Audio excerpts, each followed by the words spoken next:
Moin ihr Lieben, jetzt solltet ihr mich sehen und hören. Ihr müsst mir aber trotzdem mal ganz kurz Feedback geben, nicht, dass ich irgendwas verpasse und irgendwas nicht funktionieren sollte. Also wenn ihr keinen Ton habt, wenn ihr die Musik nicht hört, wenn ihr mich nicht hört, dann sagt ihr mir bitte ganz kurz Bescheid.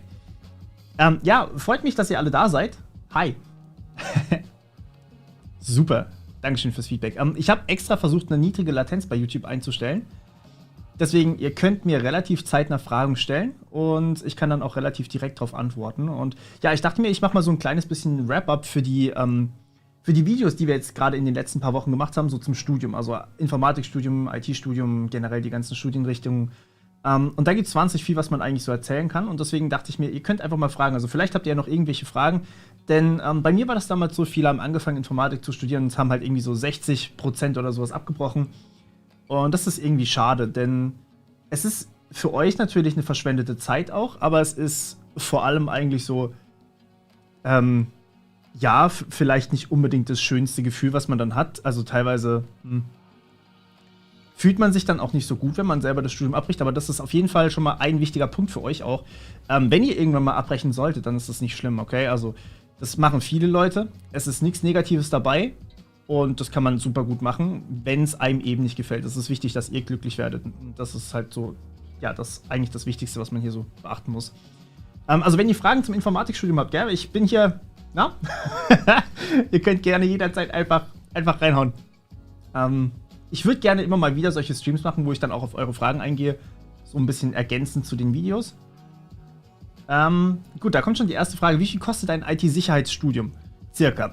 Normalerweise tatsächlich gar nichts, also im besten Fall. Außer du machst es an einer privaten Hochschule, dann kostet es dich wahrscheinlich so zwischen 600 und plus Euro im Monat.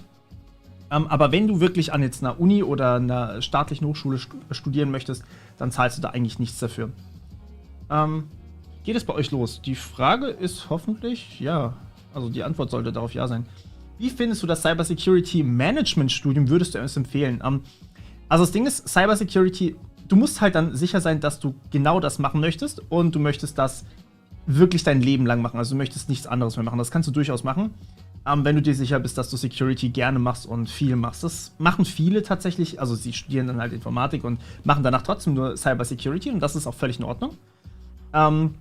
Aber du kannst auch direkt Cybersecurity studieren und hast dadurch quasi einen Vorteil. Und Cybersecurity Management Studium ist halt nochmal das Management hinten dran. Da gibt es wahnsinnig viel, was du managen musst. Also du wirst wahrscheinlich im Cybersecurity Management Studium viel mit Recht auch zu tun haben, viel mit Compliance zu tun haben. Das heißt, dass du quasi, nehmen wir mal an, du hast eine große Infrastruktur, dann musst du einige rechtliche Vorgaben beachten. Zum Beispiel, wenn zum Beispiel jetzt irgendwas kommt, dann muss das schnell gehen. Dann muss das da reinflutschen und dann musst du das direkt wieder bearbeiten können. Und da ist natürlich dann wichtig, dass das automatisiert abläuft. Zum Beispiel jetzt gerade DSGVO ist so ein Fall. Da muss man halt auch verschiedene Prozesse komplett automatisch machen. Das ist einfach rechtlich so vorgeschrieben und ja, das ist dann halt quasi deine Aufgabe. Aber auch andere Stellen musst du dann halt optimieren. Und ja, es ist halt Management. Also es ist schon fast ein bisschen mehr Richtung Wirtschaft. Allerdings nicht auf Finanzen, sondern eher halt auf Cybersecurity. Und das ist eigentlich schon ziemlich cool. Habe ich jetzt auch schon ein paar Mal machen dürfen. Und hat mir tatsächlich auch sehr viel Spaß gemacht. Hätte ich vorher tatsächlich nicht gedacht. Ich war nie so der Management-Mensch, aber seit ich den Kanal hier irgendwie Vollzeit mache, mehr Management geworden, muss man einfach so sagen.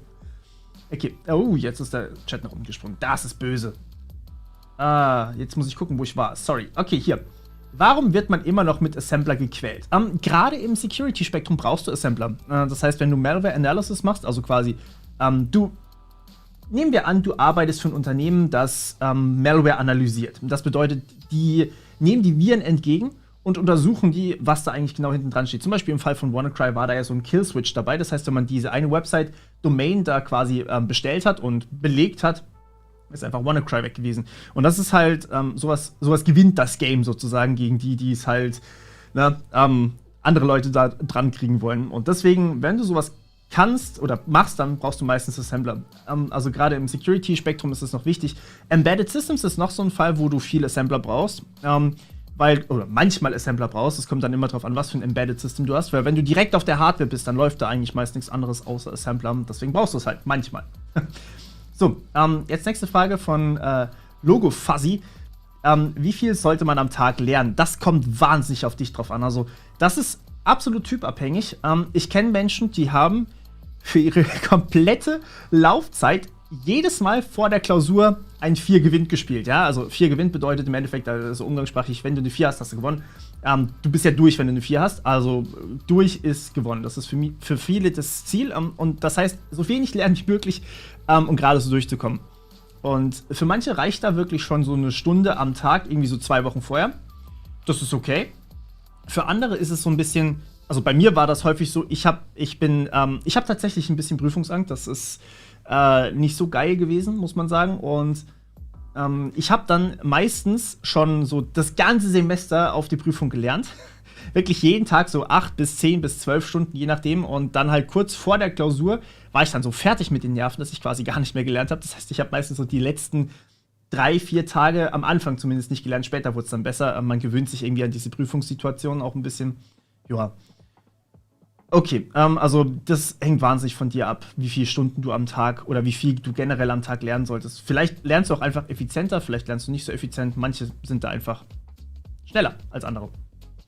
Okay, nächste Frage ist von Felix Weber. Ich würde gern berufsbegleitend in 9 Semestern studieren. Was meinst du, wie viele Wochenstunden sollte ich mir einplanen? Das wäre Informatik und IT-Security. Berufsbegleitend ist immer natürlich so das Ding, dass du viel nebenbei machen musst. Und 9 Semester ist auf jeden Fall machbar. Das ist dann wahrscheinlich ein Bachelor, den du machen möchtest, nehme ich an. Das kannst du durchaus machen, indem du zum Beispiel also du wirst wahrscheinlich halt dann hauptsächlich an den Wochenenden was machen. Ich nehme an, nach der Arbeit wirst du ein bisschen erledigt sein und so.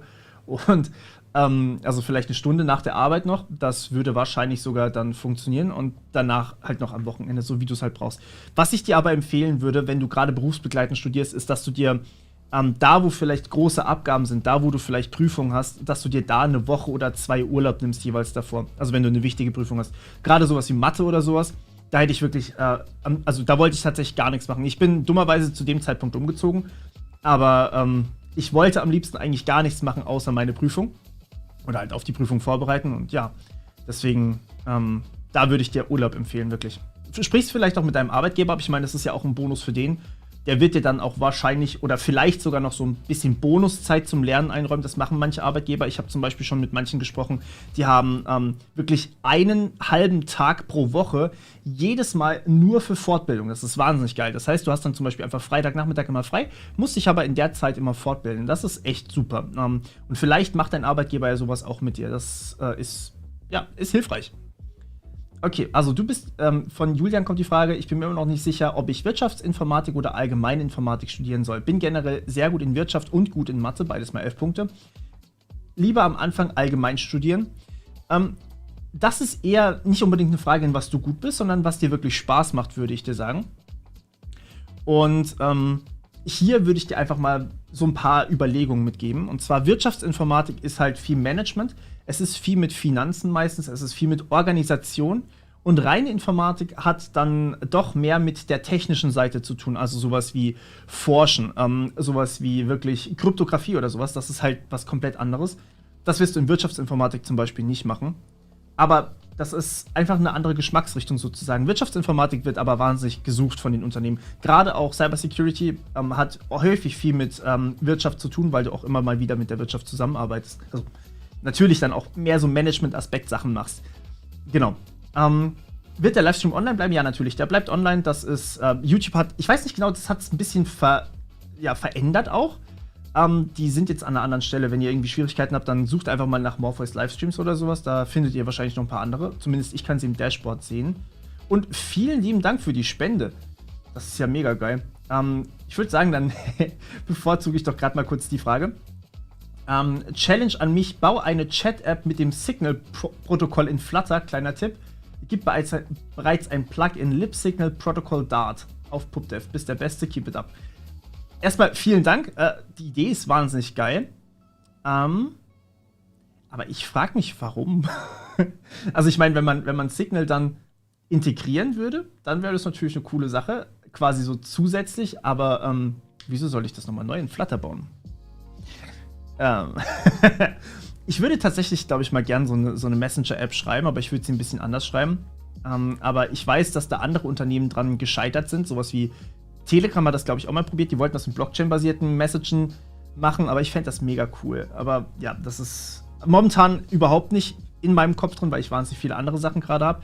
Da darf ich aber nicht zu viel spoilern, weil ich nicht weiß, ob es was wird und ihr mich sonst drauf festnagelt. Das weiß ich ganz genau. Okay, genau, wo war ich genau hier? Moment, ich muss noch mal kurz suchen. Okay.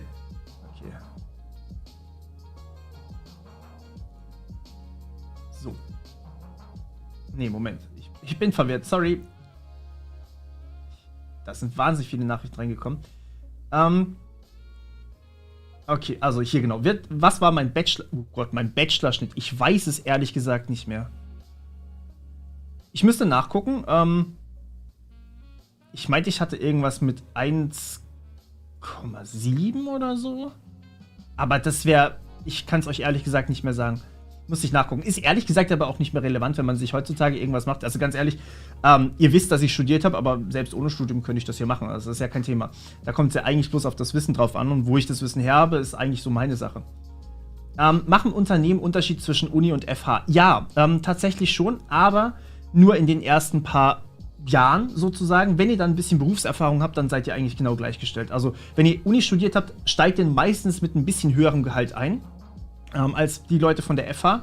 Aber nach 1-2 Jahren hat sich das ausgeglichen. Und manche Unternehmen machen sogar genau andersrum. Das ist aber eher der Einzelfall. Also normalerweise wird Uni am Anfang ein bisschen besser bezahlt, aber lang danach nicht mehr.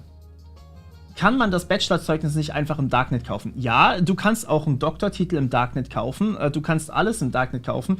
Du kannst es dir aber auch einfach selber erstellen, weil das ist nichts weiter als ein Blatt Papier. Und die Frage ist natürlich, ob dir das was bringt. Es muss dir halt... Du brauchst halt die Fähigkeiten. Also ich meine, wenn du die Fähigkeiten nicht hast, dann hast du ja innerhalb von im ersten Vorstellungsgespräch schon quasi verkackt. Okay, wie alt war ich, als ich mein Studium angefangen habe? Das war, lass mich nachdenken, das war 2012. Ich hatte noch G9, also ich hatte das 9-jährige Abitur und wie alt war ich 2012? Jetzt muss ich nachdenken. Ich bin 20 gewesen. Nee, 19 bin ich noch gewesen. Gerade 20 geworden, als ich angefangen habe, ja. Habe eine abgeschlossene Ausbildung als IT-Systemelektroniker. Bin am Überlegen, sorry, Sprachfehler, ob an FH oder Uni. Was empfiehlst du vom Niveau her? Als IT-Systemelektroniker hast du natürlich schon mega das Vorwissen. Also da kannst du, was dir halt mehr Spaß macht. FH ist halt eher praxisbezogen. Uni ist halt eher noch mehr Theorie und Forschung. Also wenn dir mehr Theorie und Forschung Spaß macht, mach das. Aber können tust du beides. Also vom Niveau her kannst du beides definitiv machen. Okay, dann fragt Jodek, wie findest du ein duales Studium? Grundsätzlich gut. Es muss dir halt gefallen. Also du bist dann halt in diesem Unternehmen drin und das ist seltsame Musik. Lasst mich ganz kurz wechseln hier. Das ist eine Playlist, die mir von Epidemic Music automatisch gebaut wurde. Das Lied hört sich gerade seltsam an. Okay, also grundsätzlich ist ein duales Studium immer super und ist natürlich auch dann direkt mit Praxiserfahrung verknüpft. Das heißt, wenn du da die Praxiserfahrung gleich mitnehmen kannst, dann ist das super wertvoll. Wenn du nämlich nur an der Uni studierst, musst du dir die Praxiserfahrung in eigenen Projekten holen. Also viele von meinen Kollegen haben zum Beispiel nebenbei einen Minecraft-Server administriert und dafür dann halt Plugins geschrieben zum Beispiel. Das war auch eine super coole Idee eigentlich. Andere haben eben irgendwas anderes entwickelt. Genau, ja, also das kommt immer auf den Typ drauf an. Du kannst dich dann natürlich super vertiefen auch.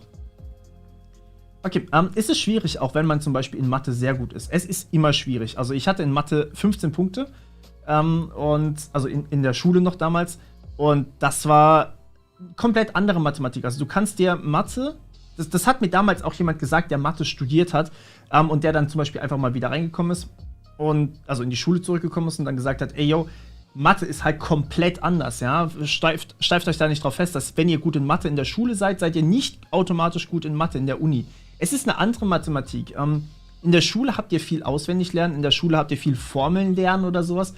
Im Studium geht es eher darum, dass ihr das Zeug versteht, dass ihr wirklich damit arbeiten könnt. Ihr habt seltenst mal irgendwelche festen Zahlen in der Hand, sondern ihr habt meistens irgendwie Variablen, also sowas wie x, y, z, das kennt ihr vielleicht aus dem Coden ein bisschen. Und da ist halt dann dieses abstrakte Denken, das wird da wirklich auf den Prüfstand gestellt. Und wenn ihr das könnt, super geil. Dann auf jeden Fall. Ansonsten muss man sich da erst ein bisschen reinfuchsen. Kann man aber durchaus schaffen. Ich würde euch da wirklich eine Lerngruppe empfehlen. Die sind einfach so, die tragen euch wirklich. Das ist das Allerbeste. Okay. Willi fragt, was hältst du von einem Ingenieursinformatikstudium? Komme ursprünglich aus dem Maschinenbau und möchte meinen Schwerpunkt auf die Informatik setzen. Wenn du schon Maschinenbau studiert hast, und schon Maschinenbauer bist, dann kannst du vielleicht auch einfach umschulen ein bisschen. Du musst nicht ein komplett neues Studium machen. Also grundsätzlich ein Ingenieursinformatikstudium ist ja nichts Schlechtes, aber eventuell brauchst du das gar nicht. Eventuell, also manche Informatikstudiengänge lassen dich, soweit ich das weiß, auch mit Maschinenbau Informatik studieren, also quasi irgendwas in diese Richtung obendrauf studieren als Master dann. Dann brauchst du kein komplettes Bachelorstudium mehr. Deswegen würde ich da vielleicht erstmal gucken, was es da wirklich alles für dich gibt. Da kenne ich mich aber nicht so gut aus. Maschinenbauer, die in Informatik gehen, sind tatsächlich, glaube ich, nicht ganz so häufig. Aber gibt es auch, Fedora Rose fragt, gibt es auch ein Studium, in dem man esoterische Programmiersprachen lernen muss? Und die Antwort ist natürlich ja. In jedem Studium muss man esoterische Programmiersprachen lernen. Wer am Ende seines Studiums kein Brainfuck und LOL-Code gesehen hat, der hat irgendwas falsch gemacht. Der hatte keine Kontakte. Für eine Prüfung werdet ihr es nicht brauchen, aber ja, also im Studium macht man das normalerweise nicht, aber es macht einfach Spaß. Und natürlich hat man auch als Informatiker ein bisschen Spaß. Braucht man zwingend etwas wie Informatik-Leistungskurs, wenn man Informatik studieren möchte, fragt Pit Vipers. Sorry. Und die Antwort ist klar nein. Also ich hatte gar keinen Leistungskurs Informatik. Bei uns gab es das nicht mehr. Bei uns wurde das nicht angeboten.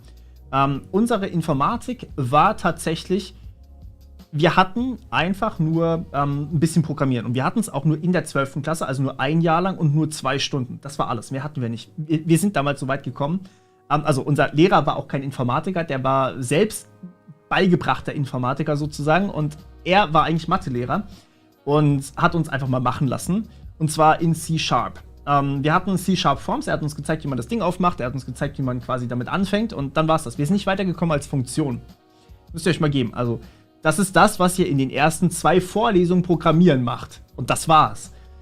Mehr hatte ich nicht als Vorwissen, also Informatik wirklich Vorwissen. Sowas wie Grundbegriffe der Informatik, Injektivität, Bijektivität, Surjektivität oder irgendwelche komischen Matrizen, Turing-Maschinen oder sowas. War mir komplett fremd. Das müsst ihr auch aber alles gar nicht wissen. Das wird euch im Studium beigebracht. Da muss man sich eigentlich keinen Stress machen. Ja, also die nächste Frage ist, bist du selbstständig? Und ja, die Antwort ist ja, ich bin selbstständig, sonst dürfte ich den YouTube-Kanal gar nicht machen. Das ist quasi Voraussetzung. Aber ich mache natürlich noch nebenher andere Sachen. Also ich bin ja auch Dozent an verschiedenen Hochschulen, immer mal wieder als Auftrag auch. Genau.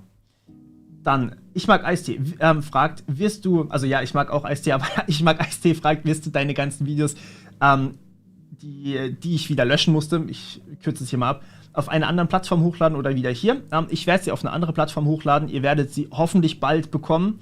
Ich arbeite dran, und ja, oder wir arbeiten besser gesagt dran. Es sind mehrere Leute, die da jetzt gerade dabei sind, aber es sind keine anderen YouTuber, also das sind nur meine Videos.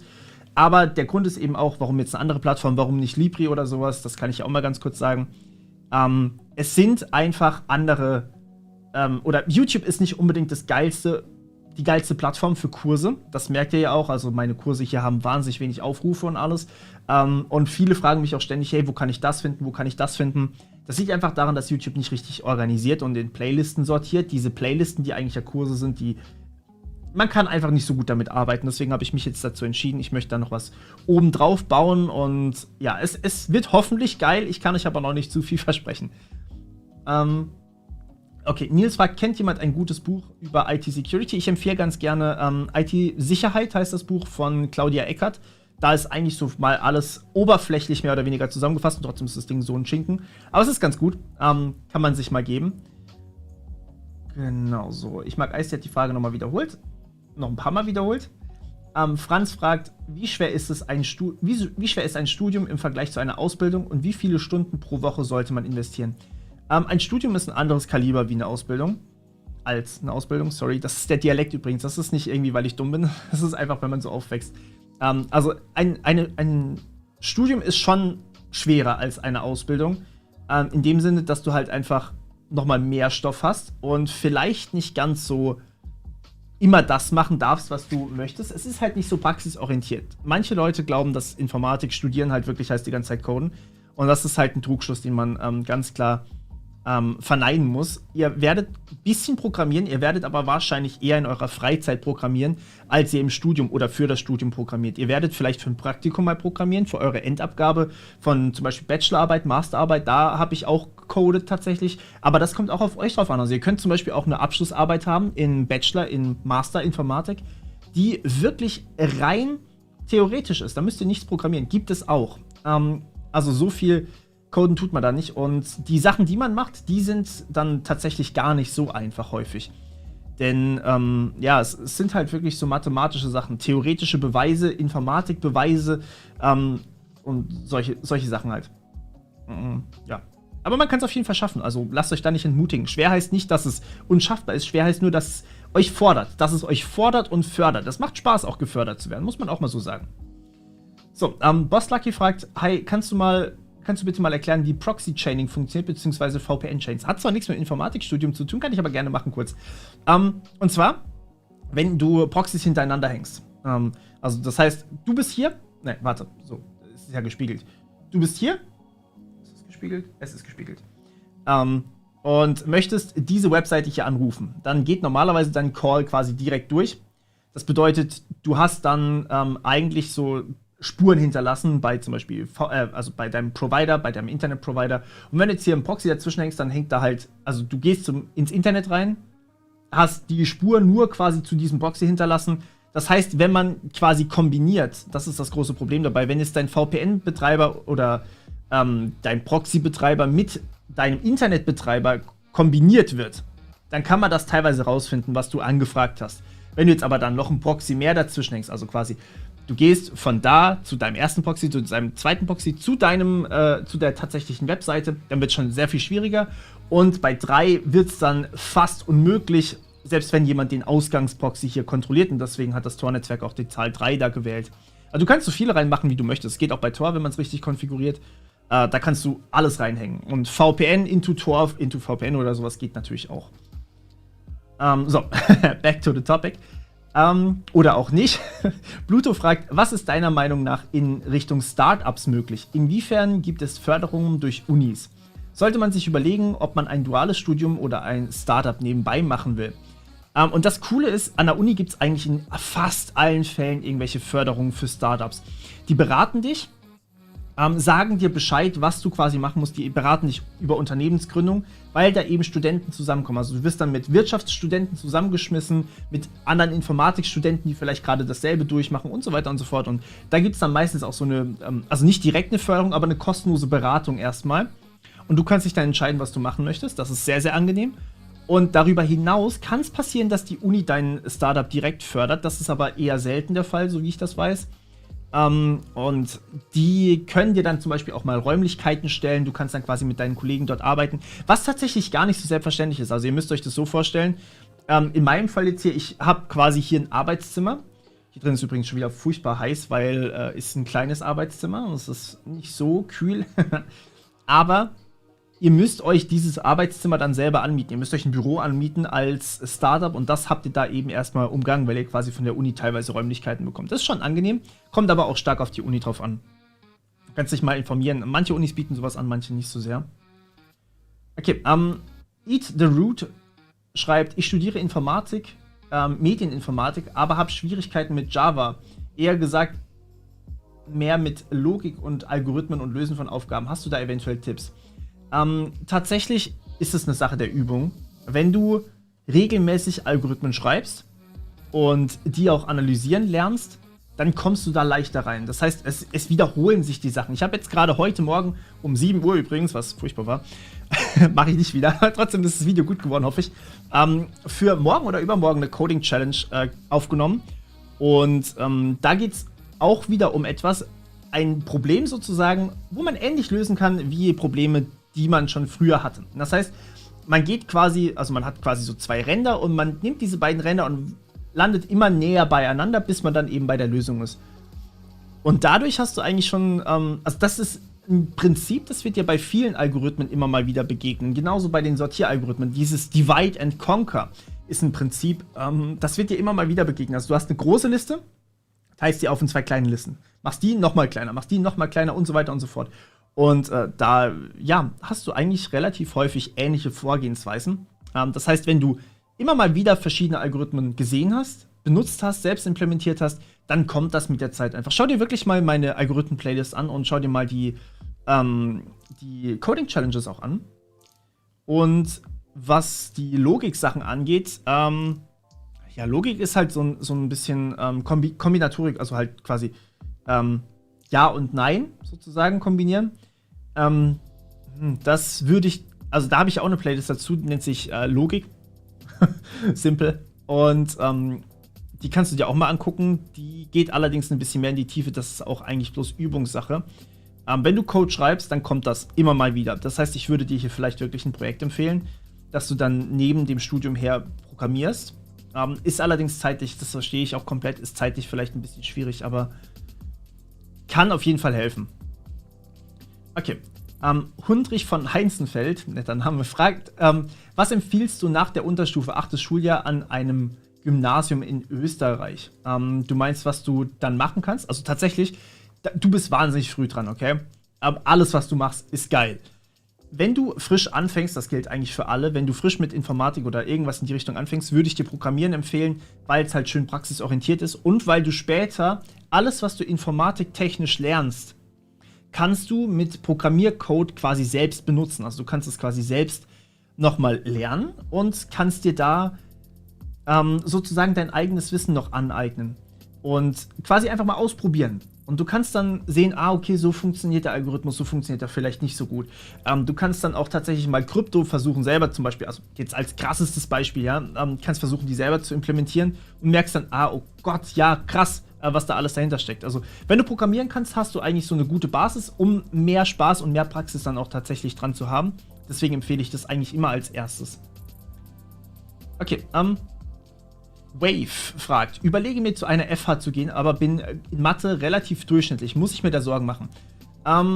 Eigentlich nicht. Also an der FH wirst du trotzdem auch Mathe haben. Du brauchst immer Mathe für Informatik. Außer du wendest es bloß an, aber im Studium machst du das ja nicht nur. Und dann hast du eigentlich automatisch aber auch jemanden im besten Fall, der es dir so beibringt, dass du es auch verstehst und dass du es dann auch sinnvoll anwenden kannst. Das bedeutet, du hast nicht unbedingt nur Sachen, die dir keinen Spaß machen, sondern im oder im besten Fall hast du auch Fächer, wo du die Mathematik dann am Ende direkt sehen kannst. Und ich glaube, das ist auch ein Problem, was viele mit Schulmathematik haben, dass sie die Anwendung nicht sehen können, dass sie es nicht fühlen können. So, warum sollte ich jetzt irgendwie irgendwelche Gleichheitssysteme lösen? Warum? Und das ist auch tatsächlich bei Unimathe bei mir am Anfang so gewesen. Warum brauche ich das? Wenn man dann später sieht, okay, ich überprüfe quasi, ob diese Algorithmen irgendwann mal konvergieren. Ich gucke quasi, was deren Laufzeit im Unendlichen ist und muss da vielleicht irgendwelche Limes-Sachen brechen oder ich muss gucken, wie lange jemand braucht zum Brute-Forcen oder zum Beispiel Computergrafik ist wahnsinnig mathelastig. Und wenn man das dann vor Augen hat und vielleicht sogar visualisiert hat, dann ist es wirklich geil. Und dann macht plötzlich Mathe auch echt Spaß. Also manchmal, muss ich sagen, sehne ich mich so ein bisschen nach Mathe und überlege mir immer mal wieder, ob ich vielleicht mal eine Playlist dazu anfange, weil ich einfach diese Art und Weise, wie Mathe funktioniert, einfach diese Beweise sind teilweise so satisfying, so wirklich innerlich zufriedenstellend ohne Ende. Das ist unglaublich. Das macht wirklich Spaß. Hört sich total bescheuert an, aber es ist einfach so man versucht irgendwo durchzugehen und dann merkt man am Ende, wow, krass, funktioniert. Das ist irgendwie cool. Okay, hier fragt jemand, Bricks Eye fragt, hey Chef, ich studiere Informatik im Nebenfach. Welche Perlen der Informatik empfiehlst du? Perlen meinst du wahrscheinlich Fächer? Ich würde sagen, die Fächer verlegen wir kurz auf nachher. Ich habe hier nämlich schon was aufgemacht von meiner ehemaligen Uni, vom KIT. Und bin dort tatsächlich mal ins Modulhandbuch reingegangen und habe euch da ein paar Sachen rausgesucht. Das können wir gerne nachher mal kurz machen. Da sind sehr, sehr coole Sachen dabei. Okay, gehen wir weiter. Google-Account, auch netter Name. Fragt, soll ich Informatik oder Physik studieren? Es ist beides so gut. Du kannst vielleicht auch tatsächlich Informatik mit Nebenfach Physik studieren. Oder Physik mit Nebenfach Informatik. Das geht. Oder du kannst einfach beides studieren, wenn du einfach unglaublich krass bist.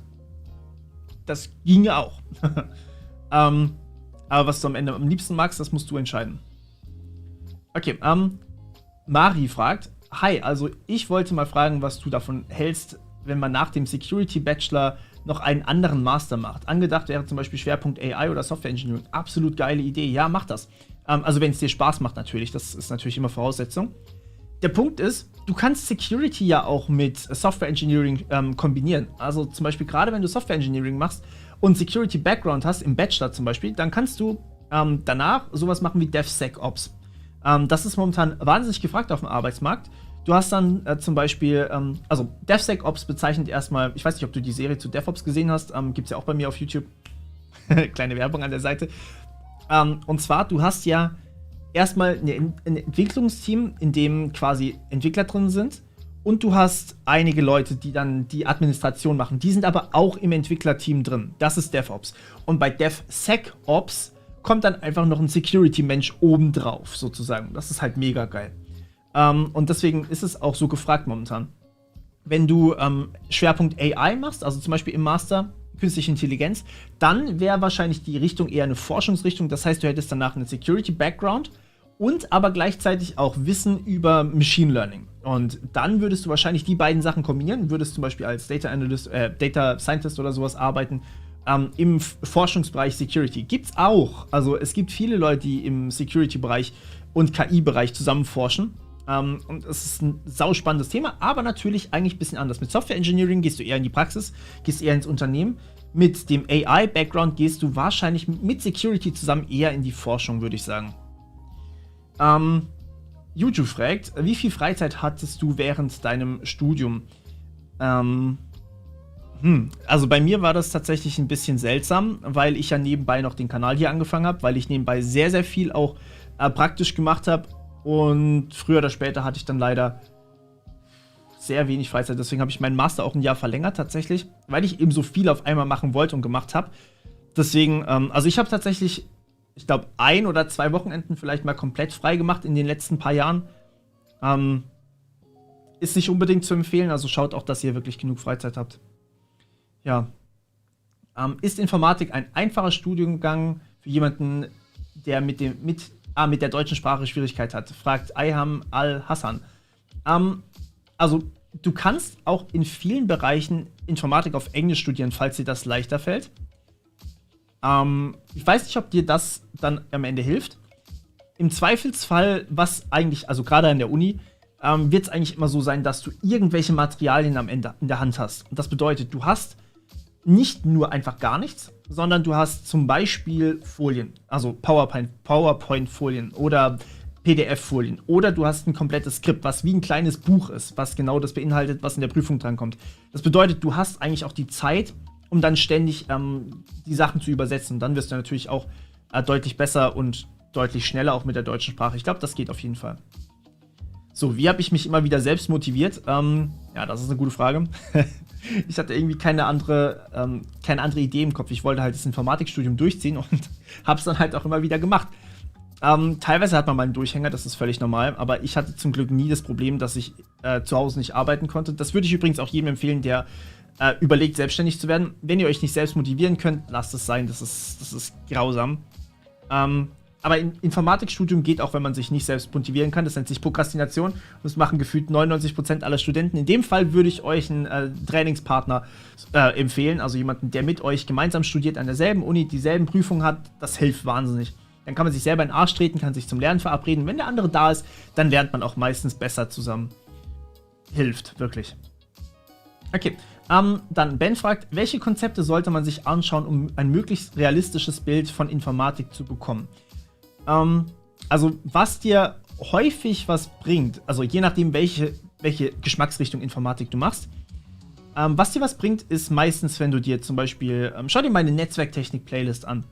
Die ist nicht ganz so hart. Man kann sich was direkt drunter vorstellen, also es ist nicht komplett weg vom Leben, aber sie ist trotzdem theoretisch genug, als dass man sagen könnte, okay, das ist schon Informatik jetzt und das ist nicht irgendwas anderes. Deswegen empfehle ich dir eigentlich ganz gerne so. Sie ist zwar auch schon ein bisschen in die Jahre gekommen, mittlerweile würde ich es mit PowerPoint machen, aber die Profs machen das auch nicht unbedingt mit PowerPoint, also von dem her. Ja. Was war mein Schnitt? Wie gesagt, weiß ich leider nicht mehr, da müsste ich nachgucken. Es war irgendwas mit 1,7 oder sowas, plus, minus, ein bisschen was. Gut. Orlin fragt, sollte man als Sys-Admin eine Ausbildung machen oder studieren? Wenn du wirklich Systemadministrator werden möchtest, würde ich dir eine Ausbildung empfehlen. Im Informatikstudium selber, also offiziell habe ich, lass mich kurz nachdenken. Ich glaube, ich habe in meinem ganzen Informatikstudium, im Master habe ich ein bisschen Linux gemacht, aber wirklich offiziell kann ich kein Linux aus dem Bachelor.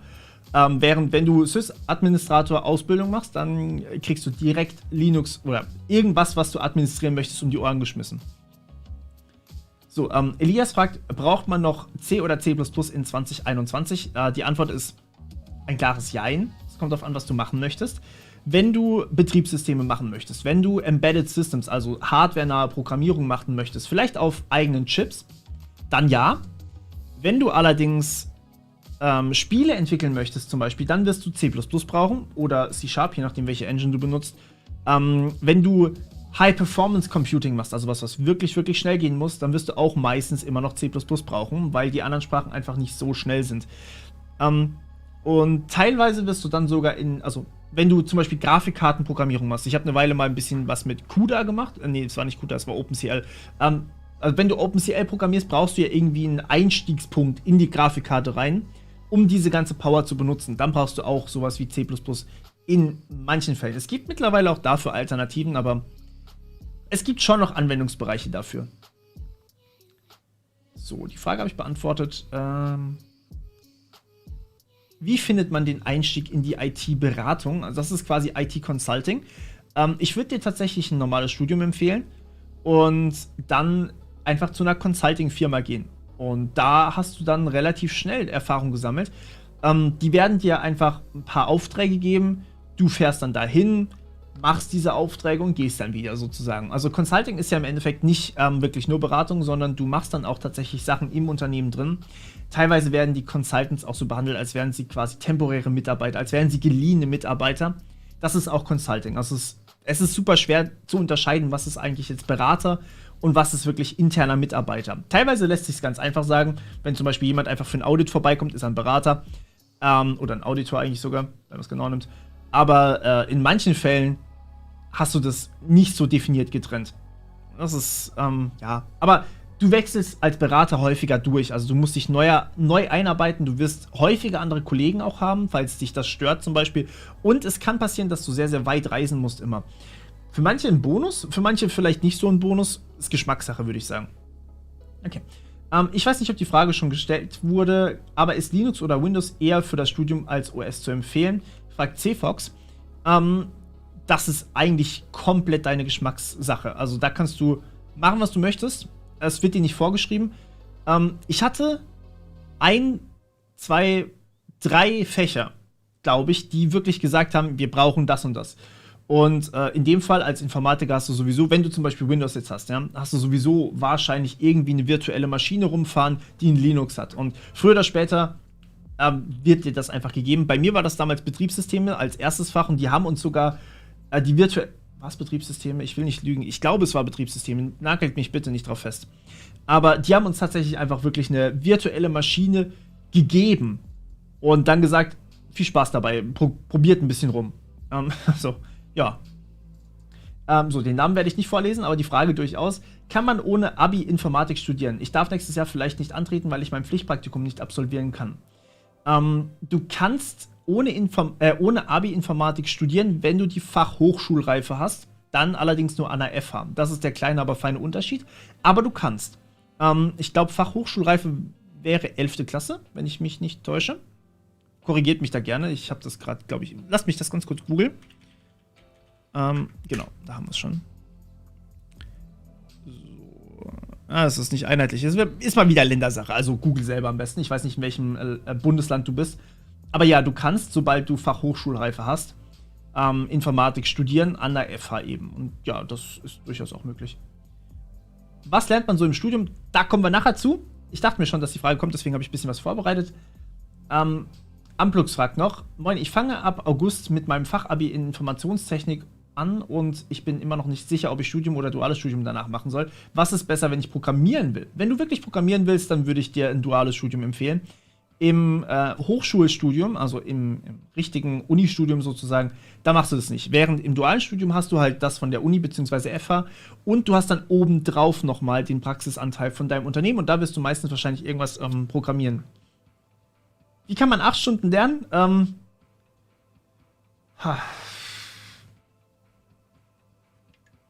Damit. Es gibt 3 Arten von Studenten, sagt man so schön. Es gibt die Studenten, die Energy Drinks trinken, es gibt die Studenten, die Kaffee trinken und es gibt die Studenten, die Mate trinken. Und es gibt die Studenten, die Dinge tun, die man nicht tun sollte vielleicht. Aber ja, also ich war immer so Typ Kaffee und ich war immer Typ Energy Drink, wobei meistens Kaffee und im im Prüfungszeitalter dann auch mal ein Energy. Oder beim Stream natürlich, das ist bei mir auch fast Standard geworden mittlerweile. Dankeschön. Okay, dann die Frage, was ist der Unterschied zwischen Programmieren und Codieren? Es sind einfach andere Wörter für dasselbe. Also da machen manche eigentlich kein Studium. Kein Studium, genau, kein Unterschied. Sorry. Braucht man viel Vorwissen für das Studium oder wird dort viel beigebracht? Es wird ja wahnsinnig viel dort beigebracht. Ich glaube, es trifft es eigentlich ganz gut, wenn man sagt, dass man in einem Semester Uni mehr lernt als im halben Abi. Das ist so ungefähr der Maßstab, aber es wird euch halt nicht so viel Übung dann auch gegeben. Also je nachdem, ob ihr an der FH oder an der Uni studiert, wird euch mehr Übung gegeben. Aber häufig seid ihr komplett auf euch alleine gestellt. Aber das ist auch was Gutes, weil ihr lernt euch so selber zu organisieren. Ihr lernt ein bisschen selber so dieses eigene Leben. Ich glaube, das ist auch für viele so ein bisschen der Punkt gewesen. Ich bin zum Beispiel zum Studium ausgezogen und das war schon ein anderes Leben und es ist halt viel Selbstorganisation, aber mir macht das unfassbar viel Spaß, deswegen habe ich mich auch mehr oder weniger dafür entschieden, selbstständig zu werden, weil ich am liebsten eben mich komplett selbst verwalte. Okay, nach dem zweiten Semester Ingenieursstudium auf Technischer Universität, Informatik studieren, selbe Uni, weißt du, wie groß der Unterschied in Mathe wäre? Achso, Ingenieursstudium versus Informatikstudium. Ich glaube, das gibt sich nicht besonders viel. Ingenieure brauchen auch immer sehr, sehr viel Mathe und nee, ich glaube, das gibt sich wirklich gar nichts eigentlich. Also sollte sich zumindest laut Lehrplan nicht wirklich was geben. Es könnte sein, dass die Uni da einen Unterschied macht. Schau am besten ins Modulhandbuch rein, aber eigentlich nicht. Okay, denkst du, ein duales Studium Informatik im öffentlichen Dienst ist eine gute Idee oder sollte man lieber in einer normalen Firma anfangen? Fragt Geiler Fabs. Ich habe es jetzt nicht englisch ausgesprochen. Du weißt warum. Ich würde dir empfehlen, dir Gedanken zu machen, wo du später arbeiten möchtest. Wenn du im öffentlichen Dienst bleiben willst, dann macht es Sinn, dort direkt zu studieren. Im öffentlichen Dienst gibt es mehrere Hierarchien sozusagen, Lohnhierarchien. Du bist halt Beamter zum Beispiel und landest dann relativ schnell auf einer anderen Gehaltsstufe. Wenn du allerdings aus dem öffentlichen Dienst wieder rausgehst, dann bist du halt in der Wirtschaft und im öffentlichen Dienst wirst du auf Dauer, wenn du lange, also wirklich sehr lange dabei bist, wirst du viel, viel besser bezahlt. Während in der Wirtschaft kannst du halt mehr machen, also du bist quasi ein bisschen freier dabei, was du dir aussuchst. Okay, dann kommt die Frage, ich wohne auch in Karlsruhe, was kannst du zum Informatikstudium empfehlen, KIT? Wo hast du studiert und wie macht man den Bachelor und Master? Genau, also ich habe am KIT studiert, das ist richtig. Und da gucken wir uns nachher noch ganz kurz auch an, was da so alles im Studium drankommt. Ich glaube, das ist eine der Universitäten, die viele in Betracht ziehen. Und die hat auch so einen relativ generellen Studienplan, an dem man sich gut orientieren kann. Den nutzen wirklich sehr, sehr viele andere Unis eigentlich auch. Ungefähr in dem Rahmen, natürlich plus minus ein bisschen was. Das schauen wir uns dann nachher noch an. Kommt auch Elektrotechnik im Informatikstudium vor. Im reinen Informatikstudium sehr wenig bis gar nicht. Aber du kannst auch normalerweise ein Ergänzungsfach oder ein Nebenfach nehmen. Und das kann zum Beispiel Elektrotechnik sein, wenn du das möchtest natürlich. Und da hast du dann natürlich auch diese Bereiche dann. Genau, hier kommt nochmal die Frage, wo ich studiert habe. Am KIT war das. Und wie lange man am Tag lernen muss, das kommt wie gesagt komplett auf dich drauf an. Felix fragt auch, wie sieht so der Einstieg in ein mittelgroßes bis großes Unternehmen als Softwareentwickler aus?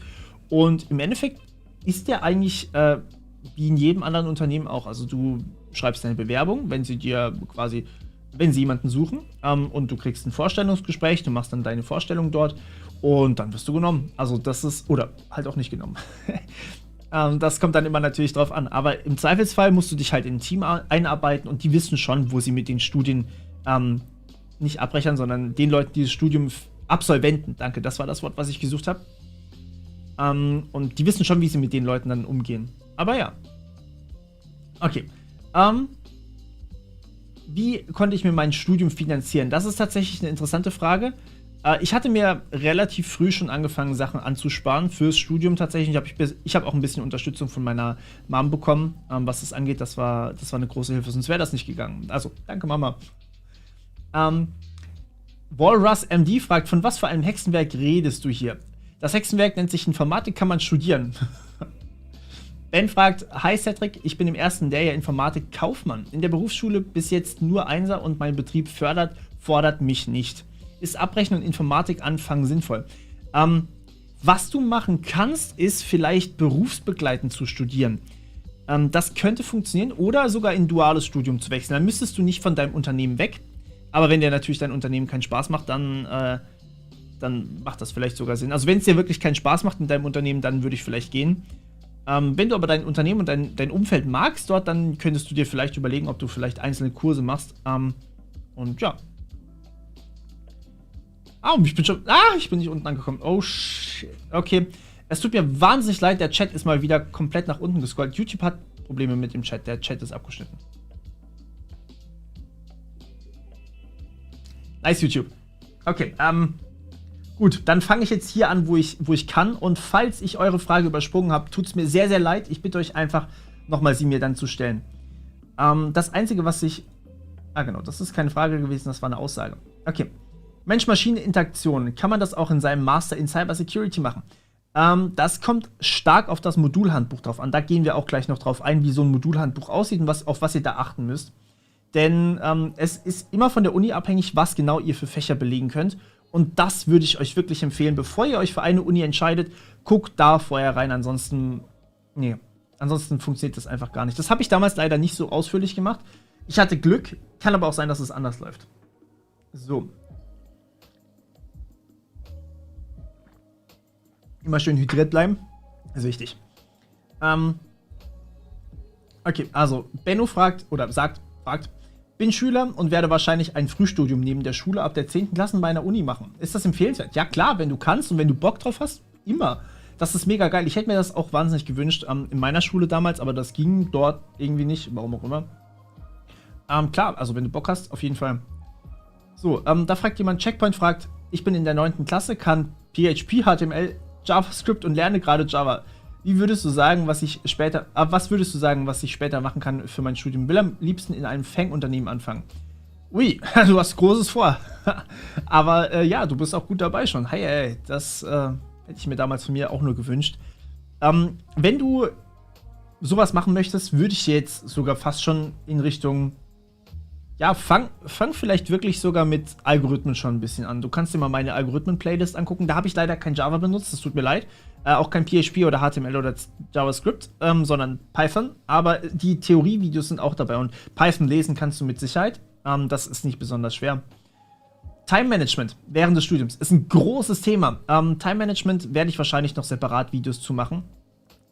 Weil man sich sehr, sehr leicht verzettelt. Und ich hatte zum Glück das Problem, dass ich das nie wirklich komplett kaputt gemacht habe bei mir. Aber es kommt schon mal vor, dass man sich so ein bisschen verzettelt und sagt, hey, jo, jetzt habe ich eigentlich keinen Bock auf Mathe zu lernen. Vielleicht lerne ich lieber auch Programmieren, obwohl ich schon programmieren kann. Sprich, ich code einfach nur irgendwas. Das kommt schon mal vor.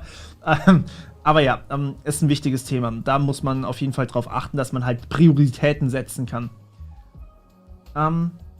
Gut, wie wichtig findest du IT-Sicherheitszertifikate und hast du schon welche abgeschlossen?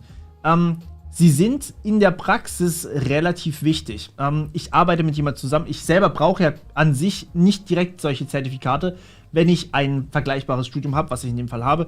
Für mich wären andere Zertifikate sinnvoll, aber ich arbeite mit jemandem zusammen, der hat den IT-Sicherheitsberater gemacht und der ist halt unglaublich gefragt aktuell gerade in der Wirtschaft. Deswegen ist das schon eine ziemlich coole Sache.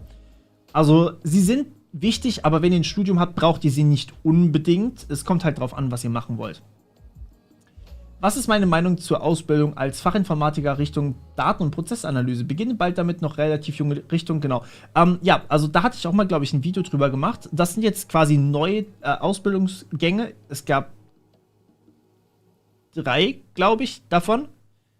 Und, und ja, die sind eigentlich spannend ohne Ende. Denn solche Leute brauchen wir einfach auch. Daten- und Prozessanalyse ist im Endeffekt, du wirst halt mehr mit Data Science zu tun haben, als jetzt, sagen wir mal, als Informatiker häufig. Du bist dann halt auch ein bisschen darauf fokussiert. Und das ist schon was man nutzen kann, was man brauchen kann. Also du wirst auf jeden Fall keine Probleme haben, einen Job zu finden. Das ist auf jeden Fall cool. Ich hatte tatsächlich bis vor kurzem noch die Erfahrung gemacht, dass es schwer ist, sowas zu finden, also ein Unternehmen zu finden, was sowas für dich anbietet. Dementsprechend cool, dass du es gefunden hast. Freut mich für dich. Informatik-Bachelor auf 10 Semesterstrecken, um weniger Stress zu haben, ist hier die nächste Frage. kannst du machen. Ich würde es nicht planen, ehrlich gesagt. Also ich würde dir nicht empfehlen, den Informatik-Bachelor auf 10 Semester von vornherein zu strecken, sondern ich würde schauen, was kannst du gut machen, wie weit kommst du und wo hast du Schwierigkeiten und reicht es dir vielleicht sogar in weniger. Versuch's in 6 Semestern, versuch's vielleicht in 7 oder 8 Semestern und wenn du dann merkst, ist zu viel, ich brauche mal ein bisschen Pause, dann ist es auch nicht schlimm, dann kannst du dir eine Pause nehmen. Wenn du aber auf die 10 Semester pokerst und du schaffst es nicht ganz in den 10 Semestern, weil du dir fürs letzte zu viel aufgeschoben hast, dann hast du früher oder später das Problem, dass dich deine Uni vielleicht sogar kicken kann und dann kannst du es ganz vergessen. Deswegen würde ich dir das nicht empfehlen, direkt auf 10 Semester zu pokern. Ich würde dir empfehlen, es so knapp wie möglich zu machen, aber eventuell dann halt zu verlängern, wenn es dir zeitlich nicht reicht. So, was ist deine Meinung zu Computerforensik? Wie kann ich in diesen Bereich einsteigen? Forensik ist tatsächlich ein Bereich, der von Behörden am meisten eigentlich verlangt wird momentan, weil die natürlich, wobei, na, stimmt nicht komplett, aber die analysieren natürlich, gerade bei so Hausdurchsuchungen oder sowas, analysieren die viele Festplatten, analysieren die viele Geräte.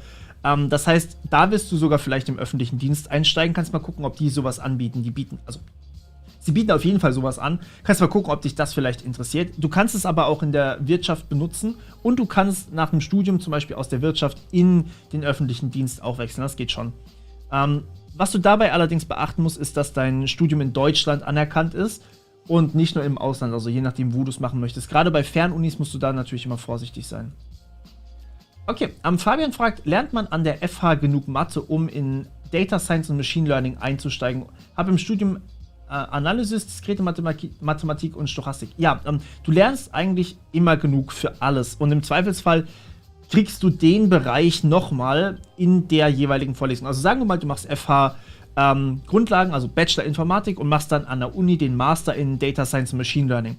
Dann kannst du damit quasi, also du hast dann dort Vorlesungen natürlich und die behandeln dann auch die Sachen und wenn du dann merkst, ey, yo, ich verstehe das ein oder andere Thema nicht, dann ist es natürlich an dir, die Sachen jeweils dir nochmal selber beizubringen. Also wenn du da noch Defizite hast und merkst, dass du welche hast, dann musst du die Lücken stopfen. Das ist klar, das gilt für alles übrigens, das könnt ihr alle auf jeden Fall mitnehmen.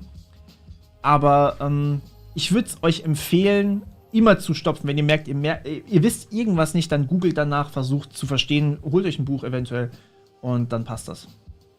Okay, Sophie fragt, sollte man sich am Anfang nur auf eine Programmiersprache konzentrieren, um sich nicht zu verwirren, oder passiert das eh wieder so schnell? Habe Java im Studium, würde gerne eine App programmieren. Ja, das ist halt leider genau das Problem.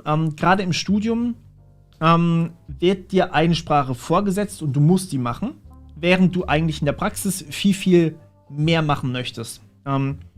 Und das war auch bei mir häufig so. Aber ich würde dir tatsächlich empfehlen, am Anfang bei einer Sprache zu bleiben, wenn es geht.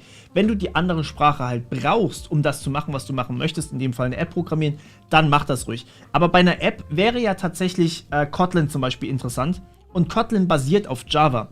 Das bedeutet, du kannst deinen Java-Code, also speziell jetzt Java-Kotlin, die Kombination ist saugeil, du kannst halt in deinen Java-Code Kotlin reinpflanzen oder in deinen Kotlin-Code Java reinpflanzen. Das heißt, du kannst das auch locker kombinieren miteinander. Vielleicht ist das was du auf jeden Fall machen kannst, wenn du eine App programmieren möchtest nebenbei. Also da verwirrt man sich auch nicht so leicht nebenbei. Wenn man jetzt allerdings sowas macht wie Haskell, Solidity und dann noch Java oder Python und direkt am Anfang, das ist zu viel. Das ist definitiv zu viel. Das wird nicht funktionieren. Okay. Was waren deine Probleme im ersten Semester? Im ersten Semester, da hatte ich erstmal einen absoluten Weltenschock, einen kompletten Kulturschock mit Mathe. Das war, also, es ist halt ein anderes Mathe, ne? Ihr habt dann sei in einer Menge drin, dann beweise ich, dass diese Menge dieses Element nicht enthalten kann und habe damit quasi meine Aussage widerlegt. Solche Sachen macht ihr halt in Mathe. Das ist halt was völlig anderes wie das, was man in der Schule gemacht hat. In der Schule hat man schön ausgerechnet, wenn hier gerade durch die Ebene kommt, dann schneiden die sich in diesem Punkt. Das werdet ihr danach nie wiedersehen. Ihr werdet Beweise machen und die fühlen sich einfach komplett anders an. Das ist wie ein Kulturschock. Ja? Es ist komplett andere Mathematik und das hat mich damals komplett von den Socken gehauen und ich hatte wirklich Schwierigkeiten damit, es zu verstehen, aber irgendwann ist so der Knoten geplatzt und man versteht so ein bisschen, wenn man es häufig genug gemacht hat, was eigentlich das Ganze soll und was man dann überhaupt machen muss. Und das ist eigentlich meistens, läuft es ähnlich ab, aber man muss sich dann gewöhnen. Also bezeichnet vielleicht Mathe im Studium nicht unbedingt als Mathe, sondern als was anderes. Vielleicht fällt es euch dann leichter. Kann man in Deutschland auch ohne Abitur studieren, so wie in Österreich? Wie gesagt, ja, mit der Fachhochschulreife. Das ist allerdings Ländersache, habe ich gerade ergoogelt. Und da müsst ihr dann nachgucken, was da so genau dabei ist. Okay. Jesus Maria, ihr habt viele Fragen, das freut mich. Aber es tut mir leid, dass ich so ein bisschen hinterher bin. Ich will aber die Fragen nicht zu kurz beantworten, sondern euch alle glücklich machen im besten Fall. Und ich werde hier heute auch nicht so weggehen, bevor das nicht gemacht ist. Und bevor wir nicht eine Runde Gartic Phone gespielt haben. Ich habe das bei Gronk gesehen, ich fand das super. Okay. Deinen Namen kann ich nicht aussprechen, es tut mir wahnsinnig leid. Ich bin jetzt in der 9. Klasse, möchte später Roboter und generell programmieren können. Mit Mathe habe ich keine Probleme, macht mir sogar Spaß. Was würdest du mir für einen Studiengang empfehlen? In der 9. Klasse willst du dich schon auf einen Studiengang festlegen. Boah, krass. Okay, also wenn du Robotik machen möchtest, dann könnte es sogar sein, dass du die Kombi, die wir vorhin hatten, Maschinenbau, Informatik irgendwie machen könntest. Und das Lied ist seltsam. Gib mir ganz kurz. Ich muss die Musik wieder ändern. So. Okay, also wenn du tatsächlich Robotik machst, dann wirst du natürlich auch viel mit Teilen zu tun haben, viel bauen, vielleicht Maschinenbau, wie gesagt, das wäre das eine. Informatik wäre dann die Richtung, die dann Richtung Programmierung von Robotern geht. Und KI natürlich auch, wenn du Richtung künstliche Intelligenz von diesen Robotern gehen möchtest. Da hat es natürlich auch immer wieder was damit zu tun. Du wirst aber sehr viel Mathe dafür brauchen. Also das kann ich dir garantieren. So, nächste Frage von Air Force One. Lohnt sich Bitcoin meinen, wenn ich in meiner Wohnung nicht für den Strom zahlen muss? Ein bisschen kleiner Schlingel. Aber ja, klar, also im Endeffekt, wobei ich dir nicht Bitcoin empfehlen würde. Ich würde dir vielleicht eine andere Währung empfehlen. Bitcoin ist halt das Ding, als einzelner Miner machst du dort gar nichts. Das sind einfach viel zu viele Leute, die dann noch mit dir meinen, irgendwelche riesigen chinesischen Mining-Pools. Die sind meistens in China, das ist jetzt kein Rassismus hier, die sind wirklich zum Großteil dort. Zumindest gewesen. Das hat sich ja jetzt ein bisschen geändert, ne? Das Lied ist auch nicht so geil. Und du wirst halt da echt Konkurrenz haben. Ich würde dir vielleicht empfehlen, sowas zu meinen wie Zcash, Monero. Kommt auf die Grafikkarte drauf an, auch ein bisschen. Nvidia-Grafikkarten meinen, glaube ich, ein bisschen schneller Zcash, wenn mich nicht alles täuscht. Oder Ethereum kannst du auch machen. Wobei bei Ethereum gibt es gerade, glaube ich, eine Sperre von Nvidia, je nachdem, welche Grafikkarte, wie gesagt, du hast, dass man nicht mehr so schnell meinen kann damit. Mache ich den Stream über das Tor-Netzwerk? Nein, ich bin nicht über das Tor-Netzwerk unterwegs. Ich bin ganz normal über meine ganz normale Leitung unterwegs. Ansonsten hättet ihr hier viel zu wenig Kapazitäten. Das würde keinen Sinn machen. Und ich würde das Tor-Netzwerk unnötig belasten. Das will ich ja auch nicht. Also, ich gebe schon ein bisschen was von meiner Anonymität für euch auf, aber ich meine, Google weiß mehr als genug über mich, weil ich halt so viel Content hier ins Internet pushe für euch. Irgendjemand muss es tun. Okay, dann kommt die nächste Frage. Weißt du, wie man eigene Chips baut oder programmiert und ob es dafür irgendwelchen guten Tutorials gibt? Eigene Chips im Sinne von wirklich Chip, das kann ich nicht, nein. Also Hardware, Chip bauen, habe ich noch nie gemacht. Wahrscheinlich gibt es schon irgendwelche Kurse dafür, aber keine Ahnung. Stimmt, Consulting ist SAP noch wichtig. Ja, dankeschön für die Ergänzung, Sebastian. Reicht ein Realschulabschluss, um zu studieren, oder ist eine Ausbildung eine bessere Wahl? Mit Realschule darfst du tatsächlich nicht studieren. Du kannst aber ein Abitur nachhängen und dann studieren. Oder wenn du lieber praxisorientiert was machen möchtest, dann einfach eine Ausbildung machen.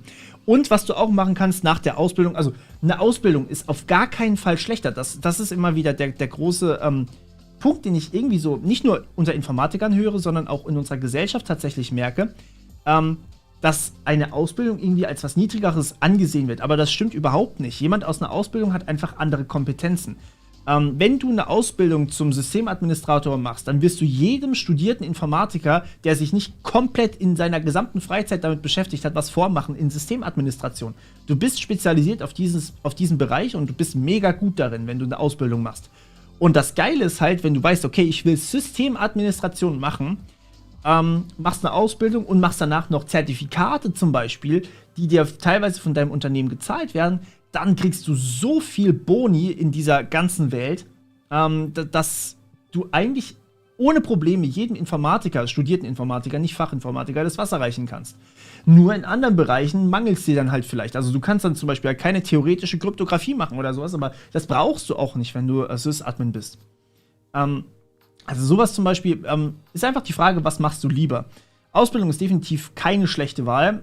Studium. Ich habe heute einen Sprachfehler, es tut mir leid. Aber ein Studium ist auf jeden Fall auch immer eine gute Idee. Es kommt, wie gesagt, darauf an, ob du eher die Praxisrichtung willst oder ob du eher in die Theorierichtung möchtest. So, kann sich ein VWLer in Data Science einarbeiten und macht diese Kombination Sinn? Absolut, die macht wahnsinnig viel Sinn. Ich habe heute Morgen, das war nicht heute Morgen, es war heute Mittag, ein Video aufgenommen über Data Scientists. Das ist ja quasi eine Berufsbezeichnung. Und die Kombi macht wirklich sehr viel Sinn. Gerade weil, oder Data Analysten sogar eher, weil du als Data Analyst natürlich auch eher in diesem Bereich dann zum Beispiel die KPIs eines Unternehmens analysieren kannst und darüber dann Rückschlüsse ziehen kannst, was ein Unternehmen weitermachen soll. Zum Beispiel, bestes Beispiel ist Netflix, ja. Ich weiß, Netflix trifft zumindest laut meiner Meinung und vielleicht auch der von anderen Leuten nicht unbedingt immer die besten Entscheidungen, aber die entscheiden sich häufig basierend auf ihren Statistiken, basierend auf ihren KPIs, auf ihren Evaluierungsprozessen sozusagen für verschiedene Dinge oder gegen verschiedene Dinge. Und wenn du dann als VWLer irgendwas entscheidest, also Wirtschaftsfaktoren entscheidest basierend auf Data Science, dann ist das super hilfreich. Also ja, die Kombi ist mega gut. Lee Y. Pio fragt, was ist deine Meinung zu Computerforensik? Das hatte ich, glaube ich, schon mal vorhin erwähnt.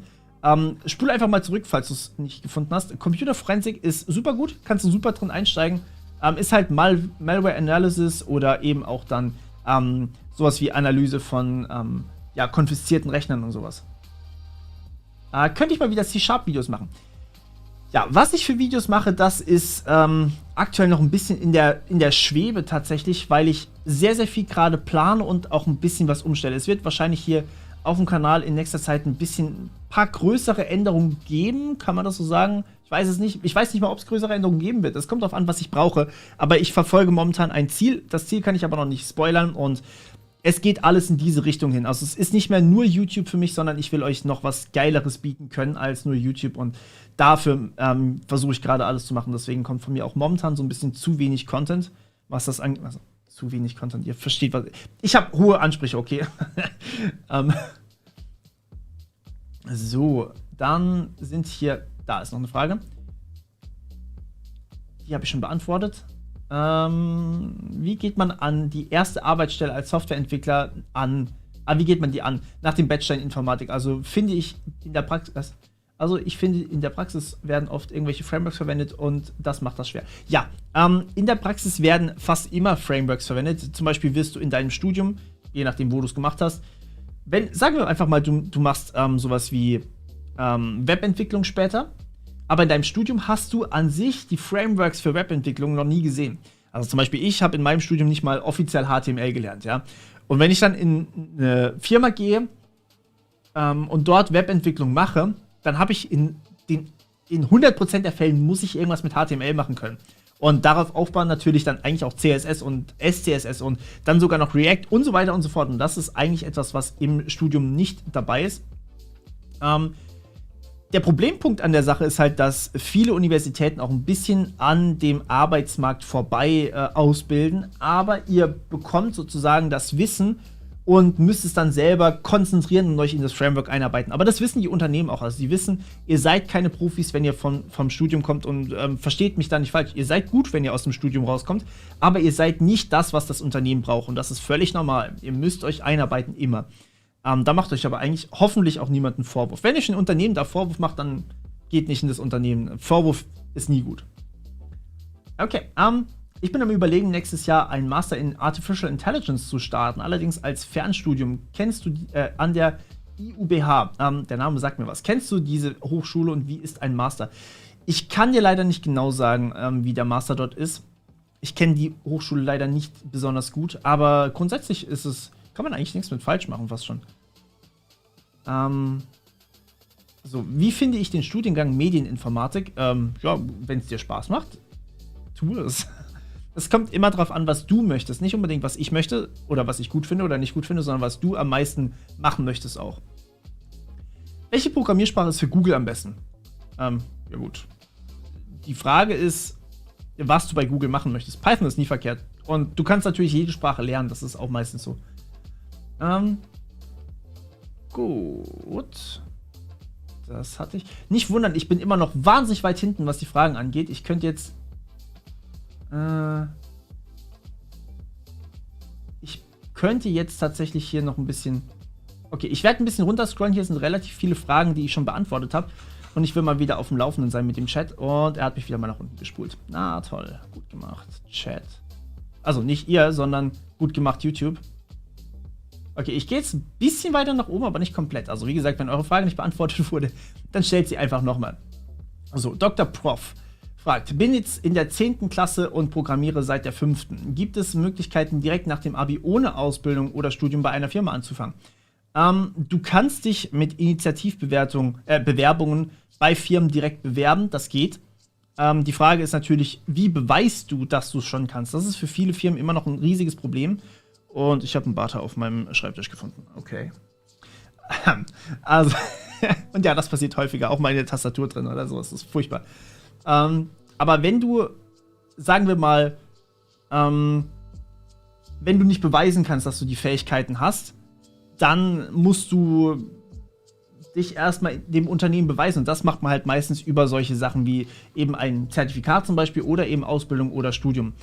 Du kannst es aber probieren auf jeden Fall. Aber im Grunde ist ein Studium nie was Verkehrtes. Das heißt, vielleicht ist für dich auch sowas wie ein duales Studium was. Vielleicht kannst du damit auch was anfangen. Wie findest du ein duales Studium in Wirtschaftsinformatik mit Schwerpunkt Data Science? Macht auf jeden Fall, wie gesagt, Sinn. Wirtschaft und Data Science passen wie Faust aufs Auge. Also super. Dann, genau, das ist es üblich, mit dem Uni-Mathe in Informatik anfangs überfordert zu sein, selbst nach einem Mathe-Leistungskurs in der Schule? Ja, absolut.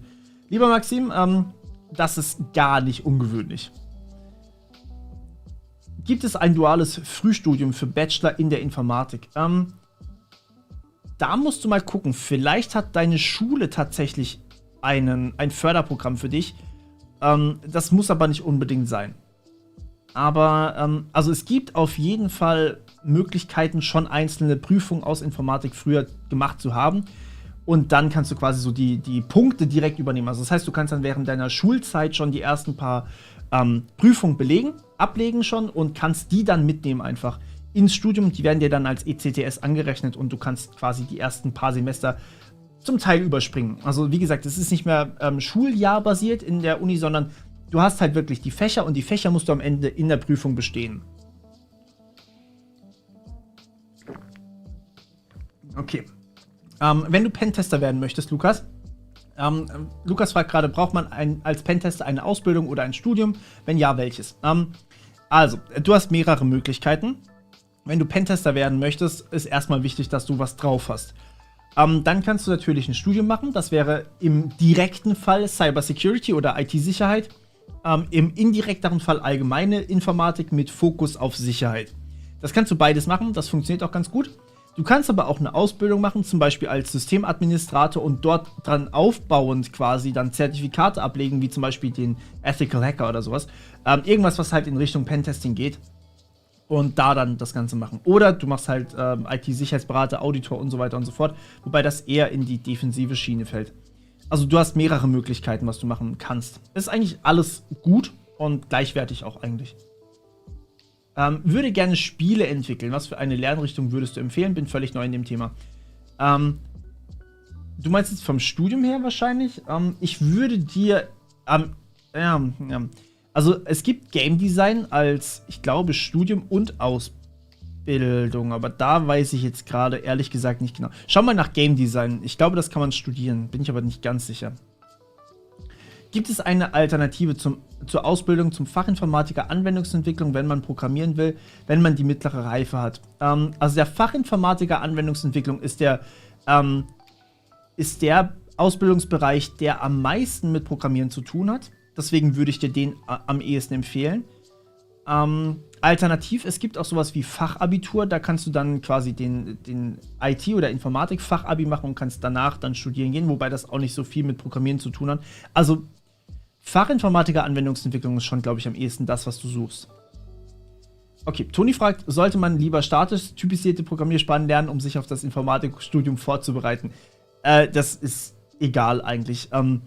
So ein großer Umstieg von einer dynamisch typisierten Sprache auf eine statisch typisierte Sprache gibt es eigentlich nicht.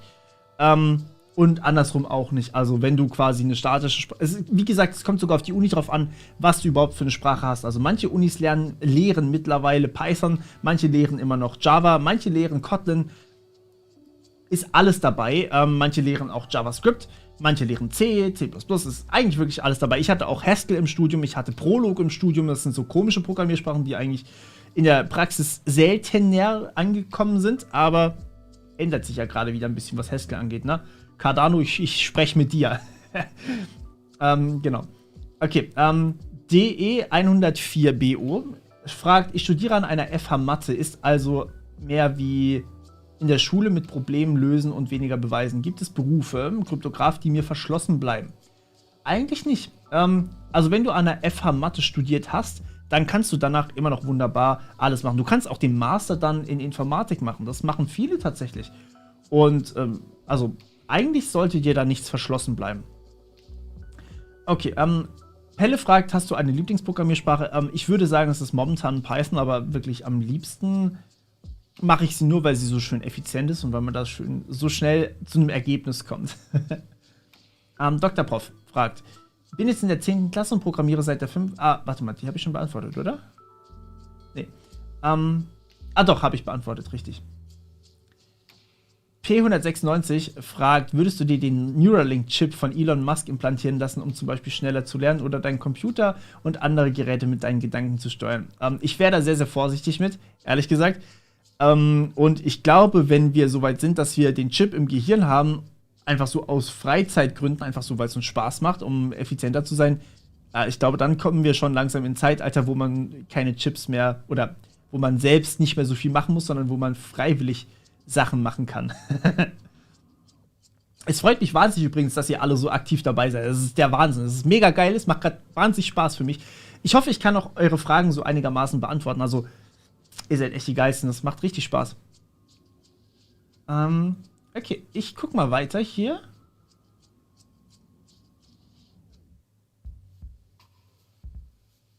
So, gibt es... Das habe ich schon beantwortet, genau. Das habe ich auch beantwortet. Meinung zum dualen Studium in der IT-Sicherheit. Kann man durchaus machen. Das Tolle ist, dass du dann direkt im Unternehmen drin bist. Das heißt, die lassen dich dann halt auch wirklich Sachen administrieren. Zum Beispiel, die lassen dich dann konkret wirklich Sachen machen. Zum Beispiel, die nehmen dich an die Hand. Es gibt auch, wenn du zum Beispiel Zertifikat machst, ich glaube, IT-Sicherheitsberater war das dann, oder nee, das oben drüber, der Auditor war das. Dann musst du mit einem Auditor mitlaufen, eine halbe Ewigkeit, bis du dann selber den Auditor bekommst. Und das ist halt das Geile dabei, wenn du es direkt im Studium jemanden hast, der dich da einweist, vielleicht sogar irgendwie jemanden, der direkt in der Sicherheit arbeitet, dann ist das halt mega cool, weil der hat so viel Erfahrung dabei und dann kannst du von dem wirklich sehr viel lernen. Also das ist halt der Vorteil beim dualen Studium. Aber kommt auch sehr stark immer auf das Unternehmen drauf an, ob das jetzt geil ist oder ob nicht. Warum und wie bin ich selbstständig geworden? Warum war eigentlich ganz einfach, ich wollte den YouTube-Kanal machen. Wie? Ich habe angefangen, Videos zu machen. Und bin dann immer mehr reingerutscht. Also ich habe dann auch so angefangen, Firmen anzuschreiben und alles mögliche drumherum. Also ja, war eine längere Geschichte. Kann ich, wenn ihr wollt, irgendwann mal zum Besten geben. Aber ich habe eigentlich sehr, sehr viel nebenbei so gemacht. Okay, welche Programmiersprache nutzt du am meisten? Was machst du damit? Ich nutze tatsächlich momentan am meisten, würde ich sagen, Python. Und was mache ich damit? Alles, was anfällt. Also jetzt gerade, beziehungsweise jetzt gerade nicht, weil YouTube nicht möchte, aber ich schreibe mir gerade so einen Bot für die API von YouTube, um ein paar meiner YouTube-Tätigkeiten zu automatisieren. Weil zum Beispiel das Problem mit den Spam-Bots wird immer schlimmer und ja, YouTube macht manchmal was dagegen, manchmal auch nicht und ich versuche das eben ein bisschen zu automatisieren. Aber das kommt, wie gesagt, immer auf die Situation drauf an. Das ist jetzt halt jetzt gerade, also jetzt gerade sowieso nicht, aber heute zum Beispiel oder gestern, aber jetzt übermorgen kann das schon wieder was anderes sein. Ich benutze halt immer das, was man gerade braucht. Ist es sinnvoll, 2 Studiengänge gleichzeitig zu machen, zum Beispiel Mathe und Informatik? Also Mathe und Informatik ist krass anstrengend. Ich kenne einen, der das gemacht hat. Der hat tatsächlich beides durchgezogen. Wenn du wirklich krass drauf bist, kannst du das machen.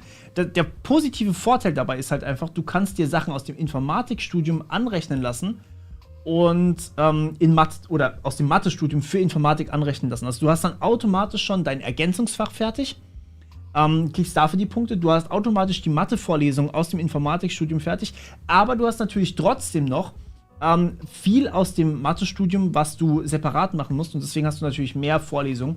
Und das heißt, du musst mehr Prüfungen ablegen auch, und ja, das ist halt anstrengend. Also, wenn du es kannst, probier's.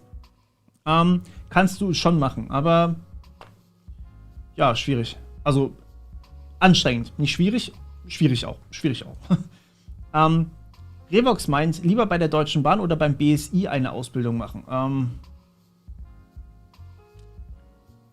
Also ich bin jetzt nicht der größte Fan von der Deutschen Bahn, weil sie hier immer zu spät kommt, aber ich kann dir nicht sagen, wie sie als Ausbilder für Informatiker sind. Ich habe gehört, sie sollen gar nicht mal so schlecht sein. BSI ist halt eine Behörde, ne? Da machst du halt dann öffentlicher Dienst.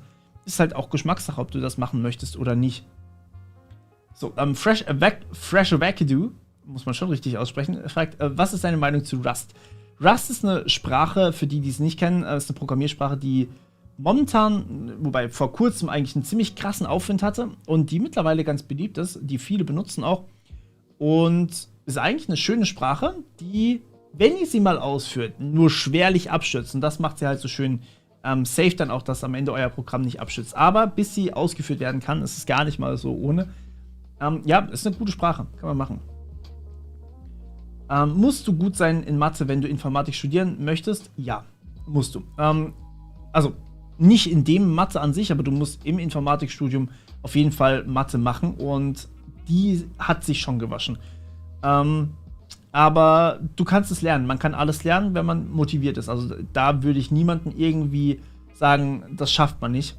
Wenn du Angst vor Mathe hast, was du immer machen kannst, ist, du kannst eine Vorlesung Probe besuchen. Also die Vorlesungen sind nicht irgendwie, da kommt nur eine Person rein oder genau diese Studenten kommen da rein. Das ist vielleicht bei einer FH so.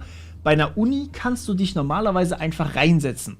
Die kontrollieren gar nichts in den allermeisten Fällen. Also jetzt zu Corona-Zeiten ist es ein bisschen anders, aber wenn Corona vorbei ist, kannst du das machen. Das heißt, was du machen kannst, sprich einfach mal Studenten auf dem Gelände an. Irgendeiner wird vielleicht schon Informatikstudent sein, oder google das Ganze einfach mal zusammen und schau mal nach, wo du eigentlich oder wann eigentlich Mathe-Vorlesung ist. Und dann setzt dich wirklich mal in die erste Mathe-Vorlesung rein. Das ist eigentlich so ziemlich das Coolste, was man machen kann. Dann kriegt ihr nämlich so ein wie läuft das eigentlich ab? Das Ganze gibt es eigentlich auch so im Schnupperstudium, aber grundsätzlich kann man das mehr oder weniger immer machen. Und teilweise gibt es die Vorlesungen auch online. Also ihr müsst mal gucken, jetzt gerade könnte es sein, dass ihr solche Vorlesungen auch online findet. Gerade Mathe ist da so ein Kandidat. Vielleicht hat da die eine oder andere Universität ein Angebot, und dann kann man sich da schon ein gutes Bild von machen. Okay. Die nächste Frage hat wieder nichts mit dem Informatikstudium zu tun, macht aber nichts. Findest du macOS oder Windows zum Zocken besser? Ich persönlich habe noch nie in meinem ganzen Leben freiwillig ein macOS in der Hand gehabt. Ich habe zweimal unfreiwillig eins in der Hand gehabt und ich fand es beides mal furchtbar. Aber ich würde immer ein Windows bevorzugen, was nicht unbedingt daran liegt, dass Windows das bessere System ist, sondern eigentlich, dass ich nicht mit Mac vertraut bin. Also ich würde schon behaupten, dass Mac wahrscheinlich das... Ich kann nicht besseres System sagen, aber... ich würde Linux bevorzugen. Aber da hat man nicht unbedingt immer eine Wahl, ne? Wobei, genau genommen läuft eine PlayStation auch auf einem Linux. Okay. Was hältst du von dem Studiengang Angewandte Mathematik? Den kenne ich tatsächlich nicht. Das tut mir wahnsinnig leid, den kenne ich nicht. Da muss ich ehrlich zu dir sein. Aber es hört sich gut an. Grundsätzlich kann man mit Mathe schon viel machen. Gerade so Data Science kann man damit wunderbar machen. So. Okay. Mach eine Videoreihe zu Django. Ja, das kommt hoffentlich bald noch. Also, hoffentlich. Jetzt muss ich wieder ein bisschen scrollen.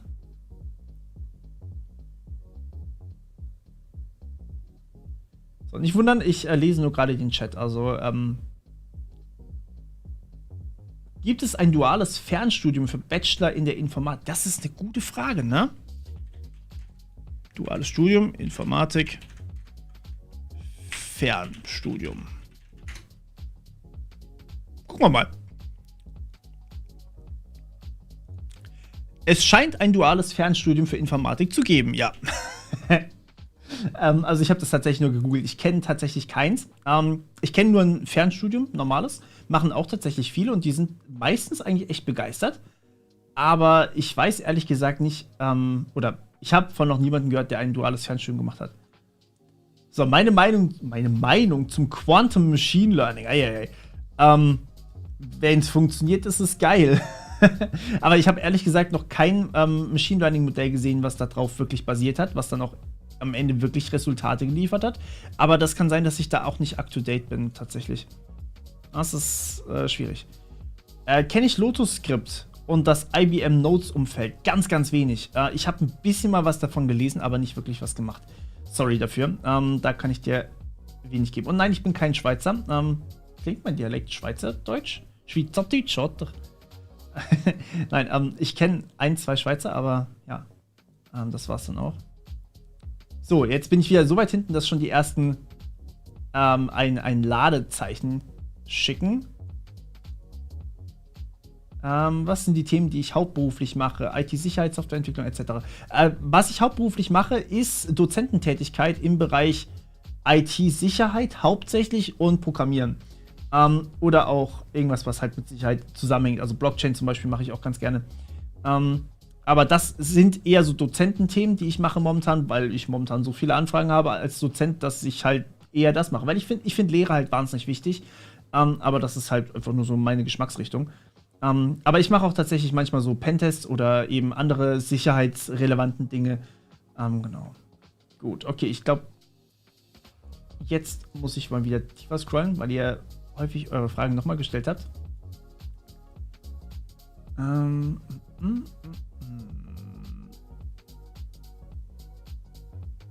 So, da schreibt jemand was.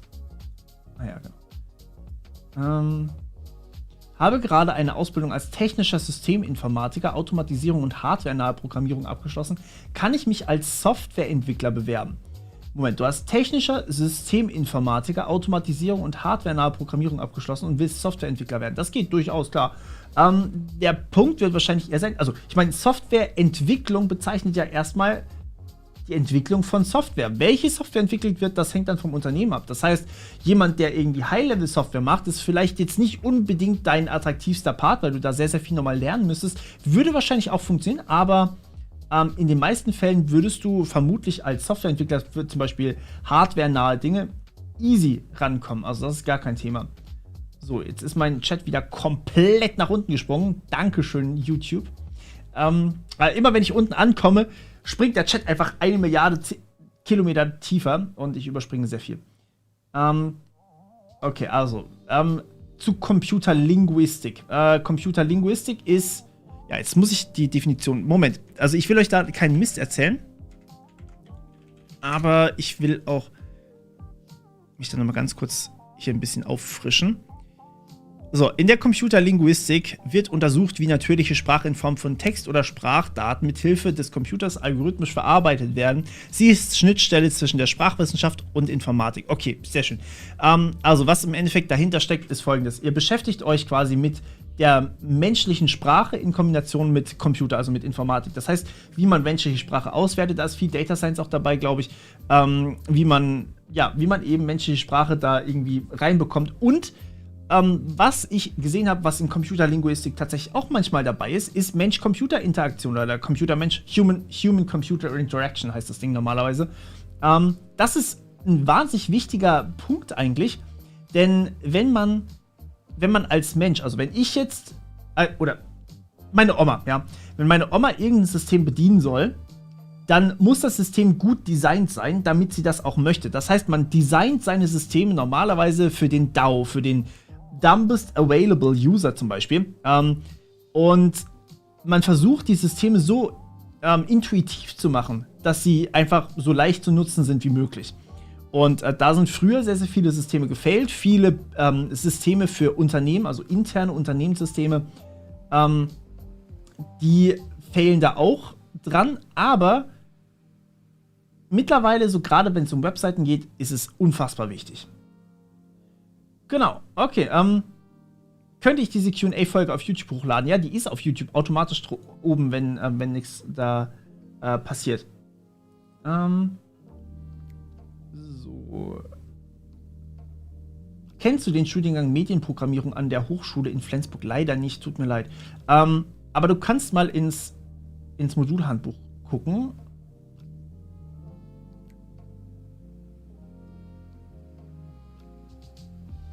So, da schreibt gerade jemand, erinnerst du dich noch an ein Interview vor ca. 3 Jahren, als du gerade mal wenige tausend Abos hattest? Es ging um KI und verschiedene Berufe, die beeinflusst werden. Aber ja, das war... Ich hatte früher relativ viele solche... also was heißt relativ viele? Aber ich hatte ein paar solche Interviews tatsächlich und ich fand die super, super spannend. War echt super. Wow, und vielen, vielen Dank für die Spende. Bin aktuell einser Medizinstudent, aber will in IT wechseln. Aber am besten ohne technische IT. Macht ein KI-Bachelor Sinn? Beziehungsweise was sind die Nachteile? Okay, also wenn du Medizintechnik gemacht hast, hast du ja eigentlich einen technischen Hintergrund, aber du möchtest wechseln ohne die technische IT. Und KI ja gut, KI-Bachelor ist ohne technische IT auf jeden Fall. Du kannst dann mit diesem KI-Bachelor eigentlich auch sehr, sehr gut wieder zurückgehen sozusagen in die Medizintechnik, weil du ja dort dann auch schon ein bisschen einen Hintergrund hast. Also wenn du KI magst, ist das auf jeden Fall sinnvoll. Was allerdings auch sinnvoll wäre, wäre zum Beispiel Security, weil gerade so Krankenhäuser oder sowas brauchen das natürlich, das ist auch klar. Aber klar, also funktioniert auf jeden Fall, kannst du machen. So, wenn du Data Science am KIT studieren möchtest, welchen Studiengang solltest du wählen? Außerdem würde ich gerne wissen, welche Programmiersprachen am KIT gelernt und gelehrt und gebraucht werden. Also, tatsächlich, wenn du Data Science machen möchtest, du hast Wahlvorlesungen, die gehen wir gleich durch, kurz. Ich gucke gleich mit euch mal das Modulhandbuch durch. Und du kannst dir in den Wahlvorlesungen quasi alles zusammenstellen, so wie du es brauchst. Und dementsprechend kannst du es auch ganz gut machen. Huch, das ist wieder nach unten gesprungen. Na toll. Lohnt es sich noch Java zu lernen? Ja, an manchen Unis wird das immer noch genutzt. Warum auch immer. Was hältst du von der TU München und was hältst du von dem Studium beim BND? Also ich kenne natürlich das Studium beim BND nicht. Ich nehme mal an, dass es solide sein wird, denn was man von den Leuten hört, die sind schon nicht schlecht. Es ist halt, wie gesagt, öffentlicher Dienst wieder und öffentlicher Dienst ist, wenn du einmal drin bist, gehst du da normalerweise nicht mehr weg. Es ist halt anders. Öffentlicher Dienst ist ein bisschen entspannter als Wirtschaft und ist gleichzeitig aber auch auf eine andere Art und Weise fordernd und fördernder und dementsprechend, ja, definitiv gut. Und die TU München hat einen super Ruf, auf jeden Fall.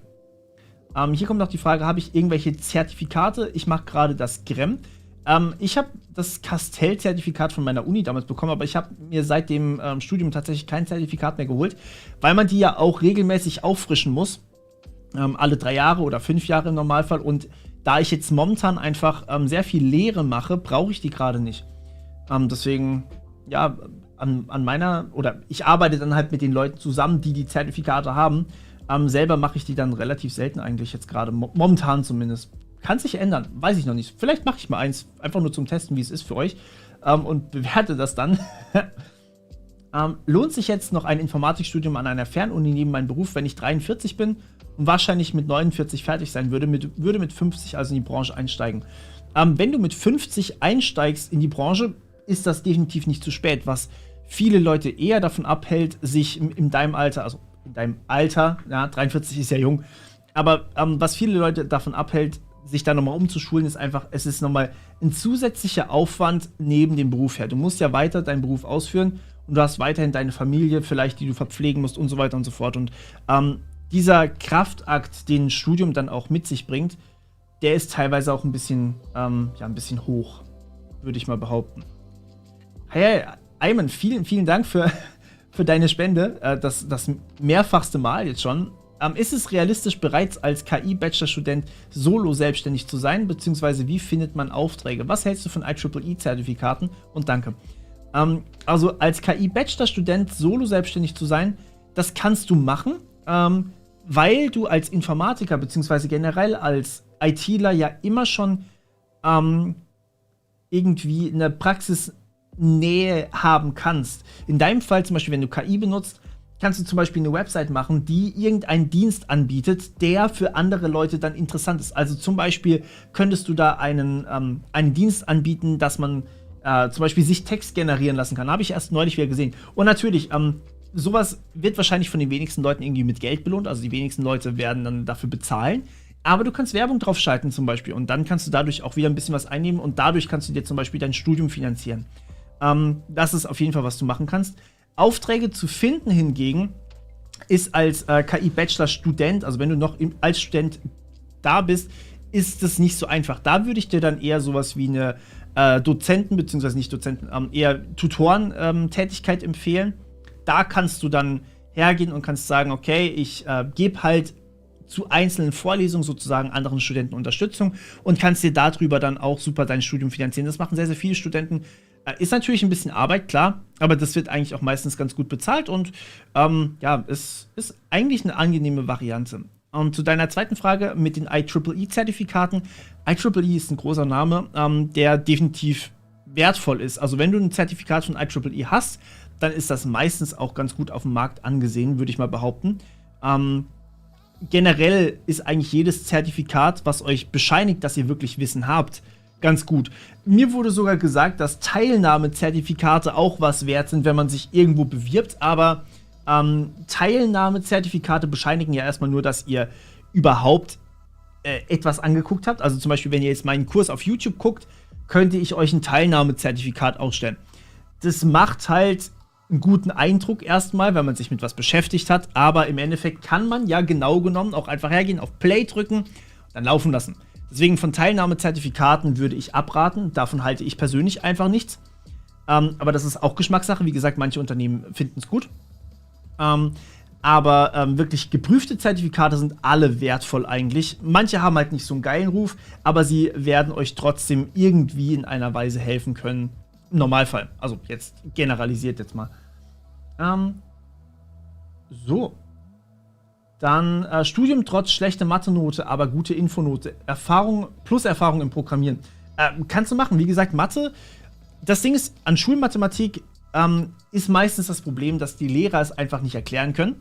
Dass sie faul sind, das gibt es leider. Und dass sie dann teilweise halt auch Themen einfach viel zu kurz anschneiden oder so lange durchkommen, bis niemand mehr zuhören möchte. Das ist für viele Schüler, spreche ich wahrscheinlich gerade aus der Seele. Das ist leider so. Aber im Studium hast du halt die Möglichkeit, wirklich quasi eine komplett andere Mathematik kennenzulernen. Und wenn du gut in Informatik bist, kann dir das helfen. Da würde ich tatsächlich auch mal empfehlen, setz dich mal in so eine Mathematikvorlesung rein. Guck da einfach mal rein und schau mal, was du da so mitmachen kannst. Und ja, wenn du damit klarkommst, dann ist das was für dich. Ansonsten, man kann auch damit klarkommen, man kann eigentlich alles lernen, wenn man motiviert genug ist. Das heißt, wenn du wirklich hergehst und sagst, ich will aber Informatiker werden, dann schaffst du auch diese Mathe-Note. Es muss ja nur eine 4 sein, ja, du musst ja nicht gut bestehen. Es muss nur eine 4 sein, 4 ist durch. Und so gehen viele an Mathe ran, tatsächlich. Okay, welche Desktop-Environment benutzt du auf deinem Linux-System? Jetzt ist die Frage, welches Linux meinst du? Weil ich habe mittlerweile ein paar davon. Auf meinem Haupt-Linux ist es ein Cinnamon, das ist ein Arch-Linux mit Cinnamon. Das ist eigentlich so meine liebste Desktop-Umgebung. Ich habe jetzt allerdings auf meinen Kali-Videos, also mit Hack the Box, habe ich ja zusammen was gemacht und da hatte ich bis vor kurzem KDE genutzt. Das hat leider geleckt, jetzt bin ich ein bisschen umgestiegen und habe was mit XFCE ein bisschen gemacht und, also das hatte ich auch früher schon mal, wobei ich die nicht so gerne mag jetzt tatsächlich. Und i3 habe ich jetzt auch mal installiert und probiere mich da gerade ein bisschen aus. Ich finde es echt spannend, i3 mag ich eigentlich auch ganz gerne, aber das ist eine sehr spezielle Oberfläche. Das Lied ist sehr seltsam. Wie gesagt, das ist eine Autoplaylist. Nennt sich Beats und ist übrigens wie alle meine Musik, falls ihr meine Musik kennt, von Epidemic. Epidemic Sound. Das hatte ich schon übrigens bevor die Pandemie kam. Deswegen hat nichts damit zu tun. Okay, moin. Ich will, also Elatrotz fragt: Moin, ich will nach meinem Informatikstudium gerne Richtung IT-Management gehen. Würdest du dafür einen Master machen oder direkt Erfahrungen in einem Unternehmen sammeln? Vielleicht auch berufsbegleitend. Ich würde...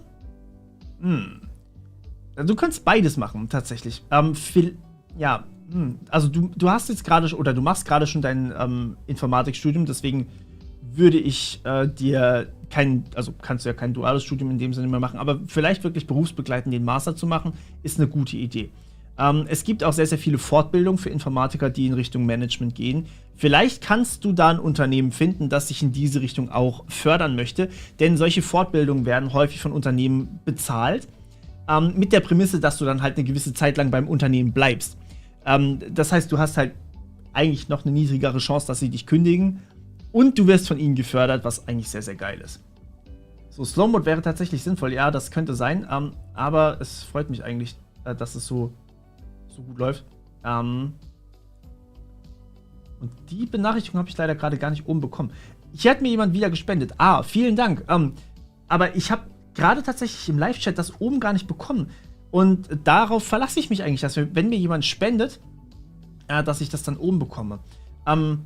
Aber ja, die Frage oben drüber ganz kurz noch geklärt. Könnte ich gleichzeitig auf Twitch streamen? Nein, darf ich nicht. Twitch verbietet das von seinen Partnerrichtlinien. Auf Twitch streame ich auch gelegentlich, falls ihr es nicht wusstet. Ich heiße dort TheMorpheus407. Wahnsinnig kreative Name, wie hier auch. Aber der Punkt hinten dran ist eigentlich, ich will auf Twitch eher so Unterhaltungssachen streamen, also mache ich auch, also was wie Gaming oder einfach nur so chilligere Sachen. Und hier will ich halt wirklich den Informatik-Content machen, der euch im Informatikleben weiterbringt. Und auf meinem Vlog-Kanal hatte ich mir gedacht, vielleicht auch mal zu streamen, wobei ich dort eher dann so Cybersecurity-Tipps und Tricks oder sowas machen werde oder Fragen beantworten. Aber das wird sich zeigen, also ich will generell mal ein bisschen mehr so mit euch interagieren, das fehlt mir in letzter Zeit. Wird sich viel ändern. Wie gesagt, ich versuche für euch die beste Lösung zu finden. So, jetzt zu deiner Frage A. Nochmal vielen Dank dafür, dass du gespendet hast. Was sagst du zu Cognitive Science? Hat das Zukunft? Cognitive Science ist ja die Wissenschaft des Denkens. Und das ist ein bisschen abstrakt, aber hat meistens einen Data Science Background. Und hier wirst du dann eventuell auch in die Forschung gehen können mit Data Science. Also eventuell kannst du es mit Data Science kombinieren. Ich kenne den Modulplan leider jetzt nicht genau. Und bei mir wurde jetzt gerade gesagt, ich habe nicht genug Speicherplatz, um meine Aufnahme zu speichern. Ich glaube, ich bin aber noch da. Ja, ich bin noch da. Okay, sehr gut. Also das heißt, meine Aufnahme kann nicht mehr gespeichert werden. Ich will nicht wissen, wie groß die ist. Ich habe vorhin extra 500 GB freigeräumt. Uff. Also genau, um nochmal zurückzukommen auf Cognitive Science. Wenn du das mit Data Science kombinierst, vielleicht in der Forschung auch, dann hast du da richtig, richtig geile Möglichkeiten an sich. Ich hatte ja selber tatsächlich mal überlegt, ob ich irgendwas mit kognitive Verhaltensmuster oder sowas studieren soll. Das geht dann schon fast in Richtung Psychologie. Kann man übrigens, also Cognitive Science kann man auch super mit also quasi Mensch-Maschine-Interaktion kombinieren. Und das ist sowieso was. Wie gesagt, das ist dann Frontend-lastig. Das ist was, das kann man eigentlich auf so viele Felder beziehen. Du musst mal schauen, was im Modulhandbuch genau drin steht. Da würde ich, also ich sehe da auf jeden Fall sehr viel Zukunft, wenn es dir Spaß macht. IT-Security, Cyber-Security, Unterschied, kein Unterschied, gar keine. Cyber ist einfach nur ein Buzzword, was manche Leute gerne machen. Und ich habe es mir leider mittlerweile angewöhnt, weil ich gelegentlich mit Managern reden muss und die kennen IT-Security in dem Zusammenhang nicht und die kennen aber Cyber-Security und deswegen sagen die ganz gerne Cyber, Cyber, Cyber. Wundert euch bitte nicht. Okay, genau. Welche Programmiersprache lernt man so als erstes im Studium? Das kommt auf deine Hochschule drauf an. An vielen Hochschulen ist es mittlerweile Python. An manchen ist es immer noch Java. Das heißt, teilweise wirst du da dann auch fündig werden. Ja. Die YouTube-Funktionalität, dass man immer nach unten springt an den Chat, ne? Das ist. Welche Sprachen für IT-Security, fragt hier jemand? Caesar. Das ist jetzt eine relativ neue Frage. Und die Antwort ist eigentlich ja. Das Ding ist, für IT-Security musst du dir halt überlegen, was genau willst du machen. IT-Security ist so gigantisch, ja. Wenn du jetzt sagst, du möchtest Pentesting machen, dann wirst du Python brauchen. Wenn du sagst, du möchtest aber Source Code analysieren, also Auditor machen, sowas wie zum Beispiel PHP-Auditor, dann musst du natürlich PHP können. Wenn du Web-Technologien machen möchtest, dann brauchst du die Web-Technologien, also sowas wie JavaScript, HTML, CSS. All diese Sachen brauchst du dann auch für Cybersecurity und deswegen, ja, ist einfach alles wichtig sozusagen. Jetzt ist es schon wieder nach unten gescrollt, das gibt's doch nicht. Kann ich mal ein Tutorial zu Node.js machen? Ja, steht definitiv auf meiner Liste. Oh, das ist lieb. Hier schreibt, Andreas schreibt, sei nicht böse, er muss mich stumm machen, weil er gerade am Zocken ist, aber für den Algorithmus bleibt er drin. Das könnt ihr natürlich gerne machen. Ist lieb von euch. Genau. Dann, wie ist die Uni oder die Hochschule in Hamburg? Hat die einen guten Ruf? Das ist eine gute Frage. Die in Hamburg sagt mir tatsächlich gar nicht so viel. Also ich kann mal kurz googeln, was die Elite-Universitäten sind in Deutschland. Es gibt nämlich sogenannte Elite-Unis in Deutschland und die sind hier einmal die Freie Universität Berlin, die Eberhard-Karls-Universität in Tübingen, die Humboldt-Universität in Berlin, das KIT, also das Karlsruher Institut für Technologie, die Ludwig-Maximilians-Universität in München, die LMU, dann die Rheinisch-Westfälische Technische Hochschule, die RWTH, dann die Rheinische Friedrich-Wilhelms-Universität Bonn, dann die Ruprecht-Karls-Uni in Heidelberg, die TU Dresden, die TU München, die Universität in Hamburg ist eine Elite-Universität, sorry, habe ich nicht im Kopf gehabt, und die Uni in Konstanz. Exzellenzuniversitäten heißen die Dinger. Jetzt, was bedeutet Exzellenzuniversität? Exzellenzuniversität bedeutet, dass ihr von einem Gremium oder dass die Uni von einem Gremium auserwählt wurde als wichtige Universität. Was bedeutet das? Kurz gesagt, die Uni kriegt mehr Geld. Und wenn die Uni mehr Geld hat, hat sie mehr Geld für geilere Professoren, mehr Fächer und bessere Ausstattung. Ist eigentlich die Kurzzusammenfassung. Deswegen sind Elite- oder Exzellenzuniversitäten eigentlich immer ganz geil. Aber die fordern halt die Studenten auch so ein bisschen. Also euer Abschluss ist nicht ganz so einfach wie jetzt irgendwo anders vielleicht. Okay, so, moin Morpheus, war immer schlecht in Mathe, weil ich nie was gemacht habe, aber ich begeister mich unglaublich für Informatik. Kann ich das Verpasste fürs Studium aufholen? Auf jeden Fall, komplett. Tatsächlich in der ersten Vorlesung Mathematik war es bei uns damals so, dass der Professor durchgegangen ist durch alles, was du jemals in Mathe gesehen hast. Der hat Plus neu definiert. Also er hat uns quasi in der ersten Vorlesung nochmal das Plusrechnen beigebracht. Er hat es mathematisch formell definiert, was Plus ist. Das ist Grundschulstoff. Und das ist ziemlich geil gewesen. Ich fand das wahnsinnig faszinierend. Es gibt auch so einen kleinen Einblick, wie man eigentlich so eine Mathe-Vorlesung akzeptieren muss. Er hat natürlich in der ersten Vorlesung erstmal quasi also wirklich von Anfang, erste Klasse bis Abitur alles in eine Vorlesung gebracht. Ihr könnt euch vorstellen, wie viel Stoff das tatsächlich war, aber man kann es nachvollziehen. Und das ist das Coole dabei eigentlich. Engine sagt, möchte Aerospace Engineering studieren und bin Neuntklässler. Ich bin sehr interessiert an der Programmierung von Flugobjekten, vor allem Raketen. Welche Sprachen werden hier angewendet? Das kann ich dir leider nicht sagen. Das weiß ich nicht. Ziemlich sicher wirst du was mit hardwarenaher Programmierung auch machen, wenn du direkt solche Chips baust. Oder, je nachdem, wo du dann bist, etwas höherleveliges. Aber was das Höherlevel dann ist, das kann ich dir nicht sagen. Hardwarenah wirst du wahrscheinlich mit C arbeiten. Also ich würde dir auf jeden Fall dann schon C raten. Leon fragt, ist Kotlin als Einsteigersprache geeignet? Ja, definitiv. Kotlin ist eine super Einsteigersprache, die ist sehr, sehr Anfänger, Einsteigerfreundlich, also auf jeden Fall. So, jetzt ist es wieder mal nach unten gescrollt, es tut mir sehr leid. Braucht man ein Studium, um einen guten Arbeitsplatz in der IT-Welt zu finden? Nee, überhaupt nicht. Also du kannst auch mit einer Ausbildung wunderbaren Platz finden in deiner Arbeitswelt. Am Anfang vielleicht nicht so gut bezahlt, aber dafür hast du die Ausbildung bezahlt bekommen. Ein Studium ist ja erstmal nicht bezahlt, außer du machst das nebenbei und dementsprechend, ja, kannst du das auf jeden Fall machen. So, ich werde mich jetzt mal auf die Fragen zum Studium konzentrieren. Seid mir dann bitte nicht böse, es sind nämlich noch echt viele. Wie schwer ist ein duales Studium gegenüber einem normalen? Würdest du es empfehlen, wenn man schon den ITA hat? Das duale Studium ist eigentlich von der Schwierigkeit erstmal nicht anders wie das normale Studium, aber du hast in deinem Studium dann die Möglichkeit, direkt dein Wissen anzuwenden an dem Arbeitsplatz. Also du bist quasi in deiner vorlesungsfreien Zeit, bist du Angestellter und machst dann die Sachen, die man dort auch zum Beispiel einem Azubi geben würde. Und dadurch hast du halt die Vorteile aus beiden Welten sozusagen. Du hast die Theorie aus dem Informatikstudium, hast am Ende auch wirklich ein Studium, aber du hast es dann auch direkt angewendet. Und dadurch ist es für viele tatsächlich einfacher, weil man natürlich auch von der Firma gefördert wird, dass man sein Studium schafft. Das ist das Coole dabei. Okay, mal dieses nach unten scrollen. Das tut mir sehr leid.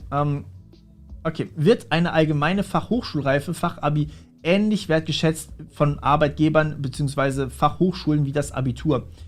Normalerweise wird ein Fachabi bzw. Fachhochschulreife schon ähnlich gut gewertet. Ja, das denke ich schon. Bei Fachhochschulen hast du ja auch häufiger mal offene Studiengänge, also Studienplätze. Oh, da leckt irgendwas. Bin ich noch da bei euch? Einmal ganz kurz sagen, bitte. Ich müsste doch da sein, oder? Bin ich noch da? Ja, es leckt. Es leckt. Shit. Sekunde.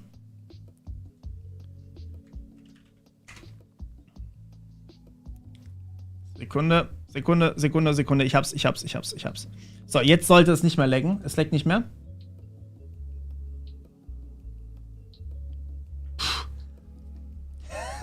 Sehr gut. Okay, ich hatte noch ein Skript im Hintergrund am Laufen, was versucht hat, ein Backup zu machen, aber das wollte ich nicht.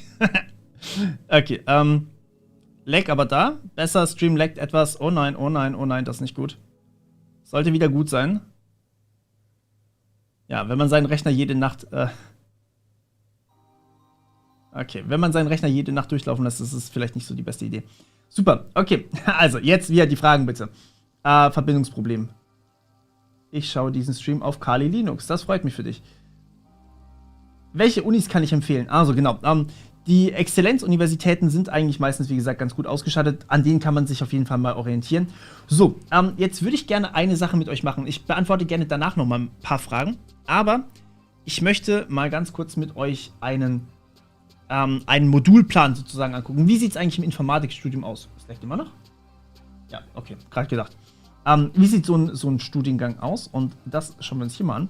So, wir sehen, ich Schandmensch, ich streame von Windows, aber ansonsten hättet ihr kein Kamerabild, das wäre ein bisschen schade. Okay, also das ist beim KIT, also wie gesagt, ich habe am KIT studiert, deswegen nehme ich das jetzt als Beispiel, aber das findet ihr für jede Uni, okay? Das heißt, ihr könnt euch da tatsächlich dran orientieren und das mal kurz so quasi auf euch wirken lassen. Also, wie gesagt, bei einer Uni oder beim Studieren ist es erstmal wichtig, dass ihr habt nicht mehr Semester, dass ihr dann am Ende abschließen müsst mit einer gewissen Note oder sowas, sondern ihr belegt die einzelnen Fächer und jedes einzelne Fach gibt eine Prüfung und jede einzelne Prüfung gibt am Ende dann auch eine Note, logischerweise. Und das hier sind die ganzen Fächer, beziehungsweise auch Module genannt, die man hier dann am Ende belegen muss. Also ihr habt Grundbegriffe der Informatik, das ist verpflichtend. Ihr habt Algorithmen 1, was auch verpflichtend ist. Wir hatten damals noch Algo 2, gibt es nicht mehr. Also ist nicht mehr verpflichtend zumindest. Dann theoretische Grundlagen der Informatik. So, was heißt das jetzt hier erstmal? Das ist die sogenannte Sparte theoretische Informatik. Ja? Grundbegriffe der Informatik, da macht ihr sowas wie Graphen. Also quasi, was ist ein Graph? Also nicht der Graph mit F, sondern mit PH. Es leckt wieder? Wirklich? Ja, die Musik war gerade passend. Leckt es bei euch anderen auch noch? Nee, alles gut. Okay, sehr schön. Okay, also, genau. Nochmal ganz kurz zu den Grundbegriffen der Informatik.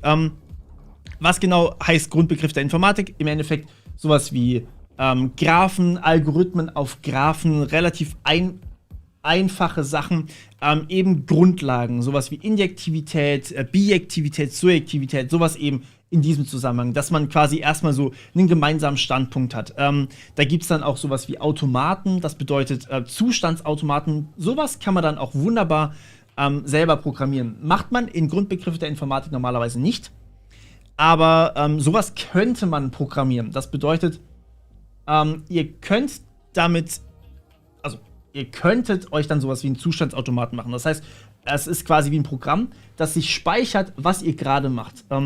Sowas wie zum Beispiel, jetzt zum Beispiel mein Zustand hier. Ja? Ich habe mehrere Zustände. Ich kann euch mit meinem kompletten Gesicht anspringen. Ich kann euch aber auch meinen Screen zeigen. Und je nachdem, was ich hier für einen Zustand ausgewählt habe, kann ich natürlich hier auch andere Sachen machen. Ich kann zum Beispiel, wenn ich mein ganzes Gesicht zeige, dann kann ich eben mein Mikrofon anstellen oder ausstellen oder einzelne Anzeigeelemente sich hier zum Beispiel verändern. Sowas eben zum Beispiel. Und sowas ist ein Zustandsautomat. Turing-Maschinen macht man da noch nicht. Turing-Maschinen und diese ganzen theoretischen Dinge macht man in theoretische Grundlagen der Informatik, also sowas wie Turing-Maschinen, wie gesagt, Sprachtheorie, Chomsky und so weiter und so fort. Das macht man alles da drin dann. Das ist dann wirklich die harte Theorie, Sprachtheorie und eben auch Sprachklassen. Das macht man da normalerweise drin. Das ist wirklich sehr, sehr theoretische Informatik, sozusagen eine Art Mathematik, die aber eigentlich Informatik genannt wird.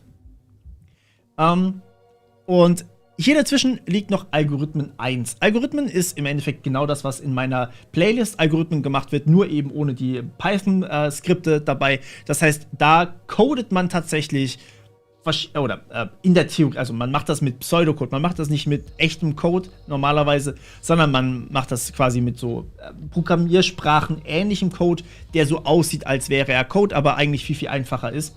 Sowas wie Sortieralgorithmen oder eben auch Graph-Algorithmen oder. Und teilweise natürlich auch noch Datenstrukturen. Bei uns hieß das damals nicht Algorithmen 1, sondern Algorithmen und Datenstrukturen. Das heißt auch sowas wie Listen kommen da rein, sowas wie Arrays kommen da rein. Ja, genau solche Sachen. Okay, dann haben wir hier praktische Informatik. Das ist das, was tatsächlich viele machen wollen.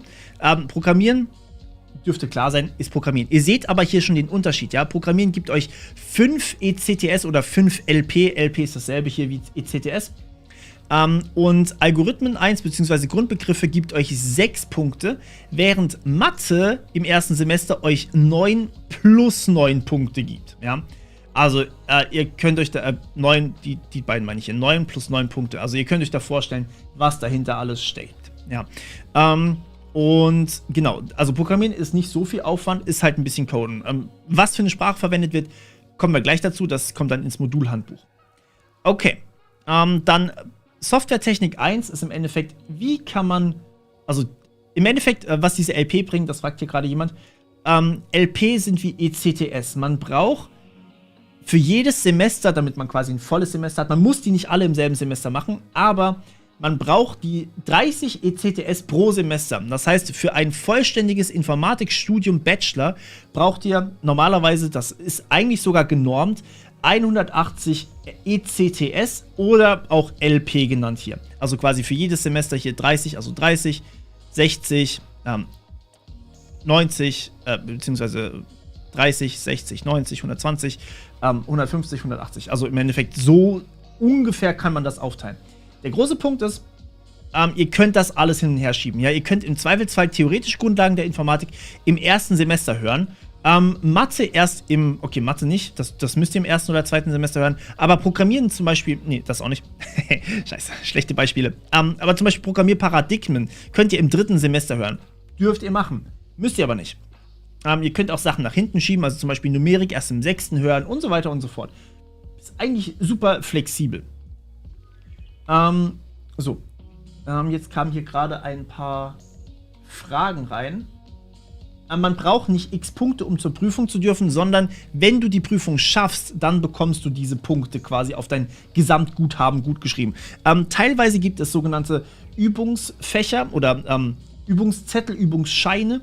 Da musst du dann wirklich, zum Beispiel bei GBI war das so, musste man eben so und so viel Prozent aller Punkte eben haben, damit man überhaupt die Prüfung schreiben darf. Genau. Warum bin ich nicht auf Twitch? YouTube ist nicht für Streaming geeignet. Jein. Also Twitch, wie gesagt, mache ich eigentlich hauptsächlich, wenn ich irgendwie Unterhaltungsstreams machen möchte. Und YouTube, also dieser Channel YouTube ist halt eher für so Informatik-Sachen. Was halte ich von Grundschullehramt? Da kenne ich mich ehrlich gesagt nicht aus. Wenn du gerne mit Kindern arbeitest, auf jeden Fall, warum nicht? Kann man mich bei den IT-Trends personell unterstützen? Ist schwierig tatsächlich, weil ich das eigentlich relativ direkt selbst mache. Und jetzt bin ich schon wieder nach unten gerutscht. Okay. Wann kommen die nächsten IT-Trends? Nächsten Freitag. Kommt im Studium Binary vor. Binary, also binäre Mathematik, kommt auf jeden Fall vor, genau. Ich mache jetzt hier mal ganz kurz weiter, dann seht ihr, was ich meine. Softwaretechnik 1 ist im Endeffekt sowas wie Entwurfsmuster im Softwareentwurf sozusagen, also Design Patterns und das Ganze normalerweise mit einer Programmiersprache angewandt. Also wie kann man die einzelnen Entwurfsmuster gut miteinander kombinieren oder eben eure Klassen sinnvoll miteinander kombinieren. Wie entwickelt man eigentlich Software und so weiter und so fort. Okay, dann Praxis der Softwareentwicklung. Das ist tatsächlich ein Praxisprojekt, was ihr in der Gruppe macht. Oh, das haben sie hochgestuft. Das gab bei uns damals noch keine 7 Punkte, glaube ich. Nee, das gab bei uns weniger. Sauerei! Also das ist im Endeffekt ein Stück Coden in der Gruppe, was wirklich dann auch eine Anwendung ist. Da werdet ihr auch betreut und das ist tatsächlich mal eine richtig schöne Praxisarbeit. Das ist, finde ich, ein super Ding. Betriebssysteme ist eben Linux zum Beispiel oder Windows, je nach Uni, aber normalerweise wird hier Linux genommen. Wie funktioniert das intern? Was genau ist da wichtig? Was ist ein Kernel? Solche Themen eben. Kommunikation und Datenhaltung, das ist Netzwerktechnik, findet ihr bei mir auf dem Kanal übrigens auch. Datenhaltung ist SQL, also wirklich relativ praxisnah und leichter zu verstehen. Programmierparadigmen war bei uns damals Haskell, Prolog, Java Bytecode, irgendeine parallele Sprache, dass man eben die ganzen verschiedenen Spracharten kennenlernt. Also nicht nur die objektorientierten Sprachen, sondern eben auch die Sprachen, die funktional sind zum Beispiel oder logische Sprachen oder eben dann auch die Bytecode-Sprachen und so weiter und so fort oder eben auch parallele Sprachen, weil die einfach ein bisschen anders funktionieren, dass man sie mal kennengelernt hat und dass man sich auch in solche Sprachen dann leichter einarbeiten kann. Okay, dann Mathe. Und ihr seht hier schon den krassen Kontrast. Eine theoretische Informatik, 18 Punkte insgesamt, ja, diese 3 Fächer. Praktische Informatik, also wirklich nahe Sachen, wobei man hier in Betriebssysteme, okay, doch, da schon ein bisschen, aber in Kommunikation, Datenhaltung programmiert ihr nicht selber. In Programmierparadigmen programmiert ihr nicht selber. Und die Bachelorarbeit ist nicht unbedingt praktisch, ja. Und das gibt euch 38 Punkte. Mathe gibt euch auch 38 Punkte. Also ihr könnt euch das Verhältnis so ein bisschen vorstellen. Höhere Mathematik ist, wie gesagt, einfach sowas wie Analysis, also sowas wie Grenzwertverhalten, Reihen, also quasi die Summe von 0 bis unendlich über alle Zahlen, zum Beispiel 1 durch n, ja, oder 1 durch i dann. Also solche Sachen zum Beispiel. Das hat dann tatsächlich was mit iterativer Mathematik auch ein bisschen zu tun. Das ist was ihr auch im Programmieren häufiger mal machen werdet. Lineare Algebra ist dann natürlich so ein bisschen eher in Richtung mehrdimensionale Räume. Was passiert, also zum Beispiel jetzt Computergrafik ist komplett lineare Algebra. Da habt ihr sowas wie Matrizen dann dabei. Und wenn ihr zum Beispiel, sagen wir mal, ihr habt eine Position von eurem Charakter in einem Computerspiel drin und ihr multipliziert auf diesen Vektor mit diesen 3 Zahlen eine Matrix drauf, eine sogenannte Drehmatrix, dann dreht sich der Charakter in eurem Spiel. Dann verändert sich sozusagen einfach die Position des Charakters. Und das ist halt das Coole dabei. Also solche Sachen macht man dann eben in linearer Algebra, wobei das nur die reine Mathematik ist. Die coolen Sachen wie Computergrafik oder sowas, die macht man da leider nicht drin. Ja, gut, dann gibt es hier eben lineare Algebra einmal entweder für Informatiker oder für Mathematiker. Da könnt ihr euch dann aussuchen, was ihr macht. Wenn ihr es für Mathematiker macht, kriegt ihr halt mehr Punkte. Ist aber halt auch schwerer, ne? Dann Entschuldigung. Ich rede sehr viel. Wahrscheinlichkeitstheorie und Statistik gibt 4,5 Punkte, ist ein bisschen weniger. Das ist halt, ja, Wahrscheinlichkeitstheorie. Und dann haben wir Numerik, das sind 4,5 Punkte. Das ist nochmal so quasi algorithmische Mathematik, so ein bisschen. Sowas wie Gradientenabstieg oder sowas macht man eben dort. Okay, also sehr, sehr viel Mathe. Will ich jetzt hier mal nur gar nicht so spoilern. Und dann haben wir noch technische Informatik. Das ist eher so die hardware-nahe Informatik, wobei man da tatsächlich nicht so viel programmieren lernt. Das bedeutet, hier in Digitaltechnik macht man was eher in Richtung E-Technik eigentlich geht, aber noch nicht ganz E-Technik ist. Und in Entwurfsverfahren, damals hieß es noch anders bei uns, glaube ich, DT und RO. Bei uns war das, ja, genau, Digitaltechnik, DT, RO, Rechnerorganisation. Wobei bei uns gab es, glaube ich, auch noch mehr Punkte damals. Rechnerorganisation, da macht ihr sowas wie Assembler. MIPS Assembler war bei uns damals das. Also wie funktioniert eigentlich eine CPU im Detail drin? Und sind eigentlich so die wichtigsten Dinge aus dem Grundlagenstudium. Und den Rest habt ihr mehr oder weniger zur freien Verfügbarkeit. Also ihr habt ein Wahlfach, also Wahlfächer besser gesagt, mit 25 bis 32 Punkten, je nachdem wie viele Mathepunkte ihr gemacht habt. Und dieses Wahlfach, das könnt ihr euch mehr oder weniger frei zusammenstellen. Das ist erstmal ein Pro-Seminar, das ist eine ganz normale Seminararbeit. Also das heißt, ihr müsst einen Vortrag halten am Ende und eine Ausarbeitung schreiben, wissenschaftliches Arbeiten. Stammmodule, da fällt dann sowas wie IT-Sicherheit rein oder eben auch kognitive Systeme, was sowas ähnliches ist wie Data Science. Und dann habt ihr hier weitere Wahlmodule und zu denen komme ich gleich noch. Und dann habt ihr hier noch das Ergänzungsfach mit 21 Punkten. Der Fuchs oben rechts, das da ist Metamask. Braucht man für Programmierung von Smart Contracts zum Beispiel. Das ist ein anderes Thema. Ergänzungsfach ist im Endeffekt sowas wie Recht, Mathematik, Physik, Maschinenbau. Hier kann man es übrigens sogar als Ergänzungsfach wählen direkt. Oder Elektrotechnik, beziehungsweise beides zusammen sogar. Und Wirtschaftswissenschaften kann man auch als Ergänzungsfach machen. Also das sind quasi wirklich Ergänzungen. Und ihr seht hier schon 21 Punkte. Das ist mehr als theoretische Informatik. Schon viel. Und dann gibt es noch Schlüsselqualifikationen. Das ist einfach so quasi Zeugs, was niemand braucht.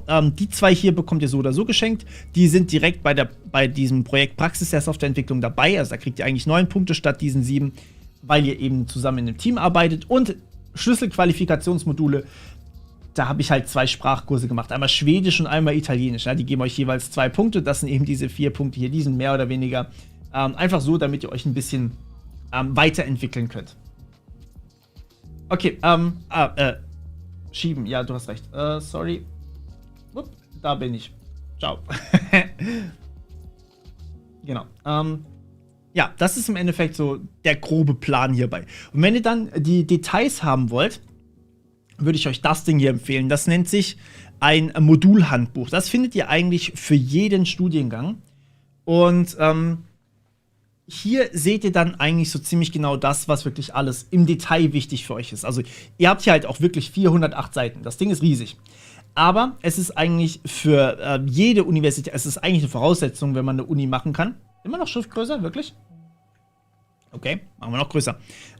Und hier könnt ihr dann mal lesen, was da alles so dabei ist. Also wirklich so Pflichtmodule. Da werden die ganzen Pflichtmodule definiert. Orientierungsprüfungen, Wahlmodule, Stammmodule, pro Seminar. Da ist quasi das ganze Informatikstudium festgelegt dabei. Und hier könnt ihr dann auch wirklich durchlesen, was da so alles dabei ist. Und hier gibt es dann eben die Informationen über die jeweiligen Module. Das bedeutet, wir können mal kurz hier reingucken, was zum Beispiel alles, was hier drin steht, sind quasi teilweise Wahlmodule, teilweise Pflichtmodule. Das findet ihr dann hier oben, was alles was ist. Und wir gehen jetzt mal gehen wir doch mal auf das Stammmodul, das interessiert vielleicht manche. Computergrafik ist ein Stammmodul. Das heißt, ihr könnt es hier drin machen. Also da drin, in diesen Stammmodulen 1 und 2. Ihr habt also 2 Stammmodule und weitere Wahlmodule, die euch 10 bis 17 Punkte geben. Also nicht besonders viel, wenn man bedenkt, wie viel eine Vorlesung da eigentlich an Punkten braucht. Und ja, wir gehen, halt, das war's nicht, das da ist es. Wir gehen jetzt mal in die Computergrafik rein. Hier seht ihr dann, wer das alles macht. Also bei uns war es der Dachsbacher, der ist super gut. Muss man einfach mal so sagen. Es findet jedes Wintersemester statt. Das heißt, ihr könnt es in jedem Wintersemester, also in eurem 1., 3., 5., 7. oder 9. machen, je nachdem, wie viele ihr da macht, könnt ihr das machen. Und ihr bekommt Punkte, 6 Punkte für die Computergrafik. Es gibt aber auch offensichtlich eine Übung zu Computergrafik. Ja, und genau, dann habt ihr hier eben die Qualifikationsthemen oder Ziele. Also ihr wollt die Konzepte und Algorithmen der Computergrafik kennen, diese analysieren und implementieren auch. Das heißt, es hat was mit Coden zu tun. Implementieren heißt Programmieren. Und dann Anwendungen in der Computergrafik einsetzen. Die erworbenen Kenntnisse ermöglichen einen erfolgreichen Besuch weiterführende Veranstaltungen und im Vertiefungsgebiet Computergrafik.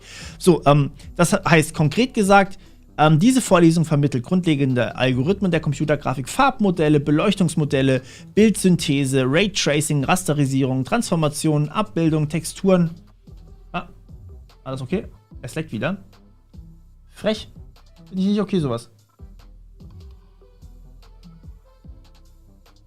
Schreibt gerne mal eine Beschwerde-E-Mail an Vodafone. Ich finde das nämlich echt nicht okay.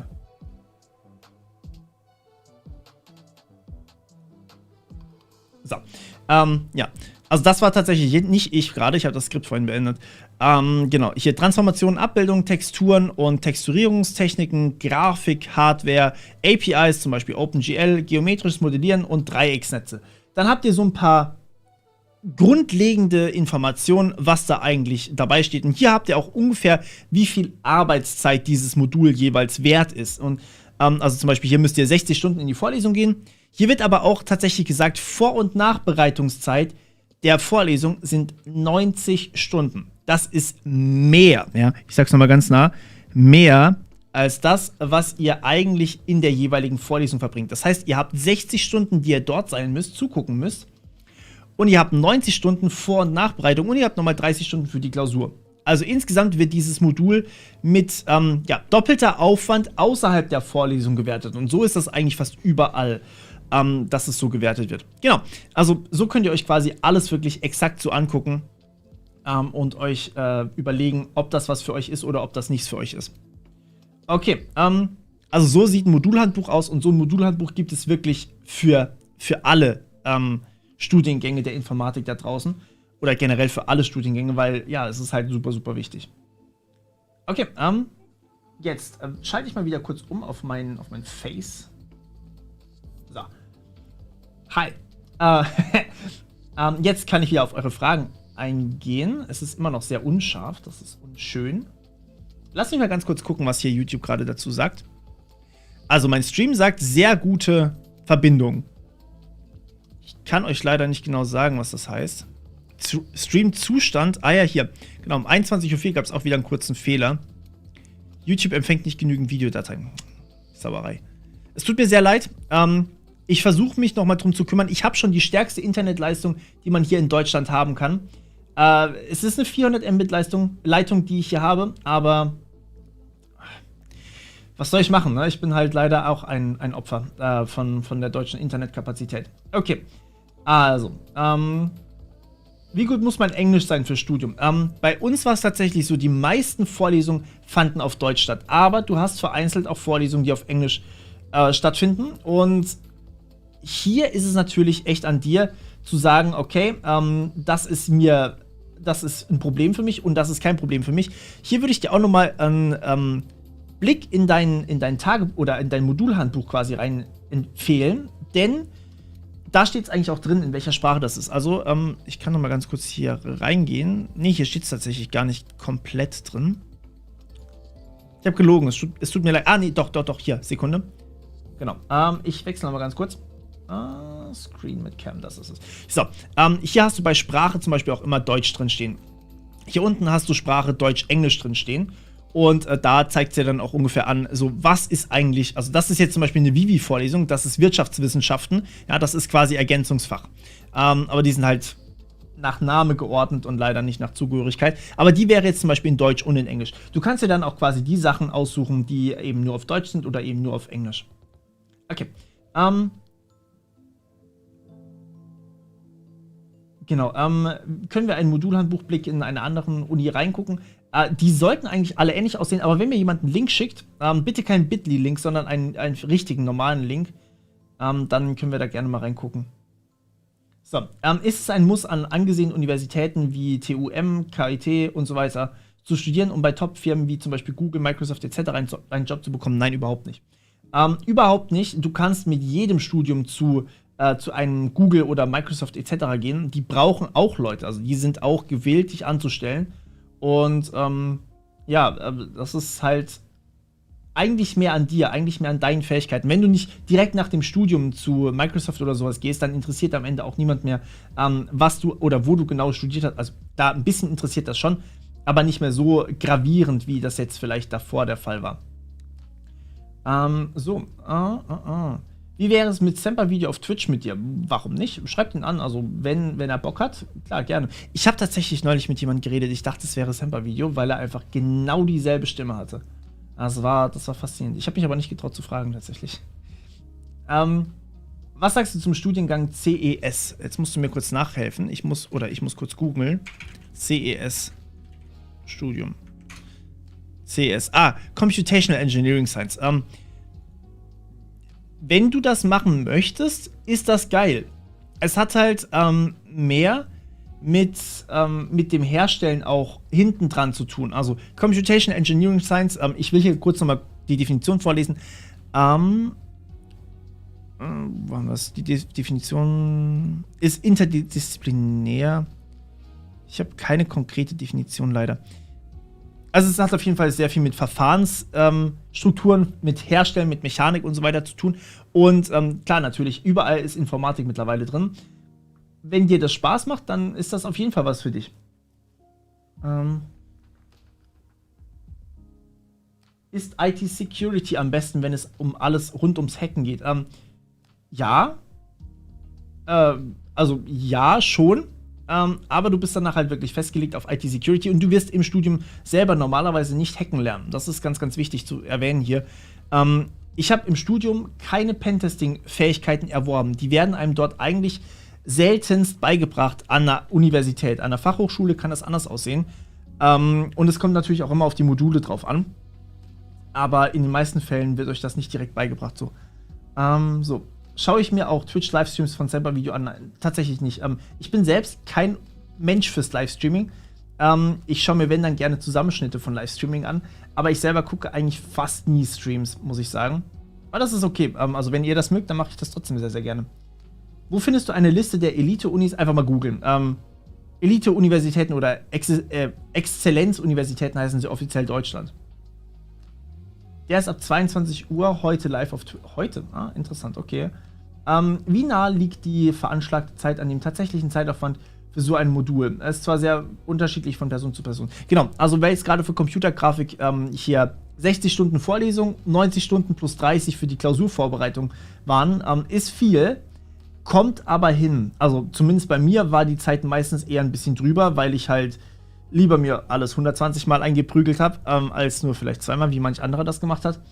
Aber, also die Zeiten sind schon intensiv. Also ihr habt außerhalb der Vorlesung schon noch viel zu tun. So ist es nicht. Genau. So. Kann ich einen guten Master im Bereich IT-Security empfehlen oder nach dem Bachelor aufhören und Zertifikate sammeln? Ich würde dir schon den Master empfehlen, du kannst aber auch allgemeine Informatik im Master machen und dich dort auf Security spezialisieren. Ich hatte die meisten Security-spezifischen Fächer tatsächlich erst im Master und habe dann im Endeffekt den Doppelmaster am Ende gehabt. Das ist schon ziemlich geil gewesen. So, welche Playlists kann man sich angucken, wenn man noch nicht so gut programmieren kann, außer, also am besten nicht viel Mathe, am besten viel Mathe oder KI? Was? Also wenn du noch nicht so viel programmieren kannst, würde ich dir vielleicht eher empfehlen, die ganz normale Python-Playlist anzugucken. Da lernst du es. Und ja, da ist nicht so viel Mathe drin. Aber du kannst ja natürlich auch die Machine Learning in der Theorie-Playlist geben. Die hat es ordentlich in sich, was die Mathematik etc. angeht. Okay, lohnt sich ein Studium der IT-Security oder lieber allgemeine Informatik und die entsprechenden Module wählen? Eben, das ist genau die Frage, Yannick. Die Frage ist halt, möchtest du wirklich nur noch Security machen oder möchtest du vielleicht auch mal was anderes noch machen? Und wenn du wirklich nur noch, also wenn du das wirklich eindeutig nur noch Security sagen kannst, dann würde ich dir IT-Security empfehlen. Ansonsten hast du eine breitere Basis, eine sicherere Basis momentan noch, wenn du allgemeine Informatik machst.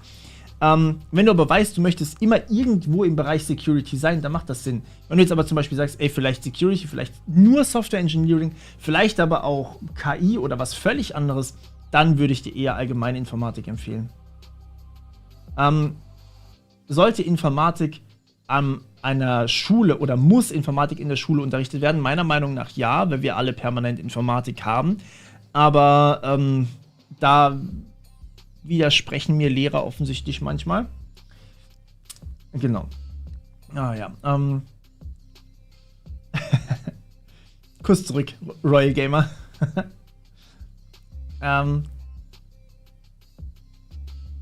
Okay, also will ich promovieren, ist hier noch eine Frage. Ich habe es mir tatsächlich überlegt. Ich habe mir auch tatsächlich schon, oder ich hatte auch schon Kontakt mit jemandem, deswegen, aber das ist schon jetzt eine Weile her und ich habe tatsächlich momentan viel zu viele Aufträge. Ich habe gar keine Zeit, um das Ganze zu machen. Ich arbeite ungefähr so 60 bis 70 Stunden in der Woche. B, brauche ich es aktuell gerade nicht unbedingt, weil, ja, für was? Also, das Ding ist, ich habe momentan mehr als genug zu tun und ich hätte schon eine Forschungsarbeit im Sinn, die ich gerne als Promotion schreiben würde, aber ich habe einfach momentan nicht die Zeit dazu, leider. Deswegen, ich brauche es aber auch aktuell gerade nicht. Okay, Nokia fragt, was ich von dem Studiengang KI halte. Es ist halt sehr, sehr stark auf Machine Learning dann ausgelegt und Machine Learning gibt es nicht an so vielen Orten. Ich fände, glaube ich, Data Science einen besseren Studiengang, aber es kann sein, dass der KI-Studiengang auch eigentlich ein Data Science-Studiengang ist. Es kommt, wie gesagt, ein bisschen aufs Modulhandbuch an. Im Normalfall wirst du solltest du nicht nur lernen, wie man eine künstliche Intelligenz entwickelt, sondern auch, was zum Beispiel kognitive Systeme genau bedeuten. Human-Computer-Interaction ist da auch immer so ein großes Thema. Und aber auch Datenanalyse, also quasi Datenverwaltung, Datenanalyse, das sind so alles Themen. Ich mache in dem Bereich noch lass mich nachgucken, ab nächster Woche kommen da noch Videos dazu. Also quasi zum Studienprofil, nicht zum Studienprofil, zum Berufsprofil von Data Science Menschen, die dort arbeiten und was man da alles so machen kann. Okay, was halte ich vom Fachbereich Medizininformatik? Medizininformatik ist wahnsinnig spannend, wahnsinnig wichtig, ist aber sehr, sehr speziell. Aber ja, wenn es dir Spaß macht, irgendwas im medizinischen Bereich zu machen, dann go for it. Es ist etwas Hardware näher dann auch, weil diese Geräte natürlich eher seltener mit kompletten Systemen kommen. Die sind nicht einfach nur wirklich ein Computersystem, Plug and Play und fertig ist, sondern es hat natürlich auch viel mit Embedded Systems zu tun. Und dementsprechend ist es dann natürlich auch eher genauer drin. Verdammt, jetzt bin ich wieder runtergescrollt. Mano. Genau, hier bin ich. Dann die nächste Frage ist, seit wann ich programmiere? Das ist eine gute Frage. Ich weiß es ehrlich gesagt nicht mehr genau. Ich habe so schleichend angefangen, so ein bisschen. Ich habe angefangen mit so komischen Skriptsprachen, die man eigentlich nie benutzen würde. Aber ja, es hat ganz gut funktioniert. Und bin dann irgendwann, glaube ich, auf Web umgestiegen und dann bin ich auf Java umgestiegen. Ich weiß nicht. Aber ja. Was hatte ich damals für ein PSE-Projekt gemacht? Das ist eine gute Frage. Wir haben damals was war das genau? Es war irgendwas mit Erkennung von Sprache. Genau, wir hatten ein System, wenn man irgendwas eingibt, also zum Beispiel zeichne einen blauen Kreis. Dann haben wir einen blauen Kreis gemalt sozusagen. Und dann konnte man eingeben, zeichne ein lila Quadrat oder sowas. Dann kam halt dieses lila Quadrat. Also quasi so eine very basic KI. Also halt wirklich sehr, sehr, sehr, sehr einfach, sehr, sehr flach gehalten. Aber auf jeden Fall interessant war es auf jeden Fall. Und das war halt vor allem unser erstes Teamprojekt in dem Zusammenhang. Deswegen war es echt eine gute Erfahrung. So, habe ich eine Literaturempfehlung für das Thema Image Processing? Tatsächlich leider nicht. Ich habe häufiger mal nach Büchern in dem Bereich generell Data Science, KI oder sonst irgendwas auch Image Processing gesucht und war da immer wieder enttäuscht von einzelnen Stellen. Deswegen kann ich dir nicht ausschließlich eine Literaturempfehlung geben. Es gibt aber viele Bücher, die zumindest in die richtige Richtung gehen. Also, ja. So jetzt. Wie kann man sich gut auf ein Informatikstudium vorbereiten? Ich würde es jetzt mal nicht auf die 10. Klasse beziehen, Nilo. Generell, wie man sich gut vorbereiten kann, ist eigentlich mit dem, was man in der Schule gemacht hat, kann man sich schon einigermaßen gut vorbereiten. Und wenn man programmieren kann, vielleicht sogar schon ein bisschen was in Richtung Algorithmen gemacht hat, dann ist man schon ein bisschen in diesem Denken drin. Dann fällt einem der Übergang ein bisschen leichter ins Studium. Deswegen, das kann auch jeden Fall auf euch ein bisschen helfen dann.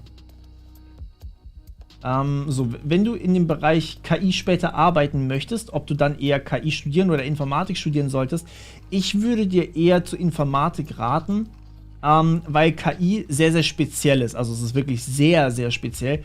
Oder du machst halt Data Science, das kannst du auch machen. Die beiden oder die 3 Optionen hast du. Sie sind alle 3 eigentlich valide. Wenn du sicher bist. Entschuldigung. Ich rede die ganze Zeit, ich muss aber auch irgendwann atmen. Manchmal erinnert mich mein Körper dran. Also, wenn du wirklich sicher bist, dass du nur KI machen möchtest, dann kannst du auch direkt KI studieren. Wenn du vielleicht sagst, Data Science, Data Analysis oder sowas, dann kannst du auch Data Science studieren. Oder wenn du sagst, ich bin noch nicht so ganz zu 100% sicher, dann mach allgemeine Informatik. Wenn du wirklich Anwendung entwickeln möchtest, Nick, also wenn es wirklich nur um die Anwendung geht, dann würde ich, oder wenn es wirklich nur ums Entwickeln geht, würde ich vielleicht sowas wie Software Engineering machen. Und das ist dann eigentlich so ziemlich das Beste, was man da machen kann. Okay, gute Chancen abseits des Studiums im Informatikbereich, zum Beispiel Ausbildung als Fachinformatiker und dann andere Weiterbildung, auf jeden Fall. Wie gesagt, also das hatte ich jetzt heute schon ein paar Mal gesagt, es gibt also eine Ausbildung ist super gut und definitiv nicht schlechter zu werten als ein Studium, meiner Meinung nach. Ihr seid dann halt einfach spezieller. Also gerade wenn ihr zum Beispiel sagt, ich möchte Software- oder Systemintegration machen und dann zum Beispiel aufbaut darauf mit Zertifikaten, wahnsinnig gute Idee. Wenn ihr gerade sowas im Bereich Security oder sowas machen wollt, ist es super. Ja.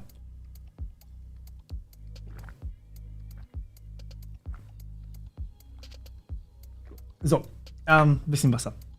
Okay, die Berufswelt in der Informatik ist sehr weit gefächert. Wie findet man genau das Richtige für sich? Das ist eine sehr, sehr gute Frage. Also ich persönlich finde auch, dass die Informatik einfach mittlerweile sehr, sehr groß ist. Aber was du beim Studium zum Beispiel gut machen kannst, ist, du musst dich nicht in Vorlesungen einschreiben in dem Sinne, sondern du setzt dich rein in die Vorlesung, irgendwann später registrierst du dich für eine Prüfung. Und dieses Registrieren für die Prüfung, das ist erst verbindlich.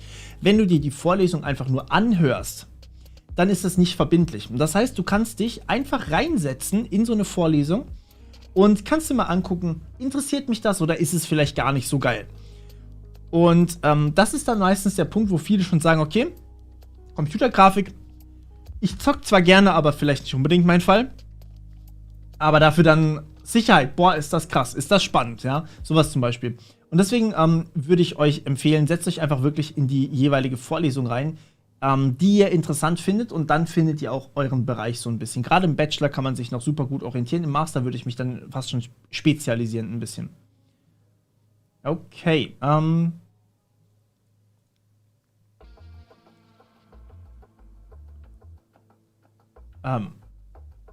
Kerninformatik. Also mir schreibt gerade jemand, ich studiere Bachelor Kerninformatik. Ich nehme mal an, dass Kerninformatik Allgemeininformatik heißt, oder? Ja, okay. Praktische Informatik, theoretische Informatik. Okay. Also Allgemeininformatik. Kann ich gut mit Energietechnik oder Umwelttechnik verbinden? Ja, kannst du. Es gibt, also zumindest im KIT gab es damals Aufbauvorlesungen im Master, die eben genau sowas wie energieeffiziente Systeme waren oder eben dann auch irgendwas mit Umwelt, ich weiß gar nicht mehr. Ich habe die leider nicht belegt damals, weil ich andere Sachen unbedingt machen wollte. Aber ja, die kannst du gut damit verbinden, das geht. Okay, was halte ich von einem Hochschulzertifikat für Software Engineering?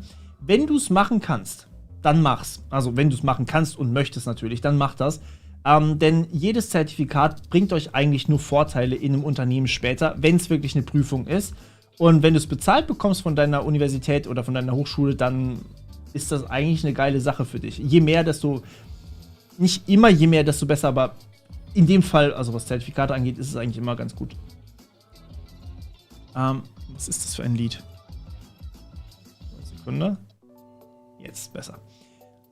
Okay. Was halte ich von Informatikunterricht im frühen Kindesalter beziehungsweise die sehr frühe Heranführung?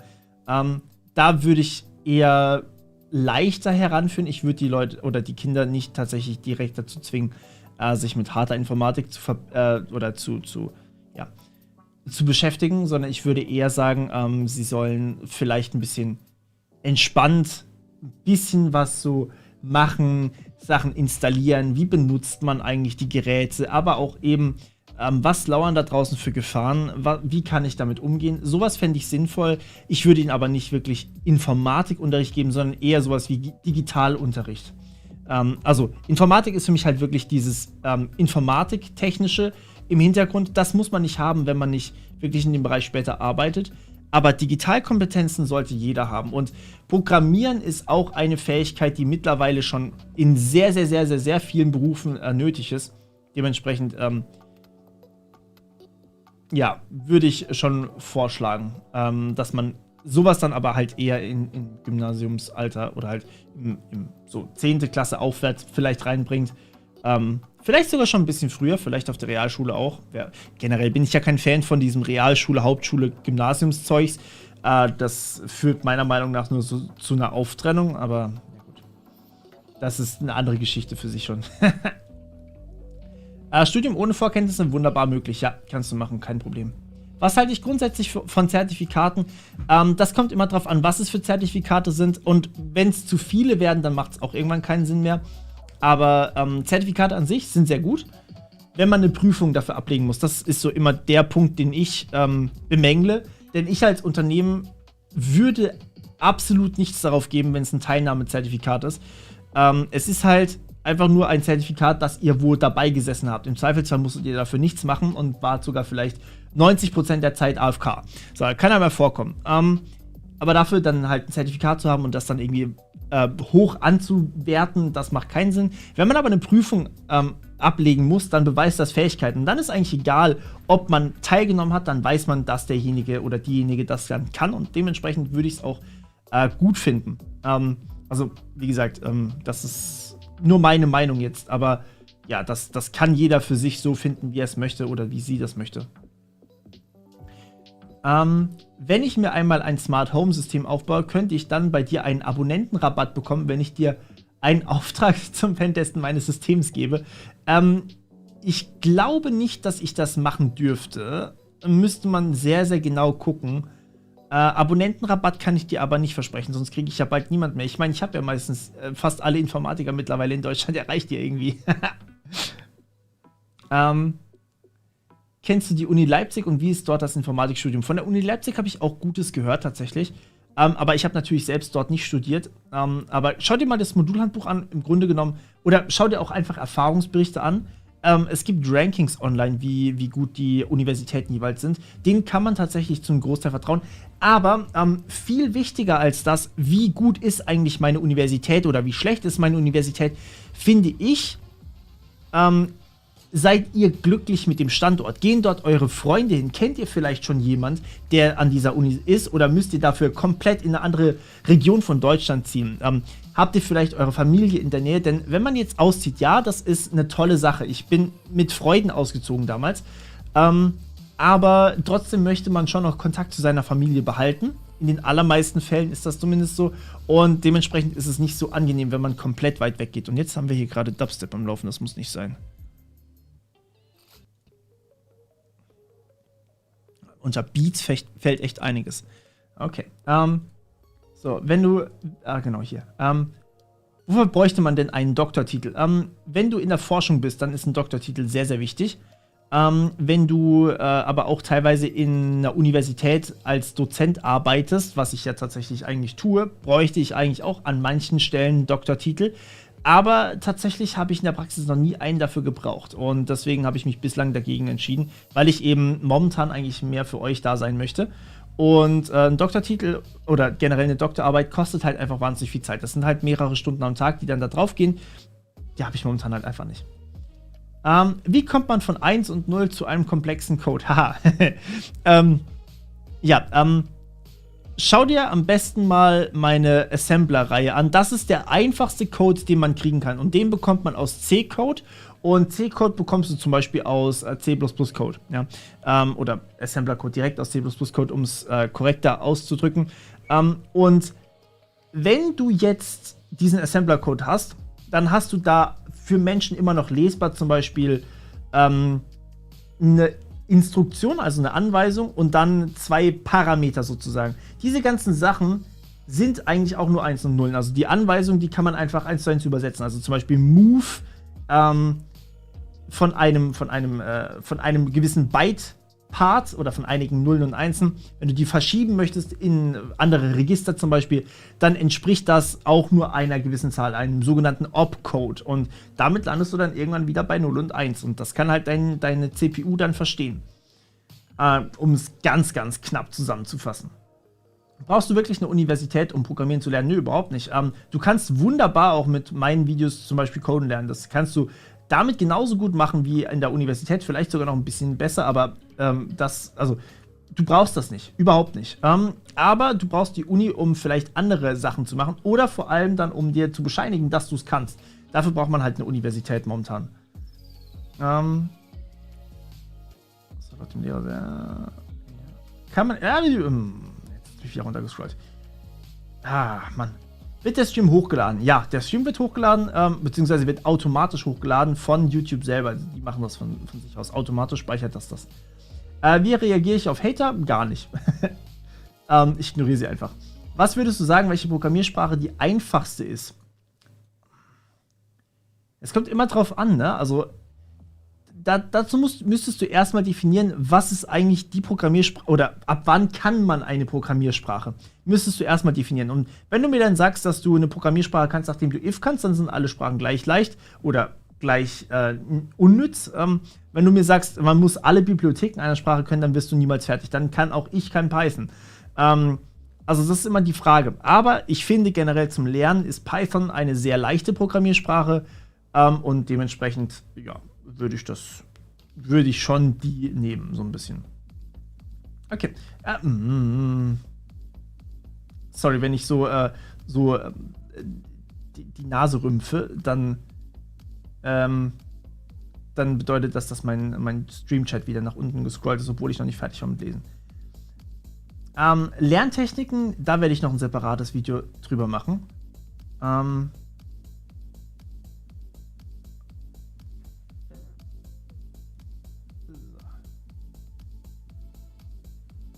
Deine Meinung nach die besten Arbeitgeber für IT-Sicherheit in Deutschland? Das ist eine gute Frage. Ich habe nicht jeden Arbeitgeber durchgemacht, also deswegen kann ich dir leider nicht genau sagen. Ich glaube, das ist immer auf dich auch so oder von dir auch so ein bisschen abhängig, weil du natürlich auch selbst entscheiden musst, was ist für dich wichtig oder was ist für dich nicht so wichtig. Viele Arbeitgeber bieten zum Beispiel Fortbildung in einem gewissen Rahmen an, das ist ziemlich cool. Andere Arbeitgeber bieten dir andere Sachen an, also zum Beispiel einen garantierten regelmäßigen Arbeitszeitraum, also dass du immer zum Beispiel von 8 bis 16:30 Uhr oder sowas arbeiten musst. Und das ist für andere vielleicht relativ wichtig. Deswegen, ja, es ist eigentlich von dir abhängig, was du als wichtig erachtest und was nicht. So. Dann endlich mal eine Pause, das hört sich sinnvoll an. Okay. Kann ich die Vorlesung zu Programmieren nicht besuchen, stattdessen nur deine Videos und das Tutorial benutzen? Ich will jetzt nicht sagen ja, sonst machen das alle, aber du kannst zumindest mal gucken, ob es dir nicht reicht. Also ich kann dir jetzt hier schlecht sagen, du brauchst nicht in die Vorlesung gehen. In der Praxis sieht es so aus, dass das viele Studenten genauso machen, dass sie nicht in die Vorlesung gehen und sich das Zeug dann eben aus dem Skript oder aus Online-Kursen oder sowas zusammensammeln. Und dass das ganz gut funktioniert. Aber die Prüfung musst du natürlich trotzdem schaffen. Und du musst wissen, was in der Prüfung drankommt. So,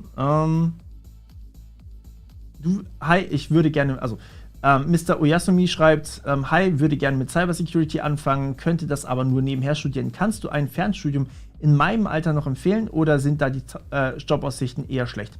Also grundsätzlich, weiß ich nicht, wie alt du bist, klar, aber du kannst auf jeden Fall jederzeit eigentlich, wenn du die Energie dazu hast und auch die Zeit dazu hast, kannst du das jederzeit eigentlich machen. Neben der Arbeit her studieren, das geht durchaus. Was du nicht machen solltest, ist dich überfordern, sprich das Ganze zu eng zu takten und dir zu wenig Zeit quasi zum Lernen einzuplanen. Aber das kann man bei einem Fernstudium ganz gut machen, weil man ja meistens auch relativ modular sagen kann, was man haben möchte. Und wenn es dir Spaß macht, dann würde ich dir es immer empfehlen eigentlich. So, jetzt bin ich wieder nach unten gescrollt.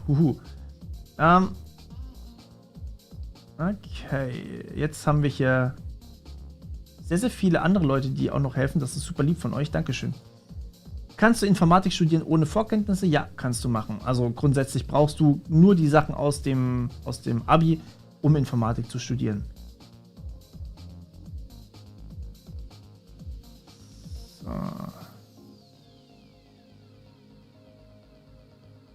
Kann ich mal auf ein paar Hacking-Szenen von Mr. Robot reagieren? Tatsächlich weiß ich nicht, ob ich das darf, weil die Rechte sind natürlich auch immer so ein bisschen ein Problem, ne? Genau, hier schreibt es auch jemand. Es ist immer besser, zur Vorlesung zu gehen, denn damit weißt du, auf was der Prof Wert legt und was er genau will. Jeder Prof ist da anders, das ist richtig, ja, genau. Okay, so, jetzt haben wir hier ein paar Trollfragen, die werde ich jetzt mal nicht vorlesen, die brauchen wir eigentlich nicht. Da könnt ihr euch selber durchlesen, wenn ihr euch amüsieren wollt. TU Chemnitz, eine renommierte Uni im Bereich Informatik. Kenne ich tatsächlich nicht. Sagt mir nicht so viel, aber wenn es für dich passt, wie gesagt, würde ich das als ehesten in Betracht ziehen. Ich glaube, das kann man schon sagen, dass es eigentlich so die wichtigsten Kriterien sind. Wenn es, also, ja, genau. So. Da du eh schon Informatiklehrer einer... Was? Moin, ist eine kurze Frage, da du eh schon Informatiklehrer einer ganzen Generation bist, wieso bist du eigentlich nicht bei Funk? Ja, es ist eigentlich eine interessante Geschichte, warum ich nicht bei Funk bin. Ich habe Funk ein paar Mal angefragt, weil es gab Zeiten, als ich mich entschlossen habe, quasi das Ganze Vollzeit zu machen. Da war es, sage ich jetzt mal, finanziell nicht so einfach möglich. Und Funk zahlt ja schon ganz ordentlich, wenn man jetzt mal so sieht, wie viele Leute Klicks haben und dann am Ende auch wie viele Leute da Vollzeit dran arbeiten teilweise.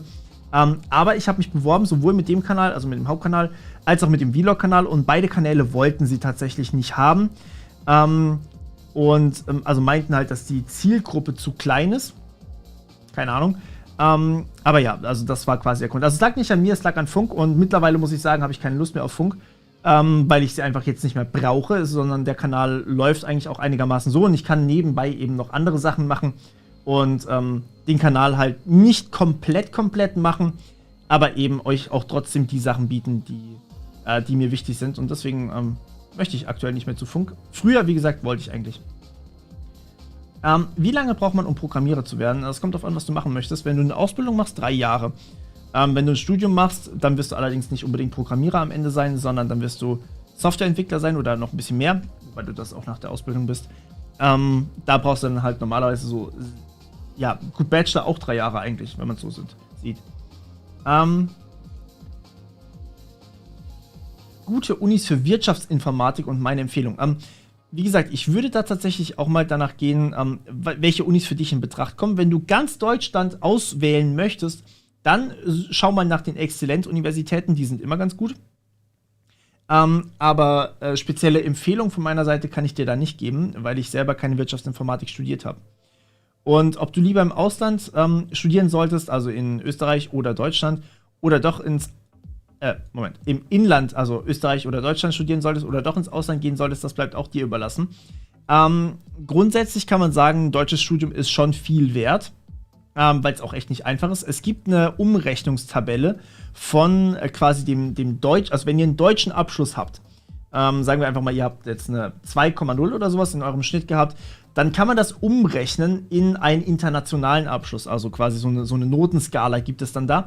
Und die deutsche Skala ist meistens eigentlich schon, also wenn ihr eine 2 in Deutschland habt, ist es international dann zum Beispiel, das ist jetzt kein echter Wert, aber zum Beispiel eine 1,5 oder 1,3 oder sowas. Also meistens seid ihr international besser, als ihr es in Deutschland seid. Und das ist das Coole eigentlich dabei, weil die deutschen Abschlüsse eben nicht so einfach sind und schon viel fordern.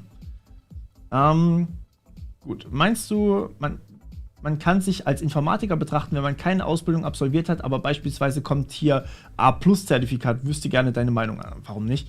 Also ganz ehrlich, nur die Ausbildung an sich heißt noch lange nicht, dass du was kannst und ein Studium alleine heißt auch nicht, dass du was kannst.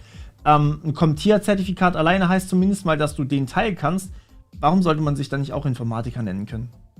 Und würde ich meinen Kindern Informatik beibringen? Auf jeden Fall. Die armen Belgier müssten leiden. Wie stehe ich zu Studierendenteams? Finde ich super, weil ihr dort halt direkt im Team arbeitet. Und das ist was ihr anderweitig nur relativ schwer bekommt. Also zum Beispiel, wenn ihr da wirklich in einem Team an der Software arbeitet, dann habt ihr immer Leute, die schon länger dabei sind und die euch dann an die Hand nehmen und die euch dann helfen können auch dabei. Und deswegen, ja, es ist auf jeden Fall was, wo man voneinander lernen kann und gleichzeitig auch Erfahrung sammelt. Deswegen, klar, auf jeden Fall super. So, jetzt bin ich schon wieder gescrollt. Wann kommt wieder Hack the Box? Diese Woche nicht, nächste Woche wahrscheinlich. Wobei ich wahrscheinlich auch bald ein bisschen im Urlaub bin. Also nicht wegfahren, aber halt zumindest mal, ne? Urlaub und Gehirn abschalten. Mein Gehirn läuft immer auf Hochtouren. Deswegen wahrscheinlich nächste Woche. Ich kann es euch aber nicht versprechen. Ich kann es generell nicht versprechen momentan. Weil ich extrem viele Sachen gerade habe. Okay, genau, hier hat einer noch geschrieben, ich habe dir eine E-Mail geschrieben. Wichtig für euch, wenn ihr mir E-Mails schreibt, das kann sein, dass ich antworte, das kann aber auch genauso gut sein, dass ich nicht antworte. Ich kriege am Tag mehrere 100 E-Mails mittlerweile so ungefähr und deswegen kann ich nicht versprechen, dass ich auf alles antworte. Ich werde es zumindest mal wahrscheinlich lesen. In den allermeisten Fällen, wenn es halt Quatsch ist, dann werde ich halt den Absender dann irgendwann mal rausschmeißen. Aber das kam bisher nicht so häufig vor, das wäre dann Spam. Und selbst bei Spam bin ich gelegentlich mal so, yay, Analyse und so. Aber ja. Genau. Mache ich noch Videos zur theoretischen Informatik, also noch mehr wie beim Studium? Ja. Ist definitiv geplant. Wie gesagt, ich plane gerade ein bisschen generell den Kanal ein bisschen in eine andere Richtung auszulegen. Und im besten Fall ist theoretische Informatik auch dabei, aber das wird sich zeigen, was ich alles genau machen kann. Ihr werdet es noch genau erfahren. Ich kann hier leider nicht genau sagen, weil ich eben nicht spoilern möchte. Es könnte, wie gesagt, immer sein, dass es nicht klappt. Und dann schon im Vorfeld angekündigt zu haben, das ist halt falsch einfach. Das ist halt genau der Punkt, den man bei Videospielen häufiger mal falsch macht. Zum Beispiel, nehmen wir jetzt mal an, ich würde ein Videospiel machen, ja? Und ich kündige euch das Videospiel jetzt hier an. Und sag, ey yo, das Ding kommt in einem Jahr raus. Am 21.05.2022 kommt ein Spiel von mir raus. So, dann nagelt ihr mich da drauf fest und sagt, da kommt dann auch das Spiel wirklich raus. Und wenn ich da nicht liefern kann, dann sind alle enttäuscht. Zu Recht. Deswegen sage ich am liebsten gar nichts. Außer, dass ich was mache und dass ich noch nicht weiß, ob es was wird. Und ja, wenn es dann soweit ist, dann dürft ihr euch freuen. Wenn es halt nicht soweit ist, weil es nicht funktioniert hat, dann halt nicht.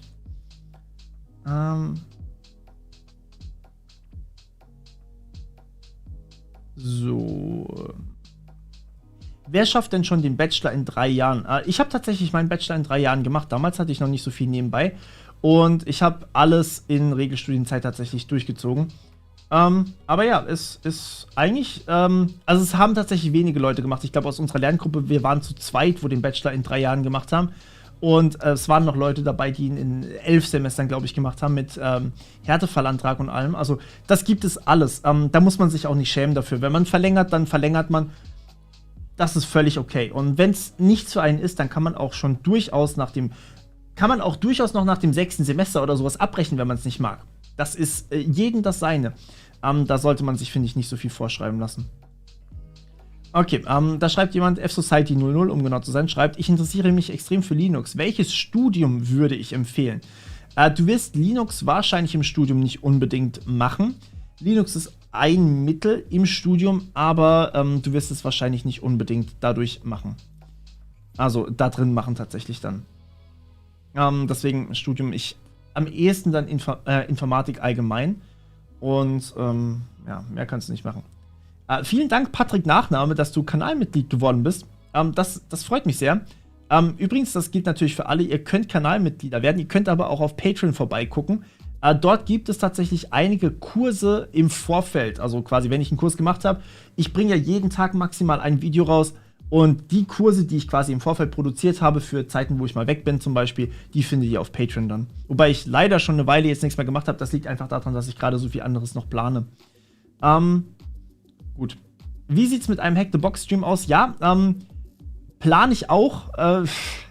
Was will ich sagen, ja, ne? Das Problem ist halt, ja, was heißt eigentlich Problem? Das Problem ist einfach nur, dass ich ein bisschen Livestream, ja, nicht Phobie habe, aber dass ich generell nicht so viel mit Livestreams anfangen kann und ich möchte gerne mal die Sachen eigentlich so vergleichen, weil mir ist aufgefallen, dass wenn man mal live gestreamt hat, dass es dann auf YouTube sehr viel schwerer zu finden ist und deswegen müsste ich quasi livestreamen und dann vielleicht runterladen und neu hochladen als Video und dann weiß ich nicht, wie viele Leute es gucken und YouTube verhält sich ein bisschen komisch. Wenn weniger Leute das Video gucken, dann ist das generell ein schlechtes Zeichen. Und dann sagt YouTube auch, hey, yo, wir schlagen es niemand mehr vor. Und, ach, YouTube ist schwierig, was das angeht.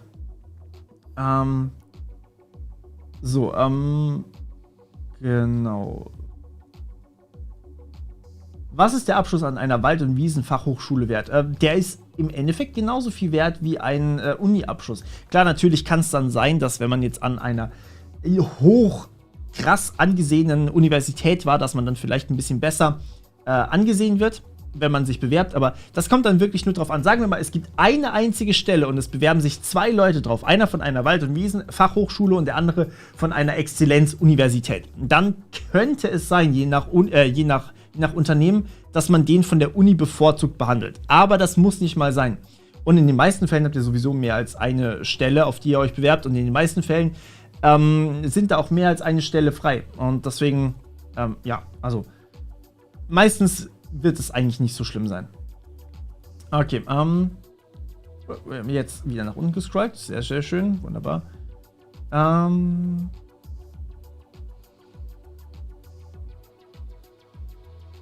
Okay, wie lernt man Ethical Hacking? Ist das verboten in Deutschland? Nein, Hacking ist erlaubt in Deutschland. Also ich meine, das macht man ja auch beruflich. Es ist wichtig, seine Systeme zu testen. Und deswegen muss man sowas machen. Deswegen darf man es auch eigentlich lernen. Allerdings ist es immer noch leicht verpönt, weil man damit eben unethische Dinge oder illegale Dinge machen könnte.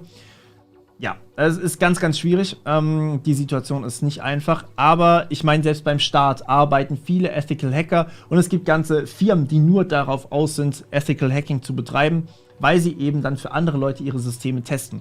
Da gibt es wirklich wichtige Sachen, sowas wie die ISO 27000 oder sowas, wo man dann auch wirklich so einen Pentest mal durchführt. Es ist halt ein Teil des Security Managements hinten dran, aber wirklich nur ein Teil. Aber ja, es ist nicht illegal und es ist definitiv wichtig.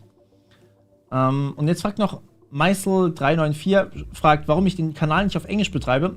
Ganz einfach, weil ihr eine Community seid, die auf Deutsch ist und ich will jetzt hier nicht auf Englisch umschwenken, weil ich euch, wie gesagt, auf Deutsch angefangen habe und deswegen auch auf Deutsch bleiben möchte. Und ja, deswegen, ich finde das wichtig. So, jetzt merke ich so langsam, dass meine Stimme nicht mehr möchte, weil ich jetzt schon echt seit 19 Uhr, also 3 Stunden fast schon durchrede. Ich hoffe, ihr seht mir das nach. Ich würde gerne zum Abschluss mit euch noch ein bisschen was zocken, aber ich beantworte jetzt auch noch ein paar Fragen. Also ein paar Fragen mache ich noch. Jetzt wird wahrscheinlich gleich der Chat abgehen, wie sonst was. Wie sieht eigentlich die Arbeit in der IT-Security-Forschung einer Universität aus? Im Endeffekt gleich wie jede andere Forschungsarbeit. Das heißt, du nimmst dir ein Forschungsgebiet, du recherchierst in diesem Bereich dann, du versuchst Dinge auszuprobieren, also zum Beispiel du machst eine bestimmte Sache, die du halt testen möchtest, du hast deine Hypothese, versuchst diese Hypothese zu belegen und je nachdem, was halt am Ende bei rauskommt, hast du halt ein Paper oder du hast halt keins. Du musst immer, quasi wie eine Masterarbeit eigentlich, kannst du es dir vorstellen, nur in länger, ja, oder gleich lang, je nachdem, also es kommt drauf an, oder vielleicht sogar kürzer, manche Papers sind ja auch wirklich kurz. Du kannst mal suchen, warte mal kurz, so, Cybersecurity Paper. Okay, hier zum Beispiel, ResearchGate ist immer eine super Quelle. Ach, komm schon, lass mich doch mit deinen Pop-Ups in Ruhe. Boah, 3 Pop-Ups, es wird immer besser. So, also hier zum Beispiel sowas. Sekunde, ich schalte mal kurz um. So, das da. Hier haben wir zum Beispiel A Study of Cybersecurity Challenges and its Emerging Trends on Latest Technologies. Das ist zum Beispiel eins von diesen Dingern. Und hier habt ihr halt zum Beispiel dann, also das ist jetzt ein ganz stinknormales Paper und das wurde zum Beispiel jetzt auch jemandem in der Forschung geschrieben. Hier sehen wir zum Beispiel auch Osmania Universität in Hyderabad und dann noch von jemand anders auch aus Hyderabad, aus Indien. Und dann sieht man hier, okay, wir haben halt einfach eine Studie sozusagen, was sind so die größten Challenges in Cybersecurity. Ich habe jetzt einfach nur nach Cybersecurity und Paper gesucht, aber ihr findet da wahnsinnig viel. Also ihr könnt hier einfach mal nach Cybersecurity auf ResearchGate zum Beispiel suchen und dann habt ihr da schon sowas. Also da gibt es viel, was man tun kann. Und gerade sowas, was effektive Security angeht, wunderbar eigentlich. Okay,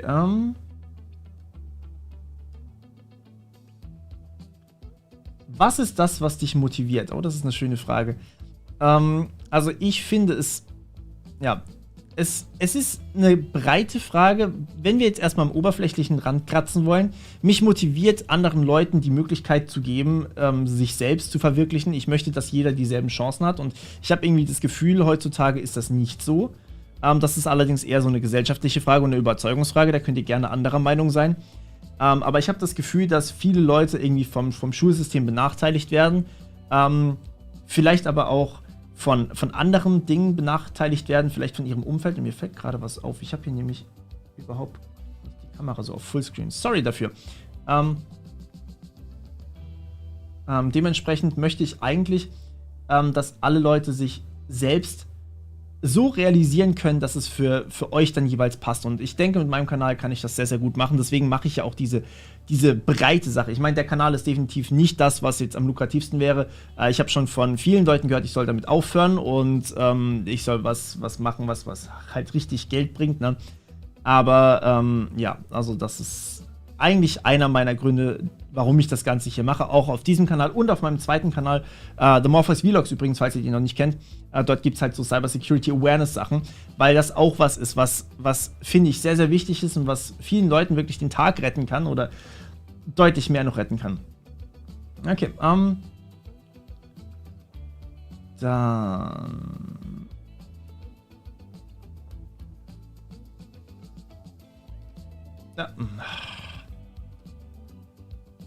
Furchtbar. Immer dieses Runterscrollen von dem YouTube-Chat, das ist echt traurig. Aber gut. Hallo Morpheus, erstmal sehr coole Videos, die du machst. Hätte da mal eine Frage, nämlich, kannst du was mit BlueJ machen? Ich hatte tatsächlich eher überlegt, ob ich was mit BlueZ machen soll. BlueJ wäre Java, richtig? BlueJ, lass mich kurz googeln. Ja, genau. Java für Bluetooth, oder? Nicht, dass ich das jetzt falsch im Kopf habe. Das wäre furchtbar. Nee, das ist eine IDE. Tatsächlich würde ich die, glaube ich, nicht benutzen. Ja, das ist tatsächlich eine IDE, von der habe ich tatsächlich noch nie gehört. Doch, ich habe von ihr gehört, aber ich habe es noch nie benutzt, um genau zu sein. Eher unwahrscheinlich, dass ich die benutze, weil ich eigentlich die anderen IDEs gewohnt bin. Aber du kannst sie auf jeden Fall selber benutzen, wenn du das magst. Also die tun das ja durchaus auch. Hier schreibt jemand Vorsicht in den Chat, aber vor was Vorsicht? Ein React zu der Rap-Hack machen. Passt zu meinem neuesten Video. Ja, ich habe das Video tatsächlich gesehen. Das Ding ist halt bei diesem Rap-Hack, dass man, ja, der hat es halt einfach selber ausprobiert. Mir ging es halt um die technische Seite und ich fand das super, super spannend, dass mich da jemand kontaktiert hatte, der tatsächlich solche Spotify-Klicks dann eben auch gefälscht produziert. Und deswegen fand ich das doch nochmal besser als ein Reaction-Video, weil ich es halt selber nochmal aufarbeiten konnte, das Thema. Deswegen glaube ich, dass ich da nochmal einen Mehrwert geliefert habe. Gut. Ist ein IT-Security Master machbar? FH-Uni mit einem Bachelor in angewandter Informatik an einer dualen Hochschule. Ja, du kannst IT-Security in mindestens 99% aller Fälle als Master studieren, wenn du den Bachelor in angewandter Informatik hast. Ist völlig egal, ob es eine duale Hochschule war oder ob es eine normale Universität oder FH war. Also relativ egal dann. Kann man am KIT einen Master in IT-Security machen und was habe ich für einen Universitätsabschluss? Am KIT ist es ein bisschen anders geregelt. Es gibt am KIT Allgemeininformatik. Moment, Musik ist furchtbar. Musik geht steil. Oh, was haben wir hier? So, Moment. Ich muss mehr laden. Das war schon mal das letzte Lied in der Playlist. Yes. Es gibt am KIT erstmal nur Allgemeininformatik, Wirtschaftsinformatik und Lehramtinformatik. Und ich glaube noch was Viertes. Aber es war nicht IT-Security. Was du aber machen kannst, ist in allgemeiner Informatik kannst du das Castell-Zertifikat machen am KIT. Und du kannst sogenannte Profile machen. Und wenn du beides machst, dann wird dir quasi ein Abschluss verliehen, ein Doppelmaster verliehen sozusagen. Das heißt, du hast am Ende wirklich einen IT-Sicherheitsmaster und den allgemeinen Informatikmaster, was halt wirklich geil ist und genau das habe ich eben auch gemacht. Also ich habe jetzt quasi Master in IT-Sicherheit und in allgemeiner Informatik. Und deswegen, ja, das war eigentlich eine ganz coole Sache. Genau, Fernstudium ja, nein. Also gleichwertig mit einem Doppelmaster. Es ist kein offizieller Doppelmaster, glaube ich, bin mir nicht ganz sicher.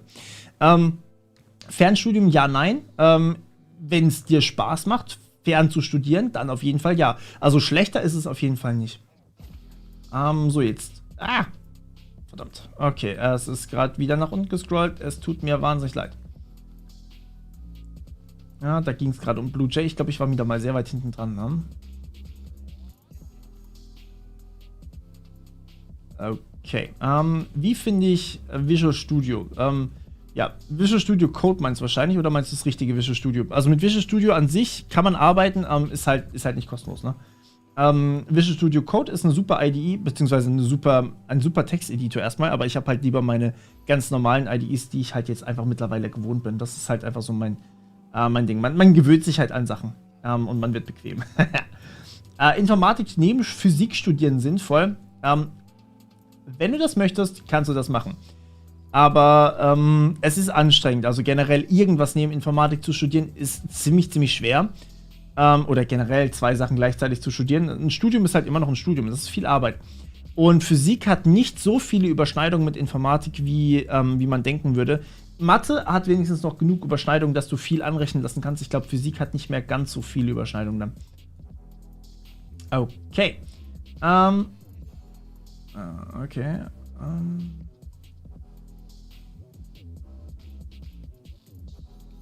So. Hier haben wir noch. Kennst du ein paar gute Quellen zu Fault Tolerance und Dynamic Discovery mit Codebeispielen? Ja, kann ich mir mal notieren, dann machen wir mal was zu dem Thema. Was waren die interessantesten Module, die du im Bachelor hattest? Im Bachelor hatte ich fast nur Pflichtmodule tatsächlich. Wie gesagt, man durfte 10 bis 17, bei mir waren 17 Wahlmodule belegen. Und jetzt müsst ihr mich nachdenken lassen, was habe ich da alles belegt. Ich habe Biosignale und Benutzerschnittstellen belegt, das war ziemlich cool. Da ging es eben um Wellen vom Gehirn auslesen. Das haben wir dann tatsächlich auch praktisch gemacht, das war super cool. Und ich habe wie hieß das? Ich weiß nicht mehr, wie es hieß, aber ich habe es tatsächlich, das war quasi, die Professorin ist in dem Jahr gegangen, als ich das Fach belegen wollte. Und ich habe dann halt gesagt, ey, yo, kann ich es bitte noch irgendwie belegen? Das wäre mega cool, wenn ich das noch belegen würde. Ich wollte es unbedingt machen. Das war quasi, wie kann man simulieren, dass Roboter Emotionen haben? Oder generell künstliche Intelligenzen Emotionen haben. Und das war wahnsinnig spannend. Ich könnte euch jetzt allerdings nicht mehr sagen, wie das Fach genau hieß. Es ging eben um das. Es ging quasi um Emotionsmodelle von künstlichen Intelligenzen. So. Ich hatte vor, ein Fachabi im Bereich Informatik zu machen, danach die Ausbildung bei der Bundeswehr zu absolvieren. Was halten Sie davon? Oh, du darfst mich ruhig duzen. Also die Bundeswehr ist ein guter Ausbilder, soweit ich das mitbekommen habe. Allerdings gibt es da, wie bei jeder Universität, beziehungsweise wobei ich tatsächlich nur vom Studium bei der Bundeswehr weiß, und es gibt bei jedem so Problemstellen. Und bei der Bundeswehr hast du halt immer gleichzeitig noch dieses Bundeswehr-Trainingsprogramm hinten dran, was für mich persönlich jetzt gar nichts wäre, weil ich halt kompletter Pazifist bin. Aber wenn dir das nichts ausmacht oder sogar Spaß macht, dann kannst du das durchaus machen. Also das ist, wie gesagt, starke Geschmackssache. Aber ja, da trollt jemand, oder? Das ist doch ein Troll. Können wir doch. So. Wobei, es stört eigentlich auch nicht. Welche IDEs benutzt du? Ja, das ist von der Sprache abhängig jeweils. Also ich benutze, die seht ihr ja eigentlich meistens. Ich benutze PyCharm für Python. Ich benutze eben die IntelliJ IDE für Kotlin, Java und sowas. Und CLion, WebStorms, solche Sachen. Oder eben PHP-Storm. Genau, solche Sachen.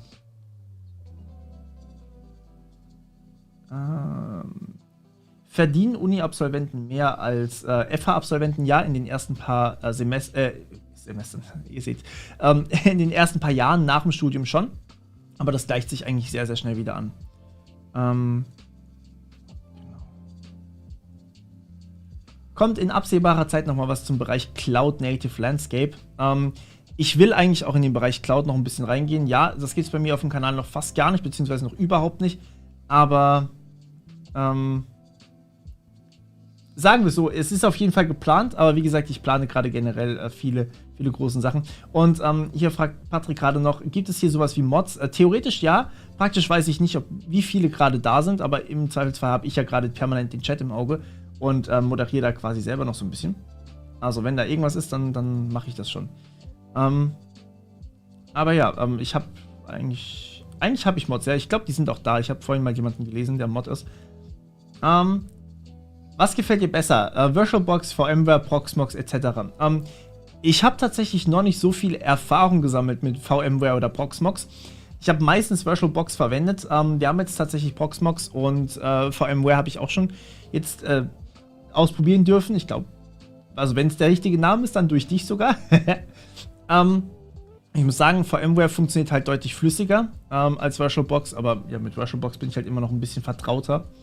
Aber genau, das ist, also ja, man merkt schon, dass da ein bisschen mehr dahinter steckt auch. So, jetzt müsst ihr mich kurz entschuldigen, mein Auge zuckt schon ein bisschen, weil ich halt hier von 3 Seiten bestrahlt werde. Und meine Augen sind mittlerweile auch die Dark Themes gewohnt.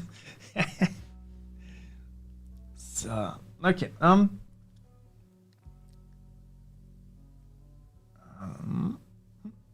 Kennst du dich mit der Hochschule Niederrhein in Mönchengladbach aus? Nee, leider nicht. Tut mir leid. Die kenne ich tatsächlich nicht. Und der Chat ist wieder nach unten gescrollt. Okay, so, wenn ihr jetzt noch gerade Fragen habt zu Informatik studieren, dann würde ich euch das bitten. Ansonsten würde ich jetzt tatsächlich um 10 Mal anfangen, ein bisschen in den entspannteren Ausklangsteil überzugehen. Aber ich würde noch ganz kurz diese eine Frage hier kurz beantworten. Wo in Deutschland könnte man angewandte Informatik studieren? Oder generell, wo kann man was Spezielles studieren? Da würde ich euch tatsächlich einfach mal Folgendes empfehlen. Googelt mal nach angewandte Informatik studieren und dann gibt es tatsächlich einfach Listen oder je nachdem, was ihr machen wollt, also Medieninformatik oder XY-Informatik, da könnt ihr dann wirklich noch konkret nach Listen suchen, die euch genau das bieten, was ihr dann braucht. Also wirklich genau den Studiengang, den Studienort und so weiter und so fort. Und zum Fernstudium habe ich tatsächlich keine konkreten Empfehlungen, weil ich zu wenig Leute kenne, die ein Fernstudium absolviert haben gerade. Deswegen kann ich da leider nicht genau sagen, wo das am besten funktioniert. Und was ist meine Meinung zu privaten Unis, zum Beispiel Code-Universität Berlin?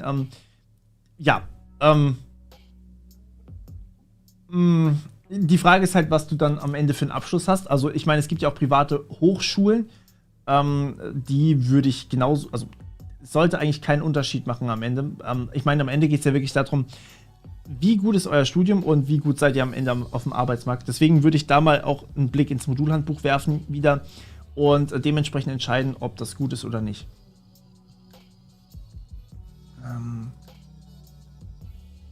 Genau. Sorry, ist es wieder nach unten gescrollt.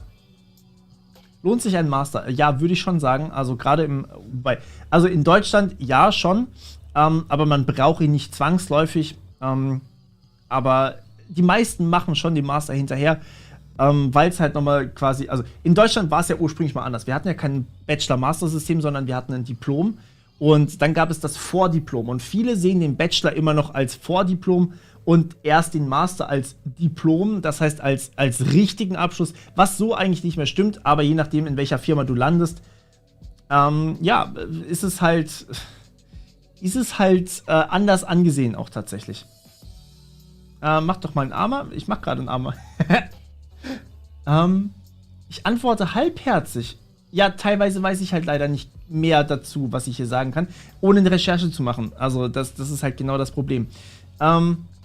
Manche Sachen kann ich euch ausführlicher sagen. Das waren die Sachen, die ich am Anfang gesagt habe. Und die Sachen, die ich nicht genau weiß, die kann ich euch leider nicht genau sagen.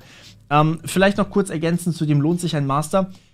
Das Problem ist, wenn ihr nur den Bachelor macht, habt ihr halt Grundkenntnisse der Informatik. Also mehr als Grundkenntnisse der Informatik, aber ihr seid halt immer noch nicht auf so einem Expertenlevel, wie man es vielleicht von sich selber auch erwarten würde. Das war bei mir damals der Grund, warum ich den Master machen wollte, weil ich eben sozusagen dieses tiefe Detailwissen in die jeweiligen Gebiete auch haben wollte. Und das kann euch ein Master dann irgendwie bieten. Also am Ende vom Bachelor habt ihr halt so, okay, ich weiß, was Algorithmen sind, ich weiß, was Coden ist, ich kann programmieren, ich kann vielleicht die Grundlagen von 2, 3 Teilgebieten und im Master sagt ihr dann, okay, ich will dieses Teilgebiet wirklich kennenlernen, dieses und dieses. Und dann könnt ihr da nochmal wirklich in die Tiefe gehen und deswegen ist eigentlich so ein Master schon nochmal ganz interessant. Also Master Allgemeine Informatik kann man da eigentlich auch nicht mehr ganz dazu sagen dann teilweise, auch wenn es so betitelt wird, weil ihr natürlich sehr, sehr viel Wahlmodule im Master habt und im Master dann auch tatsächlich fast alles eigentlich Wahlmodule sind und das macht ihn halt so irgendwie wertvoll. Also, wenn ich nochmal könnte, ich könnte nochmal am KIT nochmal Master Informatik studieren und ich könnte 100% andere Fächer belegen und könnte denselben Master Informatik nochmal machen. Das würde gehen, ohne auch nur ein einziges Fach doppelt zu belegen. Und das liegt halt einfach daran, dass es so viele Wahlmodule gibt, aus denen ich wählen kann und dadurch kann ich quasi nochmal ein komplett anderes Teilwissen aufbauen, was eigentlich super geil ist. Also, fast kein Master ist wahrscheinlich wie der andere.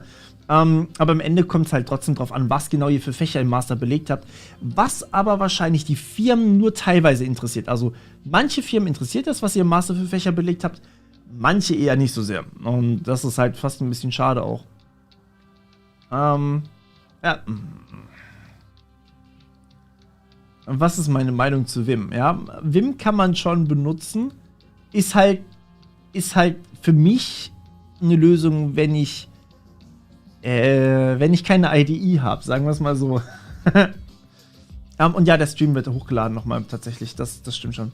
Also der wird automatisch eigentlich hochgeladen von YouTube, also wenn ich streame, ist der quasi automatisch dann auf YouTube in den Livestreams vorhanden. Kann man mit einem Geht-So-Abi Informatik studieren? Ja, absolut. Du kannst, also bei uns war damals wirklich NC-frei. Wenn du das Abi bestanden hast, konntest du Informatik studieren. Waren halt viele Leute, aber kann man durchaus machen, das geht. Es kommt aber auf die Uni bzw. auch auf die FH drauf an, ob das erlaubt ist oder nicht. Da kannst du nach NCs gucken. Also Numerus Clausus heißt das ausgeschrieben.